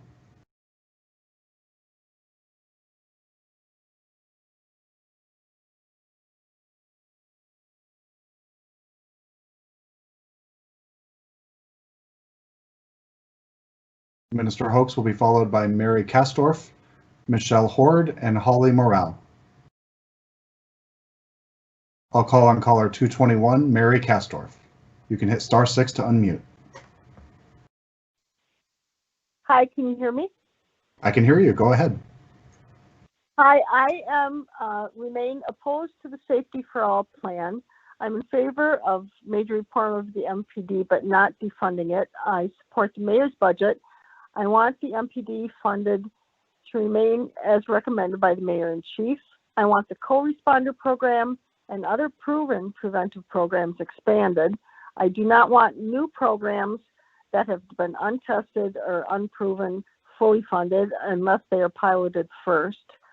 I don't want any MPD staffing reductions made until the results of the staffing study are available, which won't be till later next year. I want logical and rational decision making. I do not want decisions based on inexperience and emotion. If the Safety for All plan is approved by the council, I am supporting the mayor's veto of the plan. Our crime is out of control. This is not the time to make major changes that are not well thought out. Preventive programs are great, but they take years for results, and we do not have that. Thank you for your testimony, and you can submit further comments via email. Next is caller 222, Michelle Horde. Hi, Kevin. Thank you. This is Dr. Ora Hoax. Oh, I'm sorry. We missed Minister Dr. Ora Hoax. So we'll go back to caller 220, and then I'll get right back to you, caller 222. Please go ahead. This is Dr. Ora Hoax. Welcome. Thank you. I am a resident of Ward 5, and I'm a community elder, and I'm also of African descent.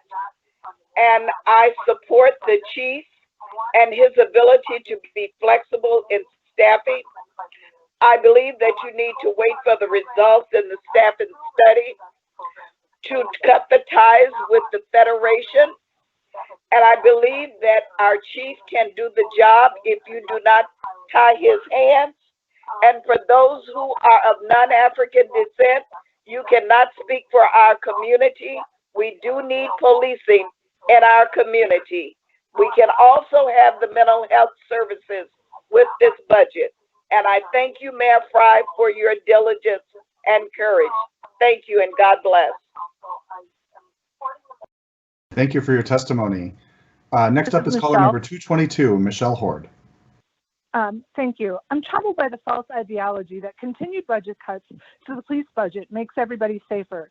This rigid either-or ideology has us in this crime-infested mess. The reality is we need an increase in the police force. We need bike patrols, mounted patrols, foot patrols. We need more police getting to know and interacting with the people in our communities. The way to build safer communities through a police force is through a police force that is fully staffed, continually trained in diversity, community outreach, and de-escalation. We need a fully funded budget to do this. We have to be more progressive in our plans before pushing to slash budgets and personnel in a punitive manner. Let's support our police chief's plan of a newly created public safety department. I support Mayor Fry's budget. And also, please quit using the word privilege to shame people for wanting to be safe. Thank you. Thank you for your testimony. Next up is caller 223, Holly Morrill.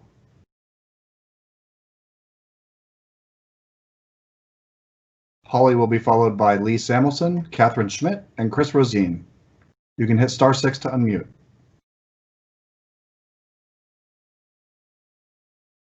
I'll call on caller 224, Lee Samuelson.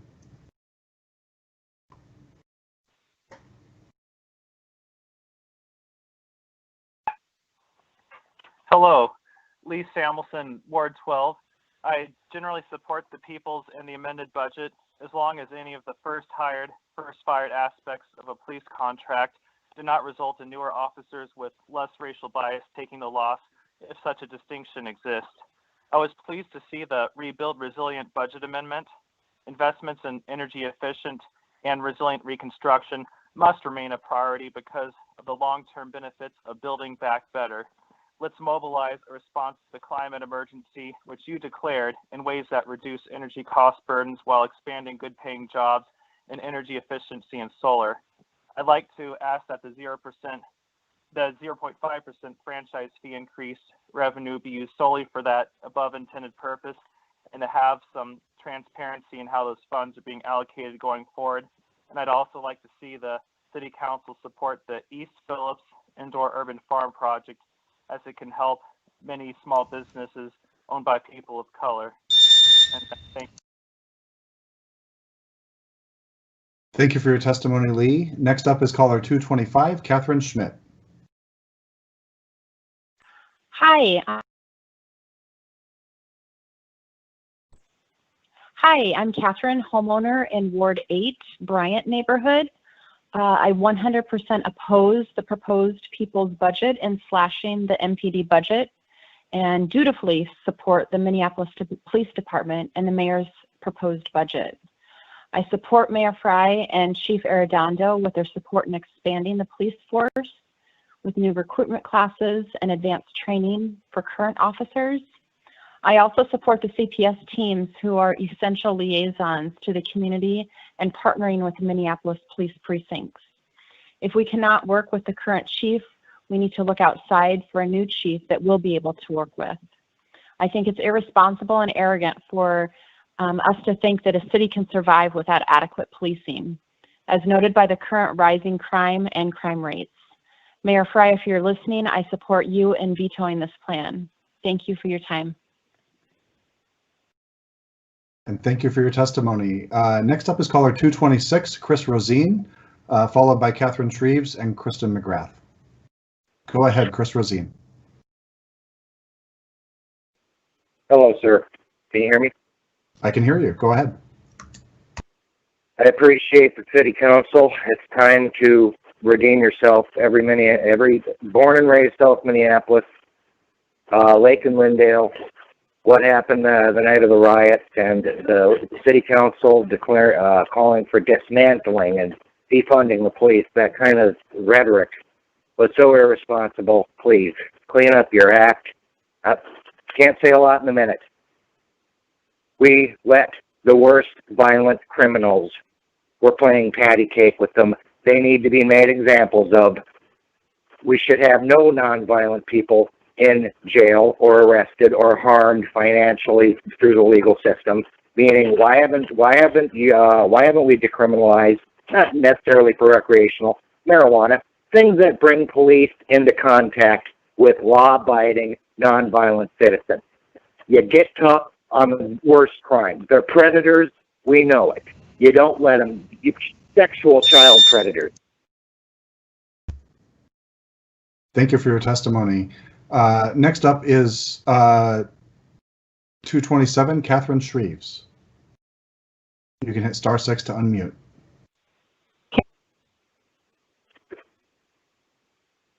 Hello? Can you hear me? Hello? Hi, is this Catherine Shreves? Yeah, can you hear me? Yes, I can hear you. Please proceed with your testimony. Oh, sorry. I'm Catherine Shreves. I've lived in the 13th ward for over 30 years. I support the mayor's budget, and I'm asking the council to approve the mayor's budget and give the police chief flexibility to run the police department without micromanaging him. I want to see reform of the police too. And like people all over the world, I was horrified by George Floyd's murder by the police. So I'm asking the city council to work immediately on reforming the police contract that allows bad police to stay on the force. Get rid of provisions like past practices and just cause. We should be replacing these bad cops with better cops, not defunding the police. And I do think we need improved social services, co-responder programs, and mental health services, but I don't think these need to be funded by cutting the police department. Public safety is the most basic responsibility of government, and I think the council has exercised very divisive leadership by pushing for staffing reductions before you can see the results of the staffing study you approved. I want to live in a just, safe, and well-managed city. Thank you for your testimony. Next up is caller 228, Kristen McGrath, followed by 229, Donald Joseph, Annie Shao, Annie Mack, and Doug Ritzema. Go ahead, Kristen McGrath.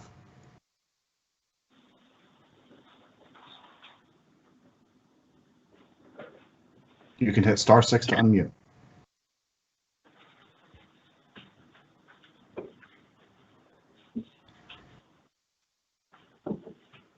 I'm not hearing Kristen, so I'll call on number 229, Donald Joseph.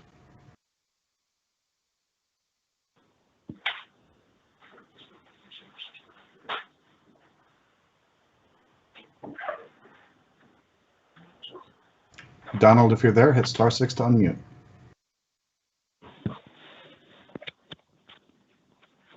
I'm not hearing Donald, so I'll call number 230, Annie Shao.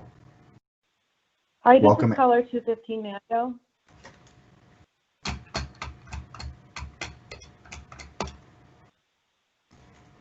I'm sorry, what was your name? 215, Meredith Urick. Meredith Urick, caller 215. Great, please go ahead. I'm from Ward 11, and I'd just like to go back to the evening of May 30th, 2020. On the heels of this city's darkest hour, we found ourselves under threat by outside groups preying upon the victim on the vacuum of chaos. As I sat with my neighbors glued to my Citizen app under the din of military helicopters, it marked the first time I have ever feared for the safety of my family in this city that I love. A moment for me that also awakened a profound connection to the Black and brown people of our community for the type of fear that they must feel every day. It is unfathomable. Fast forward to 2 weeks ago, where on my block, shots were fired at an innocent woman in a carjacking attempt, again by criminals preying upon the vacuum of known chaos within our city. We cannot continue to incent the chaos that invites this criminal activity. Why is working to protect our residents of color and ensuring safety for our citizens mutually exclusive? I support the mayor's budget to align on a solution that works for the long-term viability of this city. Thank you. Thank you for your testimony. That brings us back to Annie Shao, caller number 230. Annie, if you're there. In Minneapolis, close to George Floyd was murdered. My name is Annie, and I live in Minneapolis, close to where George Floyd was murdered. The MPD only brought violence to originally peaceful protests. I believe the city should move funds from the policing budget to community programs for homelessness, domestic violence, housing, and education.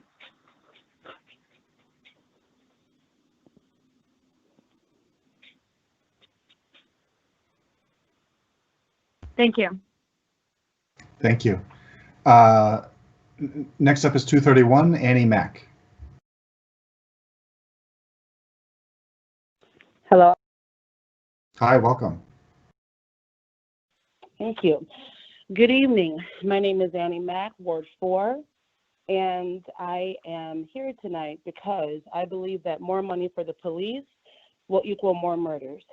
The devastation that has taken place within Minneapolis has been completely disheartening and has broken the spirit of so many.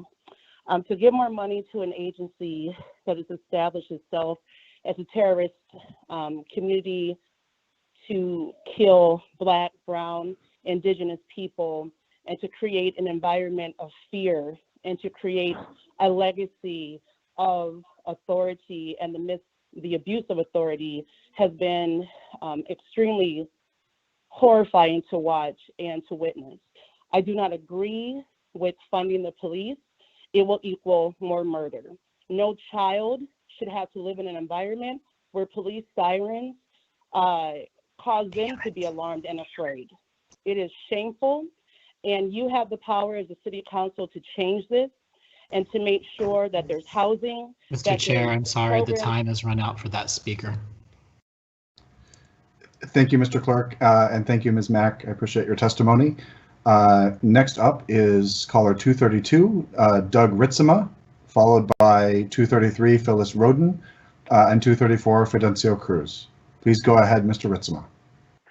Hi, my name is Doug Ritzema, and I live in Ward 12. My wife and I moved to Minneapolis 2 years ago from a neighboring suburb. We moved here because we wanted to be part of the city and the life that Minneapolis had to offer. Now, 2 years later, we are very concerned about this city's future. The killing of Mr. Floyd showed one concern. The rioting that followed showed another.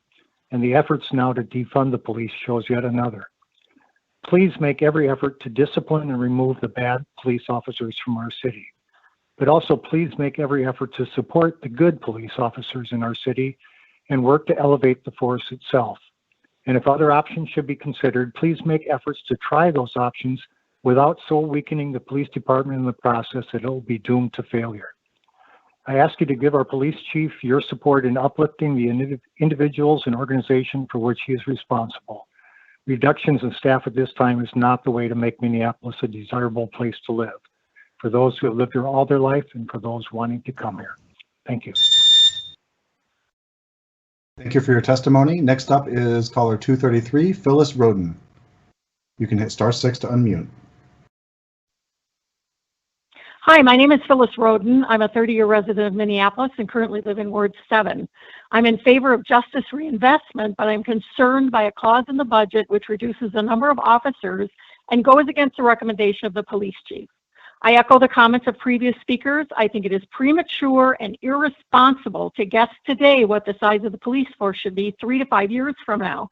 As people move into the city, more officers will be needed, and this clause will tie the hands of the police chief for the next 2 to 3 years.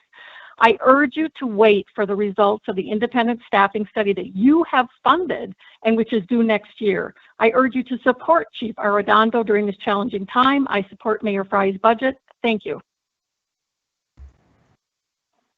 Thank you for your testimony. Next up is 234, Fidencio Cruz. Hello, can you hear me?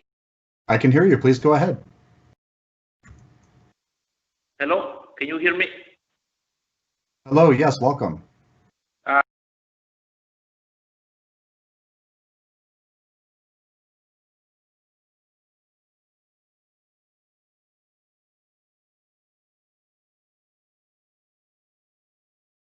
Mr. Cruz, I heard you for a moment and then I stopped hearing you, so I'm going to go ahead and call on the next caller. Okay, and hopefully hi, my name is Fidencio Cruz.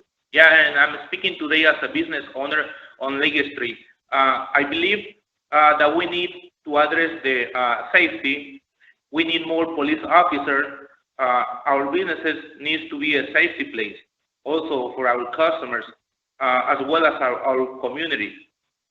Almost every day, I heard stories from customers that they were robbed by men with guns.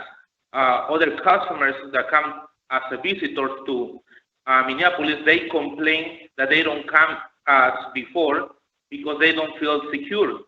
All this affecting our businesses, our community.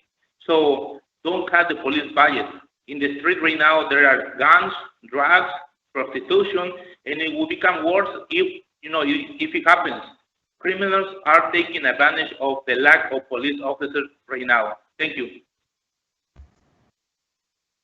Thank you.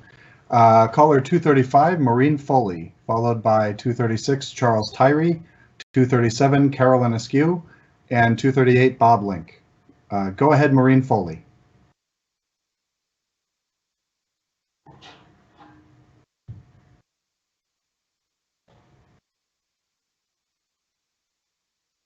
I'm not hearing Maureen Foley. I'll call on 236, Charles Tyree.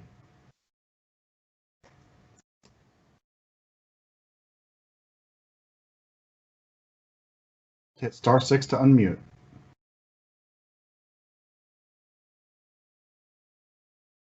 Caller 237, Carolyn Askew.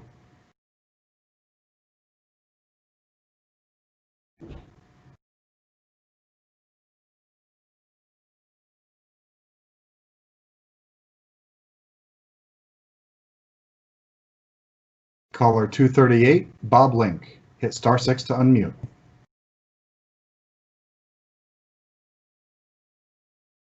Bob Link. Welcome. Please proceed with your testimony. Hi, this is Bob Link. I'm a 40-year resident of Northeast Minneapolis and support the mayor's budget. With the increase in crimes with carjacking, robberies, criminals feel emboldened in these crimes because of the lack of support from the city council to the police department. My question to you, the city council members, have you done any ride-alongs with our officers? Do you know what's going on there, that you've been there yourself? I'm guessing not.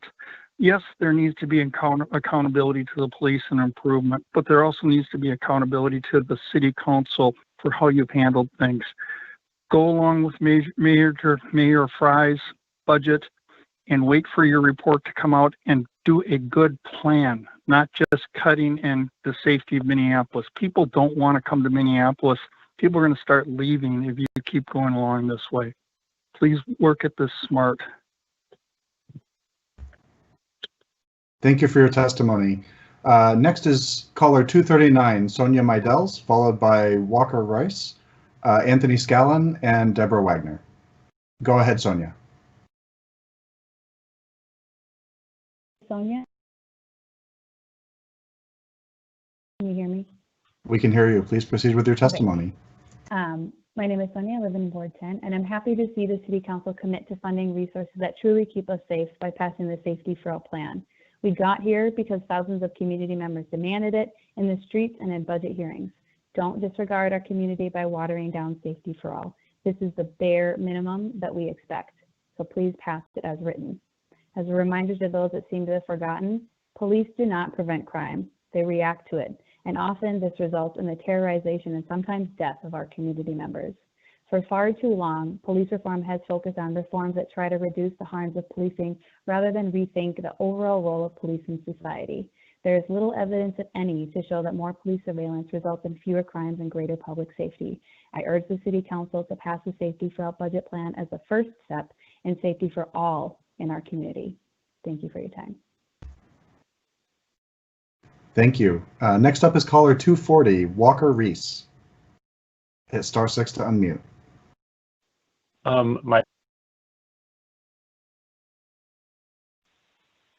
My name is Walker Reese. I live in Ward 6, and I am calling in to support the people's budget.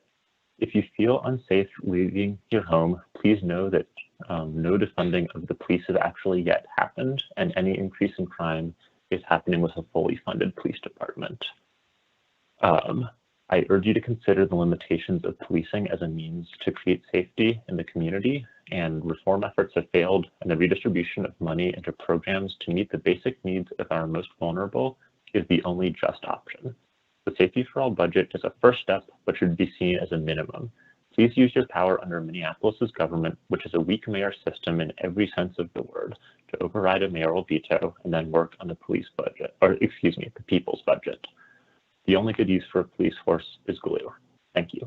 Bye-bye. Thank you for your testimony. Next up is caller 241, Anthony Scallon. You can hit *6 to unmute.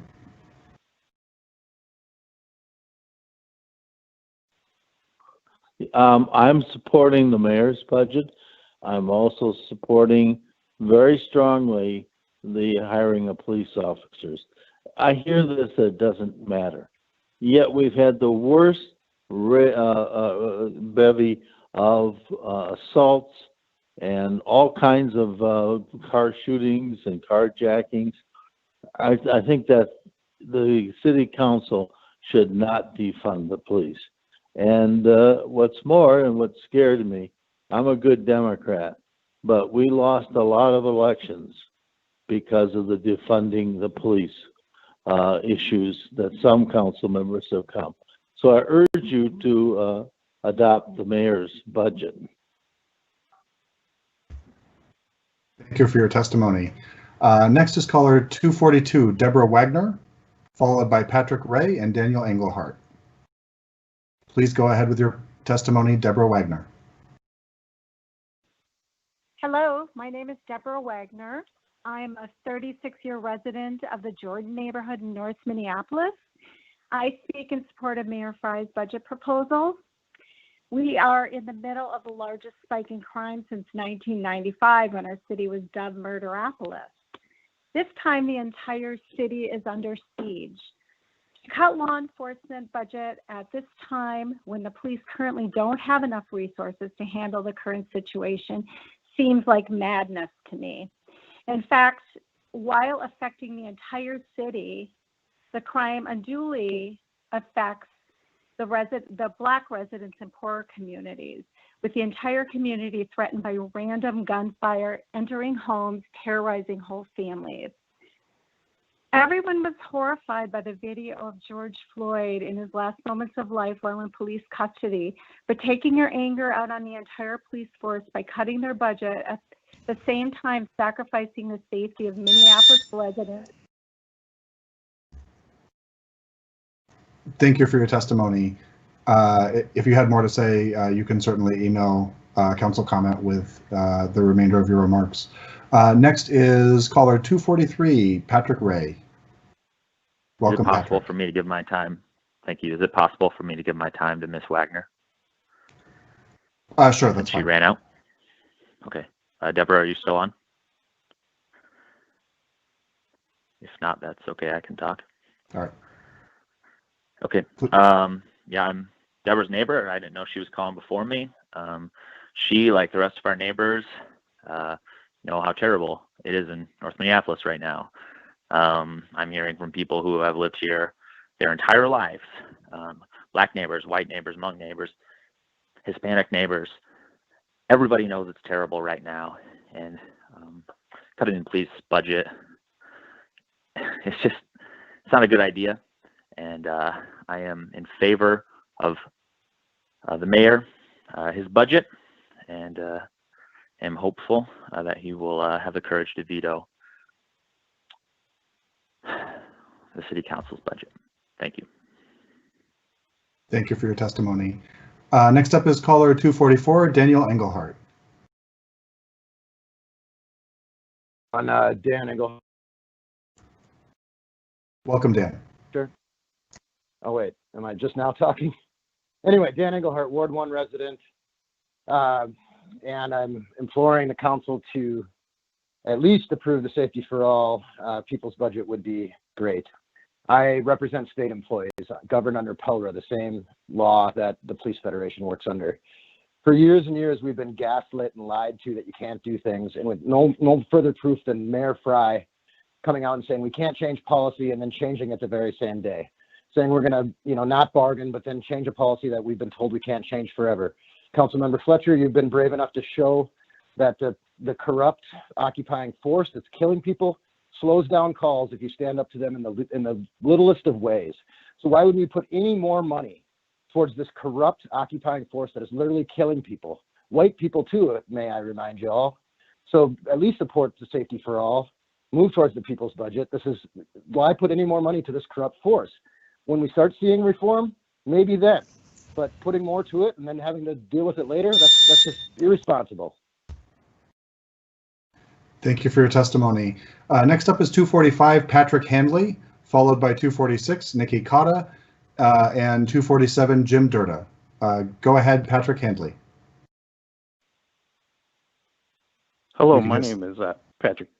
Hello, my name is Patrick Hanley, and I live in Ward 12. I believe in a both-and approach. I support Mayor Fry and the police chief staffing recommendations for the PD. Given all the recent violent crime that is occurring at this point in time, it is not prudent to reduce the PD staffing level. In the future, it may be time to reduce it, but not at this time. Should the council vote to reduce the PD staff, I fully support a veto by Mayor Fry. Thank you for your time. Thank you. Next up is caller 246, Nikki Cotta.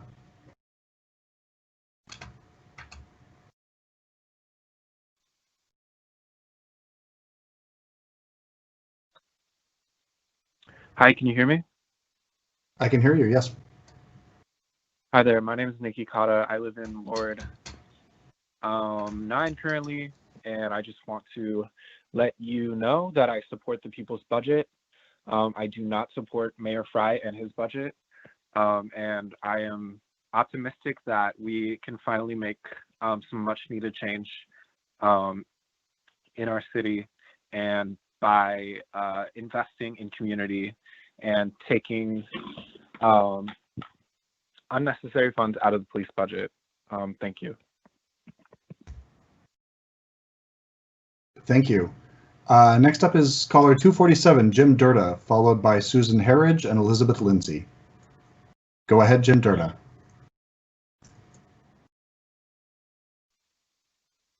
Hi, this is Jim Durda, General Manager of City Center. Excuse my voice, I'm losing it. Anyway, we pay about $7 million in real estate taxes, about $2 million in fiscal disparities for a total of $9 million. We have high expectations, actually now reasonable expectations for the city's services.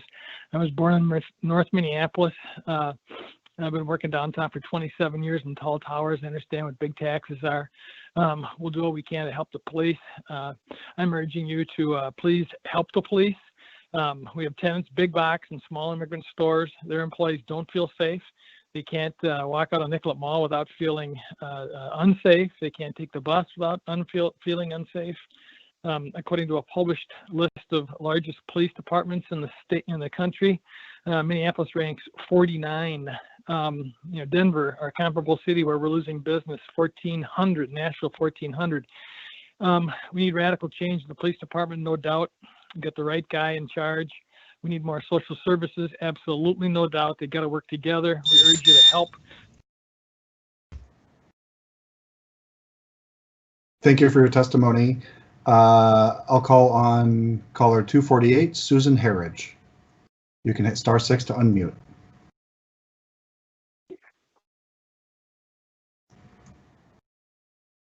Can you hear me? I can hear you. Please proceed with your testimony. It takes a second. Okay, my name is Susan Harridge, and I'm currently a member of the Lindale neighborhood in Ward 8.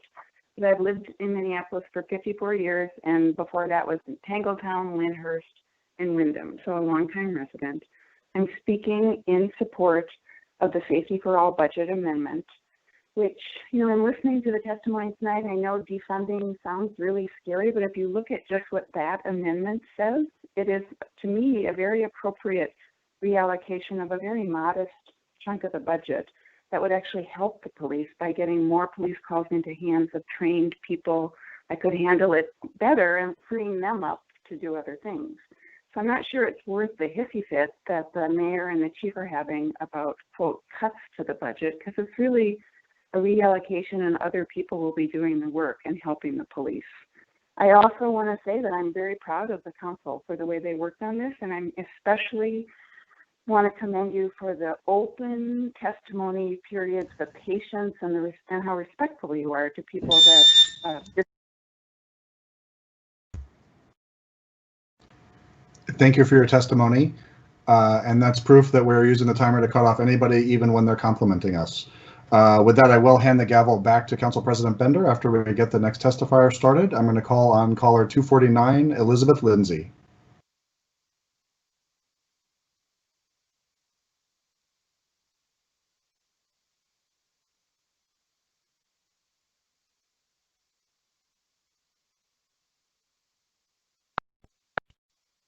I'm not hearing caller 249, so I'll call on caller 250, Lydia Beerbohm.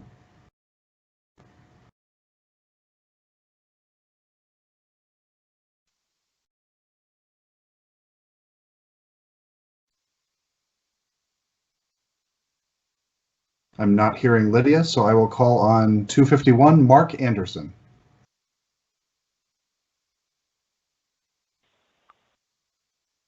You can hit *6 to unmute. Hello, this is Mark Anderson with Barbara Schneider Foundation, which is formed in partnership with Minneapolis Police Department to create the first CIT program in Minnesota. CIT is spread around the state, and now Minnesota has mandated de-escalation training for all officers. MPD was a leader in the collaboration between police and mental health, including in the nationally known Memorandum of Agreement that they signed with the Unity Community Mediation Team. Chief Arredondo is advancing this agenda. Fewer police mean more arrests. The county jail has 30,000 plus bookings annually of inmates, half of which have a mental health history. But now we know that the main barrier to de-escalation in our communities is not mental illness, it is trauma caused by criminal violence, abuse, and neglect by our systems, by the economic and social pressures that create our worst in the nation racial disparities in Minneapolis. MPD has been part of the solution. Communities need them. Support the Unity Community Mediation Team and do not fund. Thank you, sir. Speaker 252 is Natasha Lipinski.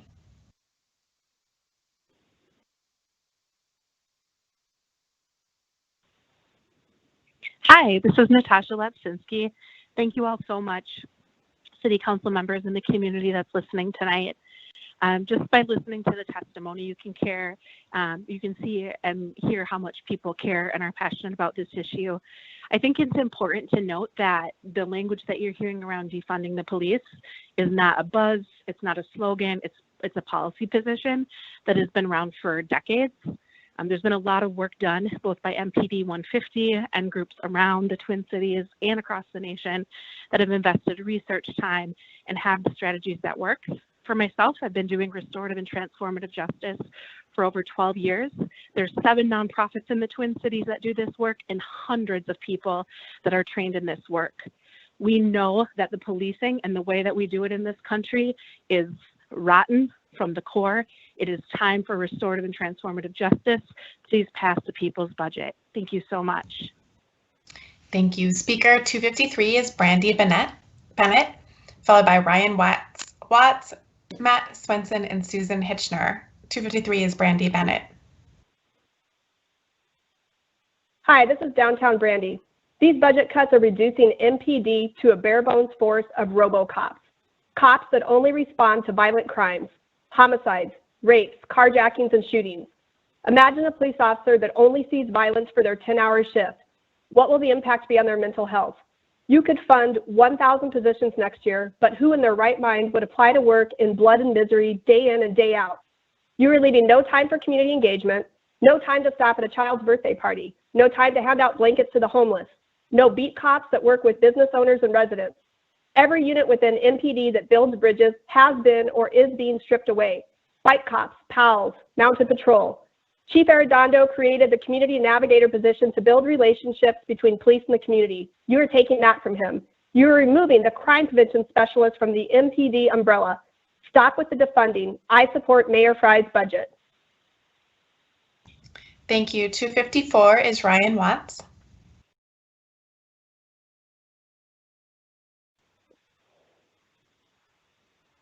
Good evening. Can you hear me? Yes, go ahead. This is Ryan Watts, Ward 13. First, thank you, Linnea, for your rational thinking and voting. I'm calling in support of the police chief and the mayor's budget and to support a veto if required.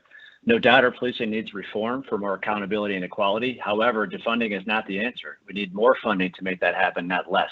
Let's stop the political polarization that has made its way from the White House and now all the way down to our own city council. There are valid points on both sides of this discussion, but this should not be an either-or choice. The city received a pledge of at least $5 million last week from private business to help fund social services and new models of public safety. Use that money for non-policing initiatives and keep the police department properly funded. If the council could stop chasing away our much-needed tax base with irrational decision-making, we could have funding to support both proper social services and funding to reform, recruit, and train our police force. We need fair, safe, and effective policing. Let's support the chief and the mayor's budget to provide the proper resources to make that happen. Thank you. Thanks. Speaker 255, Matt Swenson.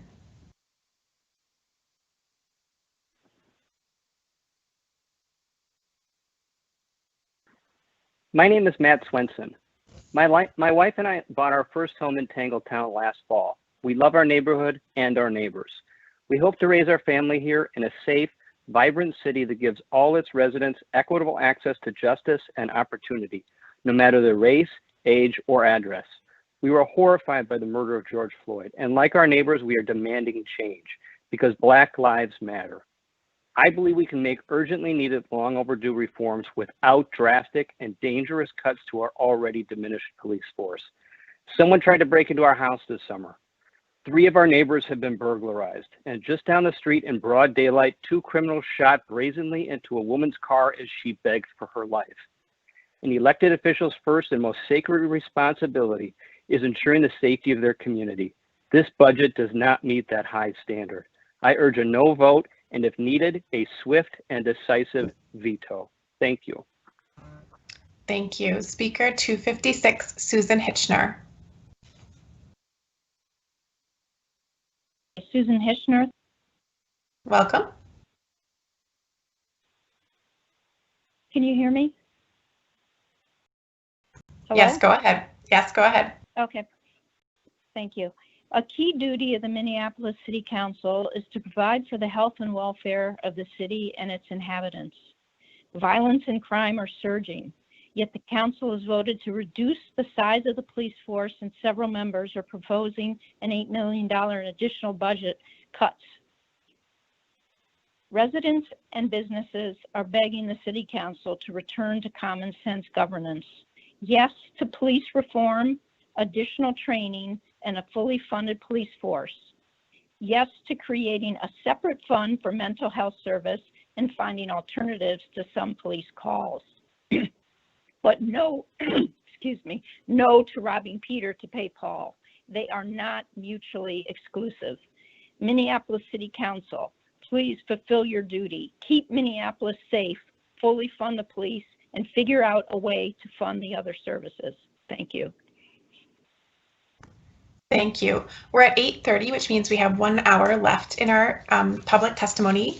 The clerk's office has updated our LIMS system on the website to include 6 amendments that council members will be bringing after the hearing. Our next speaker is 257, Ryan Brennan.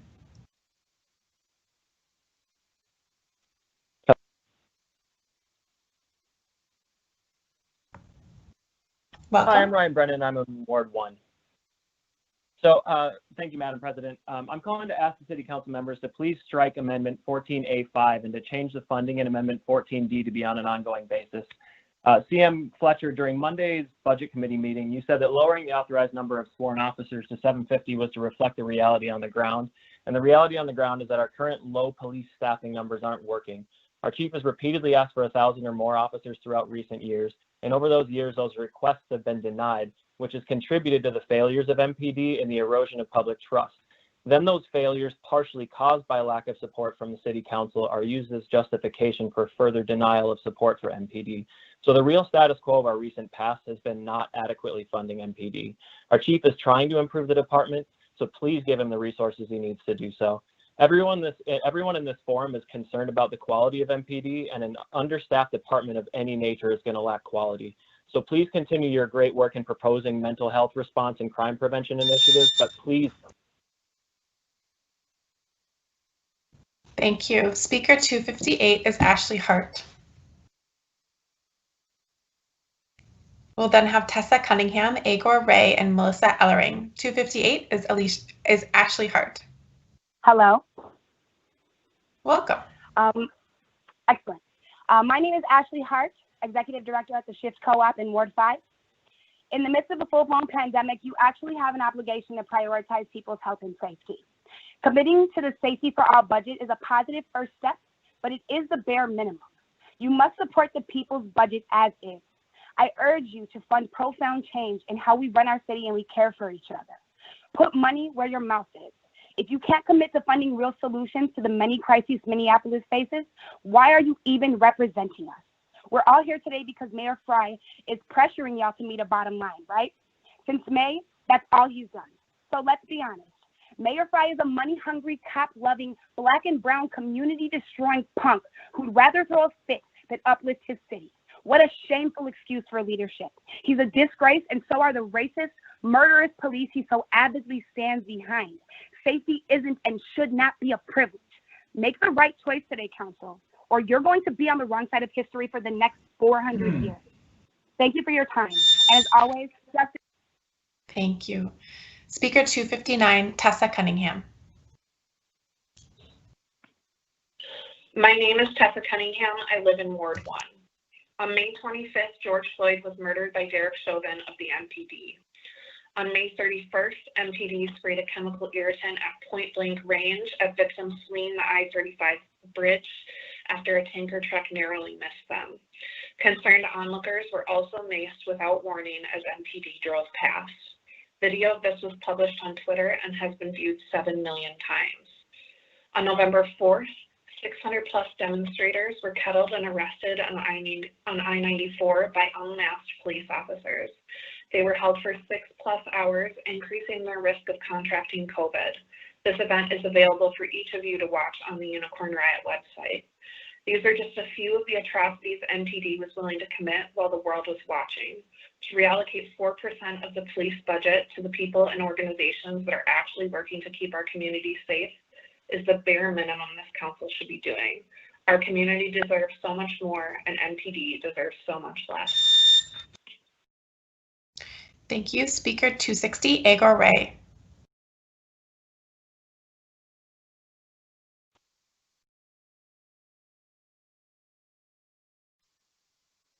The next speaker is 261, Melissa Ellering.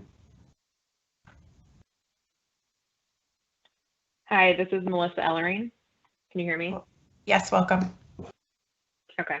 I live in Ward 10. I'm here to ask you to give our police chief the freedom and flexibility to do his job. It is premature and irresponsible to guess today at what size the police force should be 3 to 5 years from now. Wait for the independent staffing study that you have funded for next year. You have no plans for transitions, which is a recipe for disaster. Police deter crime. We need more police, not fewer, to protect residents and businesses. We know your arbitrary cap is a veiled ploy to defund, downsize, and abolish policing in our city. Mayor Fry, I support your veto of this budget if the city continues to handcuff our police chief and place all our lives in further danger. Thank you. Thank you. Speaker 262, Chris Hewitt.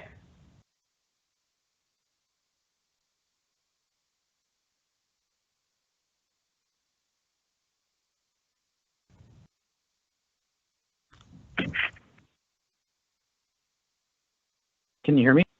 Yes, welcome. Hello, I'm Chris. Hello?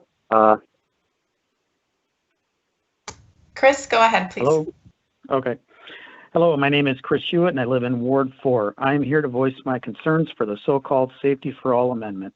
The majority of the people in this city, including myself, want police reforms, but are for no cuts to the policing numbers, despite what some groups try and say with their pre-scripted statements and alternate utopian budgets.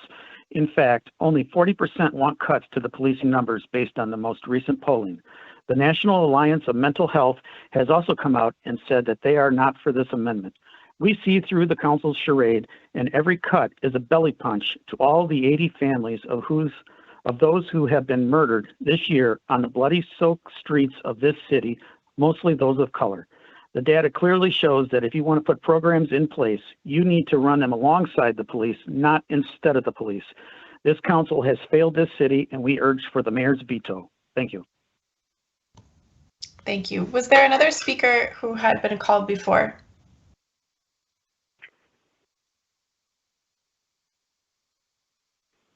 Yes, ma'am. My name's Chris. I waited quite a while there. I got to speak, but I'm pretty sure I got cut off. Maybe I was yelling too much. No, sir, we have to keep moving or we won't reach everyone. Each person has 60 seconds, I'm sorry to say. That brings us to speaker 263, Scott Bertelson.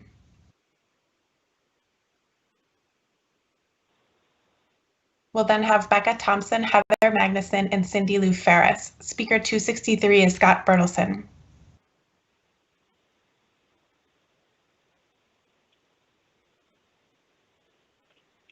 Speaker 264 is Becca Thompson.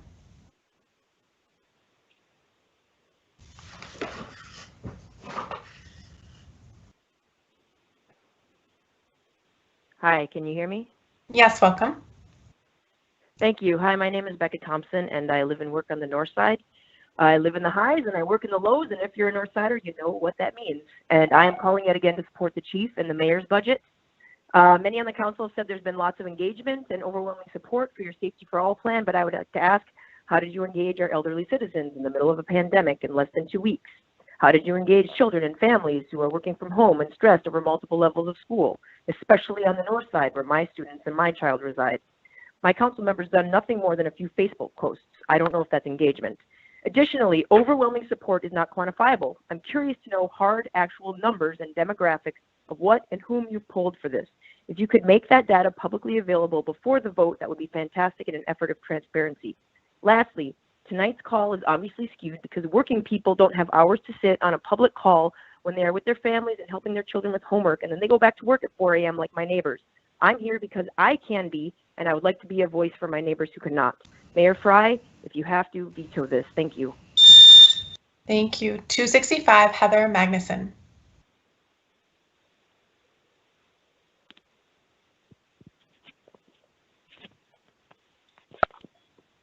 Hello, this is Heather Magnuson.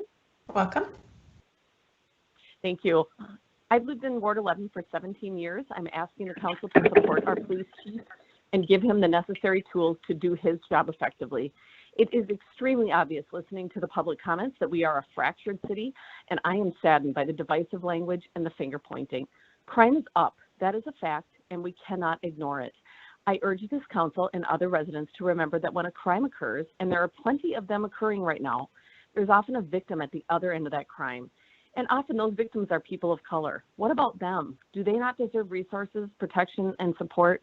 I'm asking that you wait to receive the independent staffing study before you decide how many officers Minneapolis needs. It also seems to me that if you want better trained officers, you add to their budget, not subtract from it. We have a true gem in our police chief, and I trust his expertise to tell us what is needed to help get this city back on track. I ask you to do the same and support the mayor to exercise his veto power if necessary. Thank you. Thank you. Speaker 266, Cindy Lou Ferris. Hi, my name is Cindy Ferris and I live in Ward 11. I'm here to ask the council to give the police chief the freedom he needs to do his job. I ask the council to take a prudent approach when it comes to staffing the police. Please wait until the independent staffing research is it comes out in 2021 to determine staffing numbers. Police deter crime. We need more police, not less, to protect us and our local businesses. By capping the police officers' numbers, the council puts my safety at risk. Mayor Fry, I fully support your veto if this budget continues to handcuff our chief. Thank you very much. Thank you. Speaker 267, Benjamin Broughton. Hello? Yes, My hello. name is Ben Broughton. I am a Hi, Ben. Northside resident. I recognize the importance of a both and approach. What the council is doing is not a both and approach. It is a maybe kind of approach, given that a reduced MPD isn't able to provide the underlying foundation of safety both residents and OVP depend on. Additionally, I'm greatly alarmed that by reducing MPD staffing and thereby overworking officers, while at the same time removing existing connections between the MPD and the community, the council is fomenting an environment that may lead to more murders like Mr. Floyd. The lack of safety residents are expressing is not hypothetical or ideological, but a reality. When someone is slain by a bullet, they cannot be brought back. Further, only peace officers can perform law enforcement duties per state statute. The demand for those duties has been increasing while our supply of peace officers is decreasing. Mayor Fry, I support your veto of this budget if this council persists in their frightening tomfoolery. Thank you. Speaker 268 is Andy Snow. Hello, caller 249. Can you hear me? I've been trying for a while. Can you hear me? Yes, hello. What is your name and number? Elizabeth Lindsay, Ward 12. I think I was number 249. Welcome. Thanks for coming. Go ahead. Thank you. I'm a formerly homeless, not resident of Minneapolis, but a resident of Southern California, a city arguably much further down the line of only rental housing as opposed to starter housing. During this call, I was trying to do triage for a homeless person I know who has mental issues. Anyway, I'm intimately familiar with people who fall through the cracks. I fall through them myself. And having been at the end of a broom saying, get along, get out of this doorway, and having been someone who now is blessed to own a home in this beautiful yet ruined city, I'm asking you to look at the reality of the destruction of Lake, the lack of support or any visible financing to rebuild Lake, and also the dichotomy of your $70 million in bike lanes, your $7 million in upgrades to the impound lot and the smart meters in a dead downtown. I would ask you, as I have before, to reimagine the budget as a whole. Your city needs you to be nimble now. It's not just about one issue. Thank you. Speaker 268 is Andy Snow. Hi, this is caller 260. Hi, welcome. Go ahead. Thank you. Also, thank you to Andy. My name is Igor Ray, and I live in Ward 9 and am an organizer with the Sex Workers Outreach Project. I am so heartened to see City Council vote for the Safety for All plan. I know it takes great courage and leadership to address longstanding inequities in our community by taking this step. I'm in support of the people's budget. Looking at this document, you can see the power of a thoughtful, collaborative, solutions-focused community. Many of us who have been historically disenfranchised have been left out of these processes. It is powerful to see what we can do when we're not strong-armed by fear and by the belief that funneling our resources into MPD is the only recourse towards safety. We have so many solutions: low-income housing, direct economic relief, existing grassroots outreach efforts, and harm reduction are already occurring and deserve our investment. Councilpersons Gordon and Jenkins, thank you for your openness in discussing SWAP's outreach efforts. I'm looking forward to building community-based safety solutions with all of the council members. Councilperson Cano, especially as your constituent in the ward adjacent to where George Floyd was killed by MPD. I look forward. Thank you. Speaker 268, Andy Snow. Hi. So I am Andy Snow. I also organize with SWAP Minneapolis, and I'm a resident of Ward 1. I also support the City Council's Thoughtful Safety for All plan and would like to remind people that vetoing the budget is destructive to all city services. The violence the people in the sex trade experience is unacceptable. The ACLU reports that 9 out of 10 Black trans sex workers or those profiled as such have experienced violence by the police. Those of us within the sex trade are best able to keep our people safe from both state and interpersonal violence. As my colleague Igor so thoughtfully pointed out, we have a detailed plan. Our partner orgs have brilliant plans. Supporting and funding communities is the most pro-Minneapolis thing we can do, which is why I really support the people's budget. And shout out to elevators. Thank you. Thank you. Speaker 269, Valentina McKenzie. Then we'll have Brian Barnes, Catherine Colbert, Janelle Austin, and Karen Winkler. 269 is Valentina McKenzie.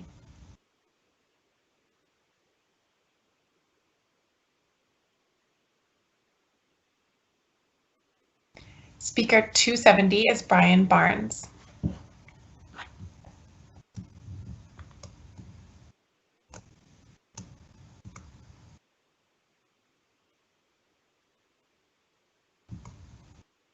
(271) is Catherine Colbert.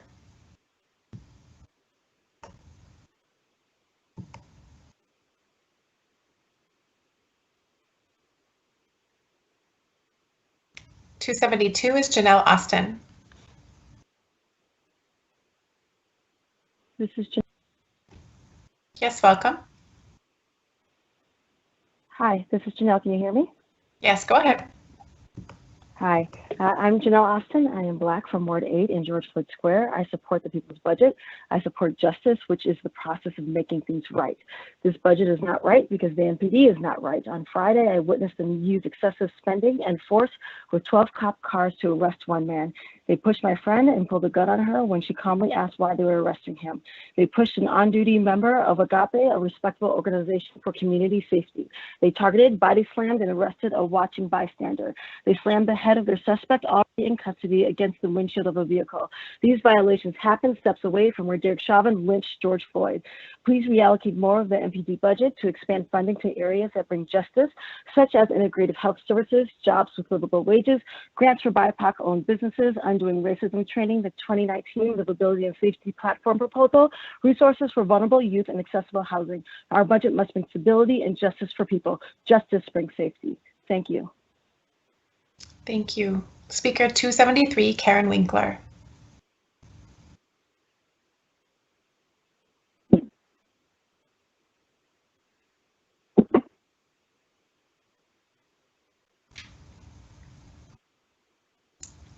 (273) is Karen Winkler. 274, Jake Reber. We'll then have Elizabeth Gray, Doug Tanner, and Julia DeLuca. 274 is Jake Reber. Hi, this is Jake. Welcome. I live in Ward 11, Jeremy Schroeder's ward.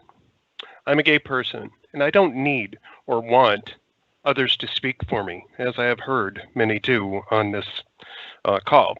I have personally lived through and experienced social injustice. I'm tired of others saying that they speak for me. I can tell you that I fully support the mayor's budget and this police chief. I trust his judgment and planned approach. Trying to tie his hands and take away officer resources will make me as a minority less safe, not more. I support the mayor's budget 100%, and Mayor Fry, I support you, as does many of my gay friends. Thank you. Thank you. Speaker 275, Elizabeth Gray. Hi, this is Elizabeth Gray. I have lived and worked in Ward 3 for 22 years. I support Mayor Fry's budget. I do not support the Safety for All Amendment or the People's Budget Plan. Some council members have worked very hard educating themselves about public safety, but that does not eliminate the need to work with the leader of the police department. Practical experience is still a critical skill set in police budgeting and resource planning. Eliminating programs such as the Mounted Police, which enables a well-rounded and responsive police force, are ill-informed. I thank Council Members Goodman and Palmisano for being voices of reason and moderation during contentious discussions. Compromise and not ideology is in order when the city is so divided. I support Mayor Fry's plan as it does not require the MPD to attempt reform while protecting the city with one arm tied behind their back. Thank you. Thank you. 276 is Doug Tanner. I'm Doug Tanner, Bancroft neighborhood. My wife and I have been homeowners in Minneapolis for 40 years and have a lot invested here because we love it. She worked at Abbott during that time, took the bus up Chicago Avenue and never had a problem. Our kids went to Minneapolis schools, K through 12, and never had a problem. Minneapolis has a big crime problem. People are dying. It's hypocritical that you guys get free private police protection. When you felt threatened, you called the police. My wife was carjacked, robbed, and assaulted. It's open season on women. The fact that this council does not even acknowledge there is a problem is irresponsible. The crime rate is at an all-time high, and you want less cops on the street? Where does common sense come into the equation? Your reforms look good on paper, but that does not necessarily translate into real life. We need more cops. I want to fully fund the mayor's police budget and give Chief Arredondo what he needs to do his job. Thank you. Speaker 277 is Julia DeLuca. Julia. Welcome. Hi, my name is Julia. Can you hear me? Yes, go ahead. I'm a renter in Ward 3, and I'm calling with Isaiah. The city has having difficult conversations around community safety, and I'm grateful that the City Council has found a way to meet some of our needs through the Safety for All budget plan. And I ask you to continue your support for this proposal as written. I also urge that Mayor Fry withdraw his plan to veto the Safety for All budget proposal. It would be irresponsible to veto the budget, as it would undermine progress towards racial justice in Minneapolis and vastly cut the budget, devastating our city during a pandemic, all to protect MPD. Safety for All is just the first step, and I encourage you to pass the people's budget and invest policies that care for people. I'd like the Minneapolis government to do its part in caring for and meeting the needs of all residents, Black, white, and brown. When we care for people, we will restore the public trust in government, and we will have true community safety. Thank you. Thank you. Speaker 278, Tess Dornfield.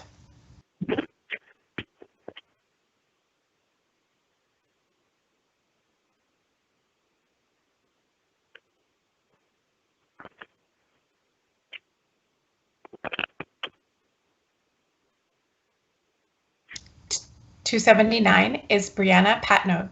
Then it will be Danielle Corby, Chris Lepek-Shands, and DeMarcus Arthur Brooks. 279 is Brianna Patnode.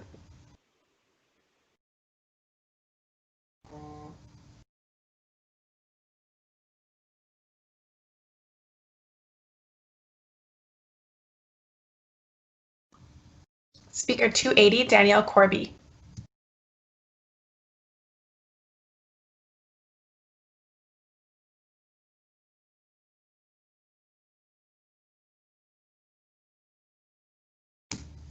$281, Chris Lepek-Shands.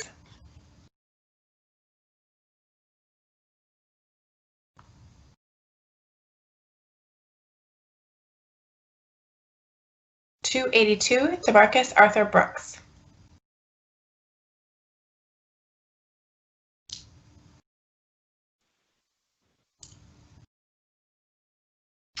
$283, Maggie Peterson. Hi. Hi, welcome.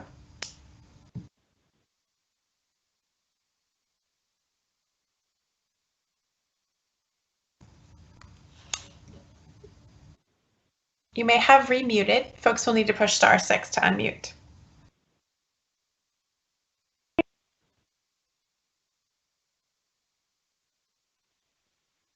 Hi, this is Maggie Peterson.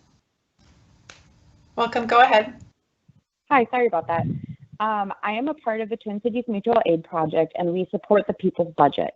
I can give all of the statistics in the world during my time, but none of it matters when we have elected officials seeing MPD destroying our community and saying, you know, this is fine.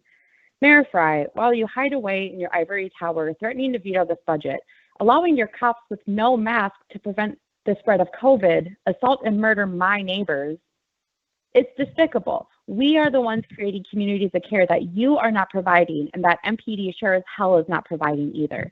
It is irresponsible for you to even raise the threat of vetoing this, and following through with it would be downright destructive. No pair of jorts will ever make you relatable and respected by us when you blatantly disregard the lives of the people you are supposed to be protecting. I yield my time. Thank you. Speaker 284 is Joshua Christensen.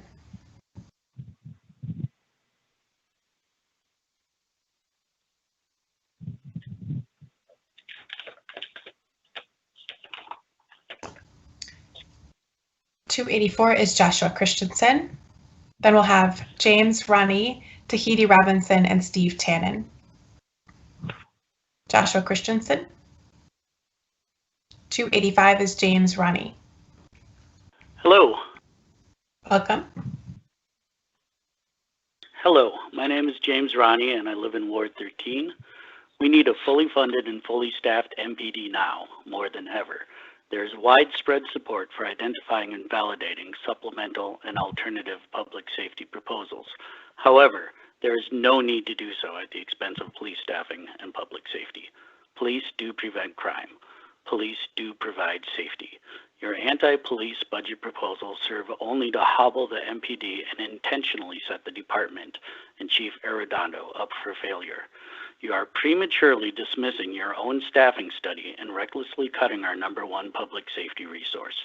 With your budget proposal, you disrespect our duly elected mayor, you disrespect Chief Arredondo, and you disrespect your constituents and our need for safety. Please support the mayor, support the chief, support public safety by supporting a healthy, well-staffed, community-integrated MPD. Thank you. Thank you. We now have 30 minutes left of our hearing. We may not get to the very last speaker, so if you're past 300 or so, you could feel free to email us and we will do our best to move hello, quickly. can you hear me? Yes, who is this?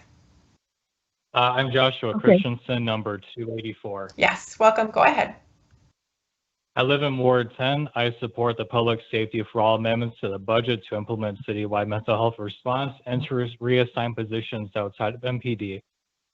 I additionally support implementing the people's budget. For now, the City Council Mayor must pass a budget that allows us to reform public safety in Minneapolis. The time is now, not later, to make changes. We can say Black Lives Matter all we want, but it's hard to be taken seriously when we call to continue throwing money at the system that's led to the death of George Floyd and others. I implore Mayor Fry to pass this budget. Thank you. Thank you. 268 is Tahiti Robinson. Tahiti Robinson. Welcome. We do not, thank you. We do not want the mayor to veto the safety for all budget. If he does so, that will be cutting $20 million from city programs to stand with the police and will show where his priority lies. My friend is homeless and she's been told by police officers that she can't park at the vacant lots overnight, even though she is just trying to have a safe place to sleep at night.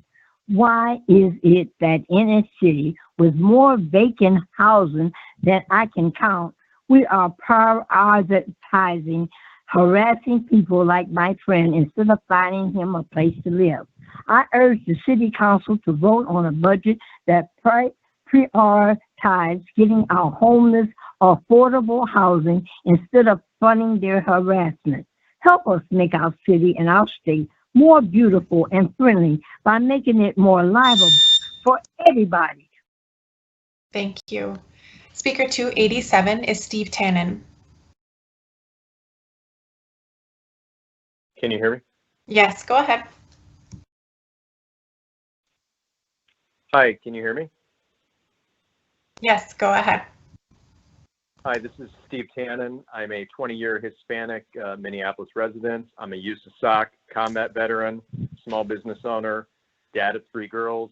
First of all, I support Mayor Fry, Chief Arredondo, and Lene Palmisano. Secondly, I am definitely for reform, restructure, and retraining of MPD. Yes, it's a great idea to have mental health and social workers at each precinct. Yes, I fully support city council members riding along with MPD every quarter in their precinct. I do believe that residency incentives for MPD will help community building, and definitely yes to 1,000 officers to promote public safety and reduce crime. If you are a young, Caucasian, liberal, affluent person without a family, you do not speak for me. You do not speak for this minority and this minority family. Thank you. Thank you. Speaker 288, Lisa Data. Then we'll have Lynn Langit, Jim Galvin, and Sue Campbell. 288 is Lisa Data.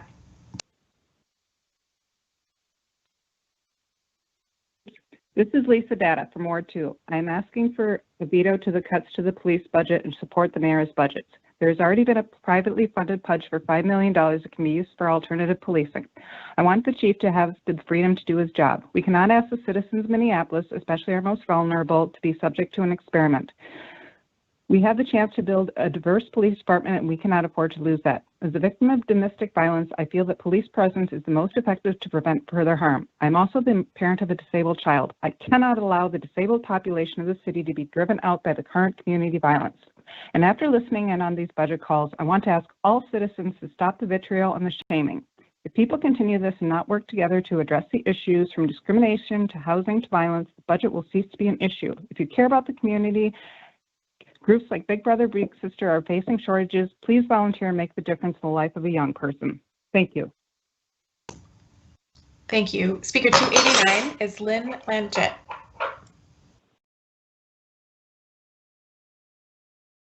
Hi, I'm Lynn Langit, Ward 3. Can you hear me? Yes, go ahead. I support the mayor's budget. After 22 years in Southern California, I chose to move to Minneapolis in 2019 to live in what I thought would be a diverse and functioning city. Because of living in SoCal, I know a gang problem when I see one. A 500% year-over-year increase in gang-related carjackings is a public safety emergency. Support our chief, fund the police. I can't imagine who would want to be an officer here now. My brother, who's a judge in the Midwest, has said, when the gangs come in, your agencies should be working together to get them out. City Council, do you actually think with less police, the gangbangers will just leave? The majority of our citizens do not agree with you. Also, I lived in SoCal during the Rodney King riots. 63 people were killed and 2,400 people were shot by the U.S. military. So what is going to happen here during the trial this spring if we don't have any local police? Who exactly are the mental health professionals who want to be first responders to violence? Who will be our... Thank you. Speaker 290, Jim Galvin. Hi, I'm Jim Galvin, a veteran, and I live in Ward 10, the Whittier neighborhood. I don't need to go outside my home to feel unsafe when gang members have a broad daylight shootout hitting my home. I'm for the mayor's budget and for Chief Arredondo's because he is the only one having the conversation with the community and offering real solutions. Defunding the police is the council's attempt to hide their failure. Mayor Frey, I support your veto. Send a clear message to the council that our safety is not negotiable. We are the voice for the 80 murders, the 500 gunshots, and other victims, including their families, that can't be here today to tell their story. Thank you, council. Thank you. Speaker 291, Sue Campbell.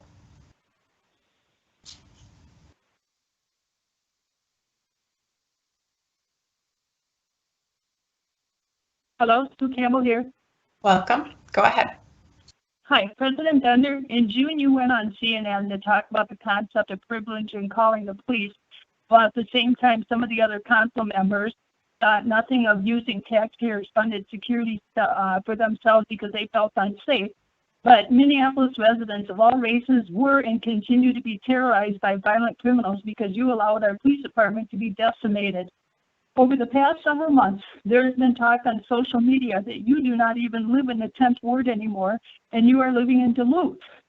Many people believe this, and it seems feasible since you can safely work behind a computer all day, unlike the rest of us who have to go do our jobs in a violent, crime-infested city. Where is our privilege, and why do you continue to insist on implementing disastrous policies for Minneapolis when you have already mentally and maybe physically moved on?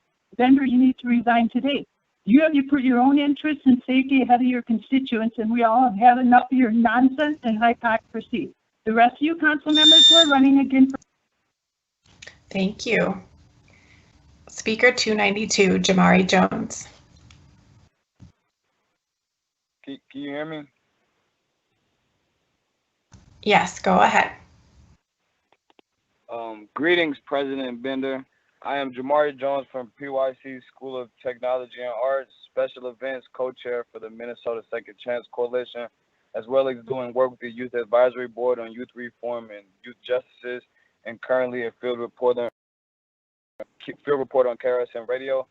My original testimony recited December 22nd. I expressed my favor towards the people's budget, but I believe a portion of the budget should be placed in the youth programs and other justice organizations.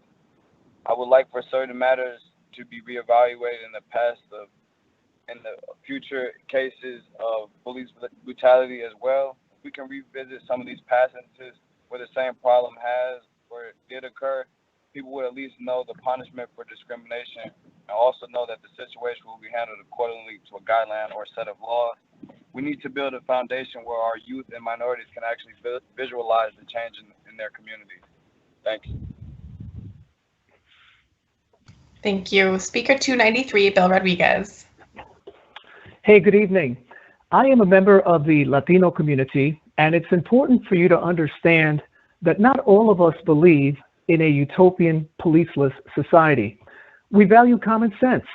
We need both well-funded police and alternative public safety programs, especially if those programs have been tested and vetted, preferably with pilot money, not police money, you know, the way good governance is supposed to work. This cap that you are proposing on future police hiring, it has nothing to do with our safety. It has everything to do with your political agenda. It is a naked power grab. Mayor Fry, if these zealots do not back down tonight, exercise your veto. Now more than ever, we need pragmatic, competent, collaborative leadership. Mayor Fry, bring it. Do not back down. Thank you. Thank you, Bill. Speaker 294, Susie Passons. The hardest question I have to answer these days is, how are you? You wouldn't think that should be so tough, but as a victim of an assault and carjacking 6 weeks ago, that question leaves me searching for the answer. I'm wounded, no longer physically, but emotionally. The slightest noise can trigger a fight and flight response. I am angry. How can 4 teenagers possibly think that beating a woman in the middle of the street is okay? Was it just for a thrill, or did they get rewarded with cash by someone older? I am shocked by the blatant disregard of the Minneapolis residents by our city council. Everything we say falls on deaf ears. I support Chief Arredondo and the MPD. Police presence is urgently needed to restore safety to our city. I implore a veto by Mayor Fry if needed. Thank you. 295 is Kate Moore.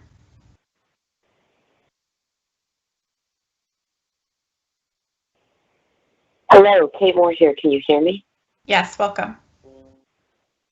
Great. Thank you so much. You guys are doing a great job tonight. Thank you, and thank you to all the listeners. I want to call. I am a member of Ward 8. I am a queer, white, cis female homeowner, and I am in support of the people's budget. I believe the Safety for All plan is absolutely moving the needle in the right direction, and so I want to commend all of you for your movement towards justice. And I want to remind us all of a quote from Paul Wellstone of, "We all do better when we all do better." And just to remind us that the quote is not, you know, we all do better when white property owners have this perceived increase in a sense of safety, while our marginalized members of our community are actively afraid for their lives. That does not feel like a safe city. And so I really want to encourage you to support the people's. Thank you. Speaker 296 is Carol Becker. Thank you. And last time I spoke, I talked about the fact that I've been, I had criminals at my house 3 times. I'm on a route. They come every month. They're going to come next month and steal my catalytic converter again.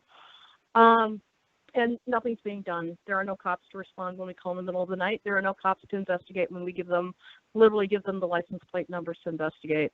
But one of the things I don't talk much about is I am actually Dr. Carol Becker, and I have my doctorate in public administration. You guys have premised all of your changes on the idea that you're going to start programs that don't exist. And somehow, in the meantime, we're just supposed to kind of just deal with the crime because someday your programs are going to work. What do we do in the meantime before your programs are implemented? Or what happens when your programs don't work out the way that you intended? Kind of like the ones where you had the violence interrupters that didn't work. So before you bet on the come, please, please don't cut cops until you know that you don't need them anymore. Support Fry's budget, the common sense budget, the budget that this city needs. Thank you. 297, Lars Negstedt.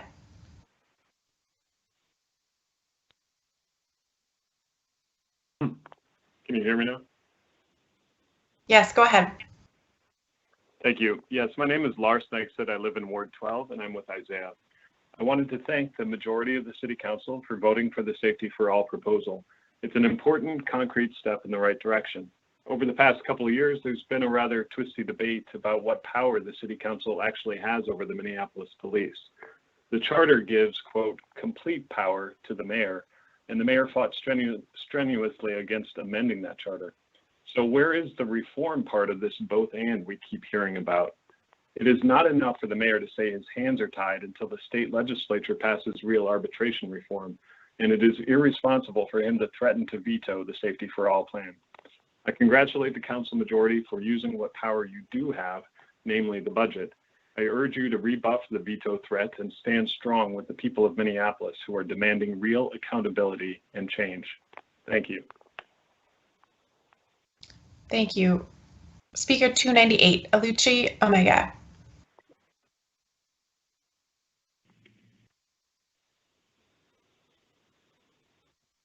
Hey, Council President Bender, can you hear me? Yes, go ahead. Cool. Hey, y'all, it's Aluchi. Most of you know me. I'm Monsieur Lene Palmisano and Lisa Goodman, because you don't take our calls. But I wanted to start with a quote that I think is very important right now. It's from Audre Lorde, and she says, "When I dare to be powerful, to use my strength in the service of my vision, then it becomes less and less important whether I'm afraid." You all have a choice right now, and that choice is to lean in and make a change for the better, not for just Black folks, not just for queer folks, but for all of us. You have a choice in this moment to take the fuel that we saw in May, in June, in July, in August, and utilize that towards a new vision of safety for everyone. And that is a big, big responsibility. And I know that you all are scared, but it's something that you have to do in this moment. Because we know that the both and rhetoric is what happened when George Floyd was killed. The both and rhetoric is what happened when Jamar Clark was killed. Thank you. Speaker 299, Chris Weatherly.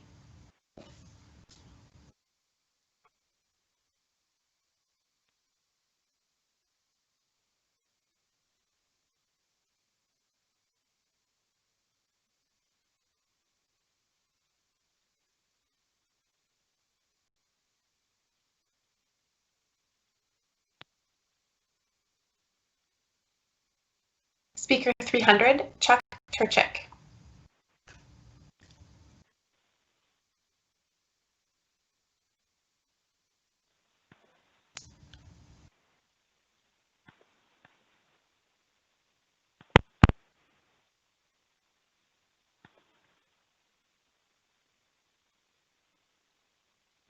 Speaker 300, Chuck Turchik.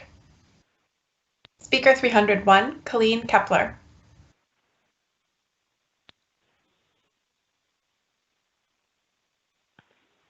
Hi, can you hear me? Yes, go ahead.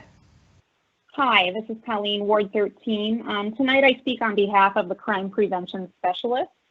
In a recent meeting, I heard from this council that there was engagement with CPS officers and that CPS would be supportive of moving out of MPD into NCR.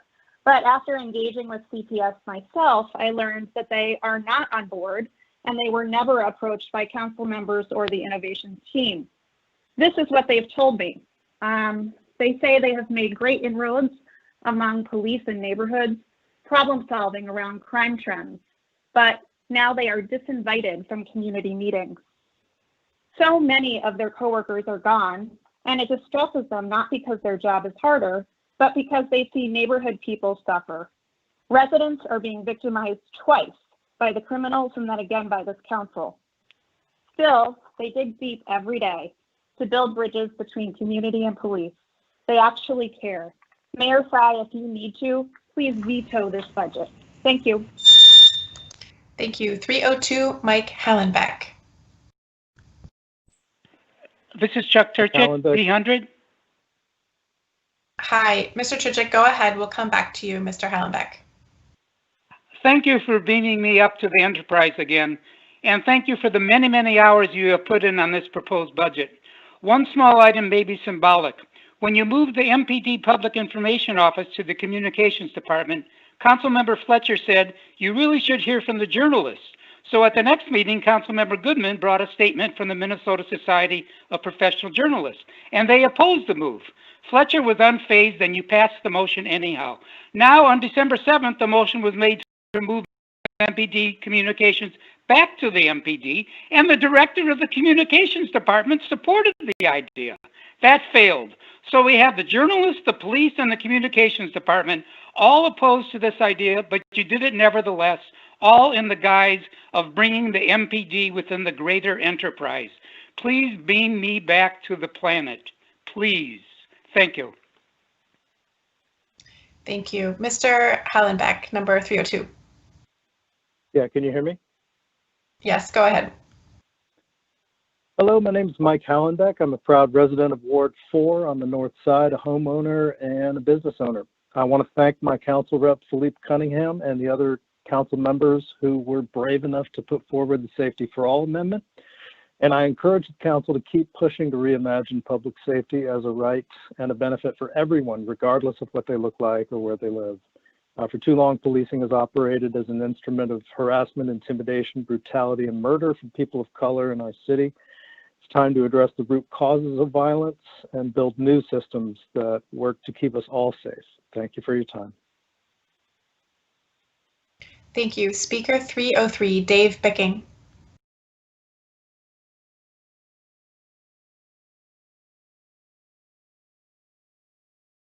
I would like to.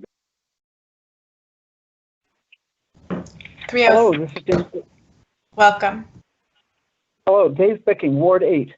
Please amend the budget to fully fund an alternative to police-only mental health response, as proposed by CUAPB, rather than the watered-down approach coming from the City 911 Working Group. CUAPB has spent over a year doing thorough research. Their plan is supported by many others, including NAMI.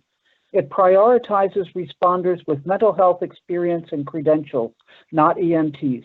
This plan should be implemented citywide and 24 hours a day instead of the pilot programs in the current budget. CUAPB has presented a full roadmap to implementation with budget amounts. A number of city council members have indicated interest or support. CUAPB was even encouraged to submit the language for a budget amendment, which it has done. I am very disappointed that no council member has even brought this proposal forward.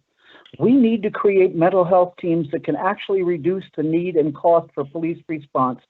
Please pass this amendment tonight. Thank you. Thank you. Speaker 304, Jesse Mortensen. Hey, Jesse Mortensen here, Ward 9. I'm calling to thank the City Council for moving forward with the Safety for All plan.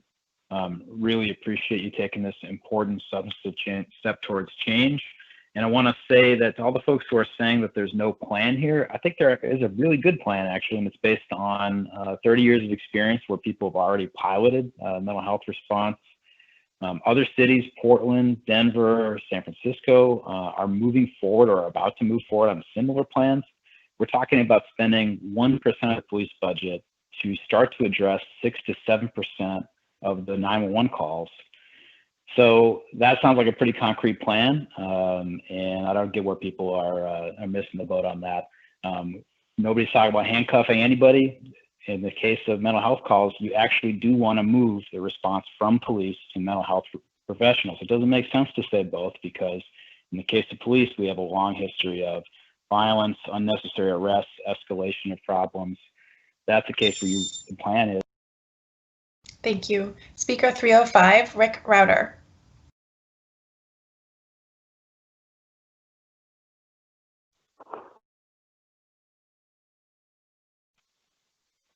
Hi, this is Chris Weatherly, 299. It didn't work before. Hello, I'm speaker 282. I would like to go. All right, I'm hearing folks chime in. I heard Chris Weatherly, 299. Go ahead. Okay, thanks. Hear me? I live in Ward 8. We only have a few minutes left. This is Rick Reuter. I started speaking and was interrupted. I don't know what happened technically. Can I start over, please? A person who came earlier. Go ahead, Mr. Reuter. We'll come back to you, Mr. Weatherly. Thank you. Great. My name is Rick Reuter. I live in Ward 11. I hear and agree with many of my fellow neighbors and citizens that we need major transformation in the way policing is done in our community. But this all-out attack, however, is counterproductive and damaging. When you want radical change and reform, destabilization is not the right way to do it. Wait for the independent staffing study that you funded. Get the proper plan that addresses the social and safety issues of our city. And please work with the police chief and give him the room to address the immediate needs of our city. Please do not put arbitrary caps in an attempt to destabilize our safety. Mayor Fry, I support your veto if the city council continues to undermine the chief and continues to destabilize our city. Thank you. Thank you. Speaker 299 was Chris Weatherly.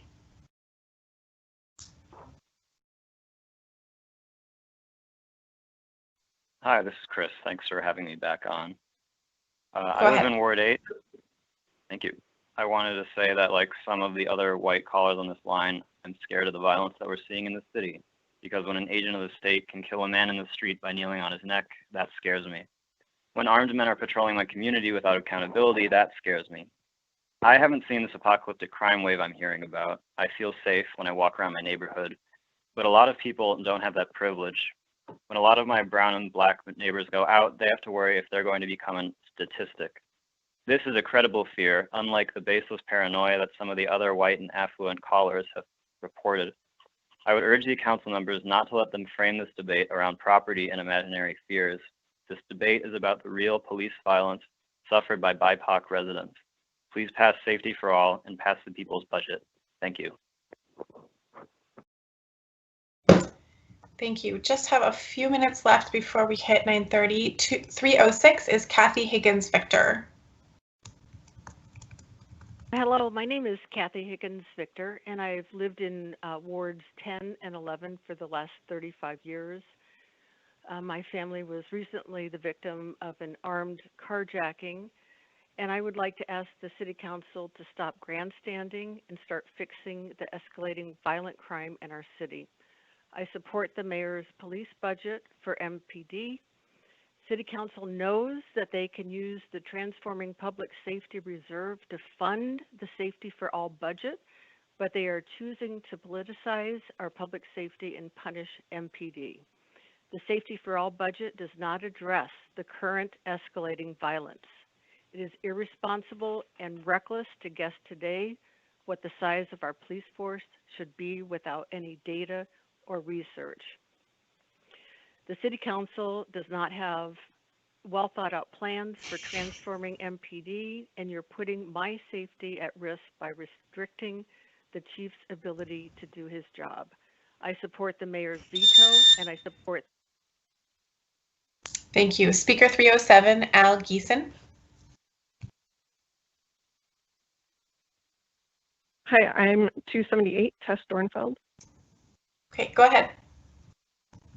Hi, Tess Dornfeld, Ward 3. I first want to remind everyone that every city is having a spike in crime stats right now. It's not because of the sick out by MPD, it's happening nationwide. We're also in the midst of an unprecedented global crisis from the pandemic, which only underscores the well-supported fact that crime rates are unrelated to the numbers of cops. This is a fully funded MPD. It is failing, and it has failed for 150 years. But the programs in the Safety for All and the People's Budget have been tried, tested, and proven over and over again in city after city. We're ready to implement them. They're effective, and they will move us onto the path that we need to start with. What would be irresponsible and untenable would be to veto the budget. So I urge the council to maintain the amendments you've already approved and keep the Safety for All budget. The time is now. Thank you. Thank you. Speaker 307, Al Geeson. Hi, it's Al Geeson, and thanks for maybe letting me have the last word on this. That's you. Go ahead. Clearly, Thank you, sir. clearly, alternative methods of public safety are required. But now, in the middle of a crime wave, is not the time to take money from the MPD for unproven programs. I urge you to find that money elsewhere. I ask that the council restore the mayor's budget, and at a minimum, eliminate the 750 officer cap. If the Safety for All budget is passed, I ask the mayor to veto it and would fully support that. Thank you. Al Geeson. Thank you. That concludes the time that we have for our public hearing. Mr. Cook, my understanding is that the technical team will need to have a recess before we are able to come back for the amendment portion of our meeting and the adoption of our budget. I will go ahead and close the public hearing and thank everyone so much for coming out to speak. If you were one of the handful of people that didn't get to speak who signed up today, you can email us to the email address that was on the screen, and we appreciate everyone's engagement so much over the hours of testimony, the many meetings in all of our wards, the engagement that all of you have really stepped up to participate in. Your voices have been really important. So now we will take that recess that is needed so that the technical team can reset the meeting. Mr. Clerk, is 20 minutes sufficient, or would you prefer a 30-minute recess?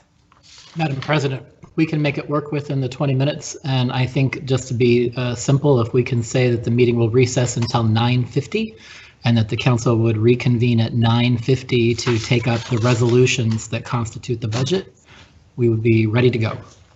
Okay, great. Thank you, Mr. Clerk. So we will take that recess and reconvene to conclude our business at 9:50 p.m. Thanks again for everyone who has come to speak.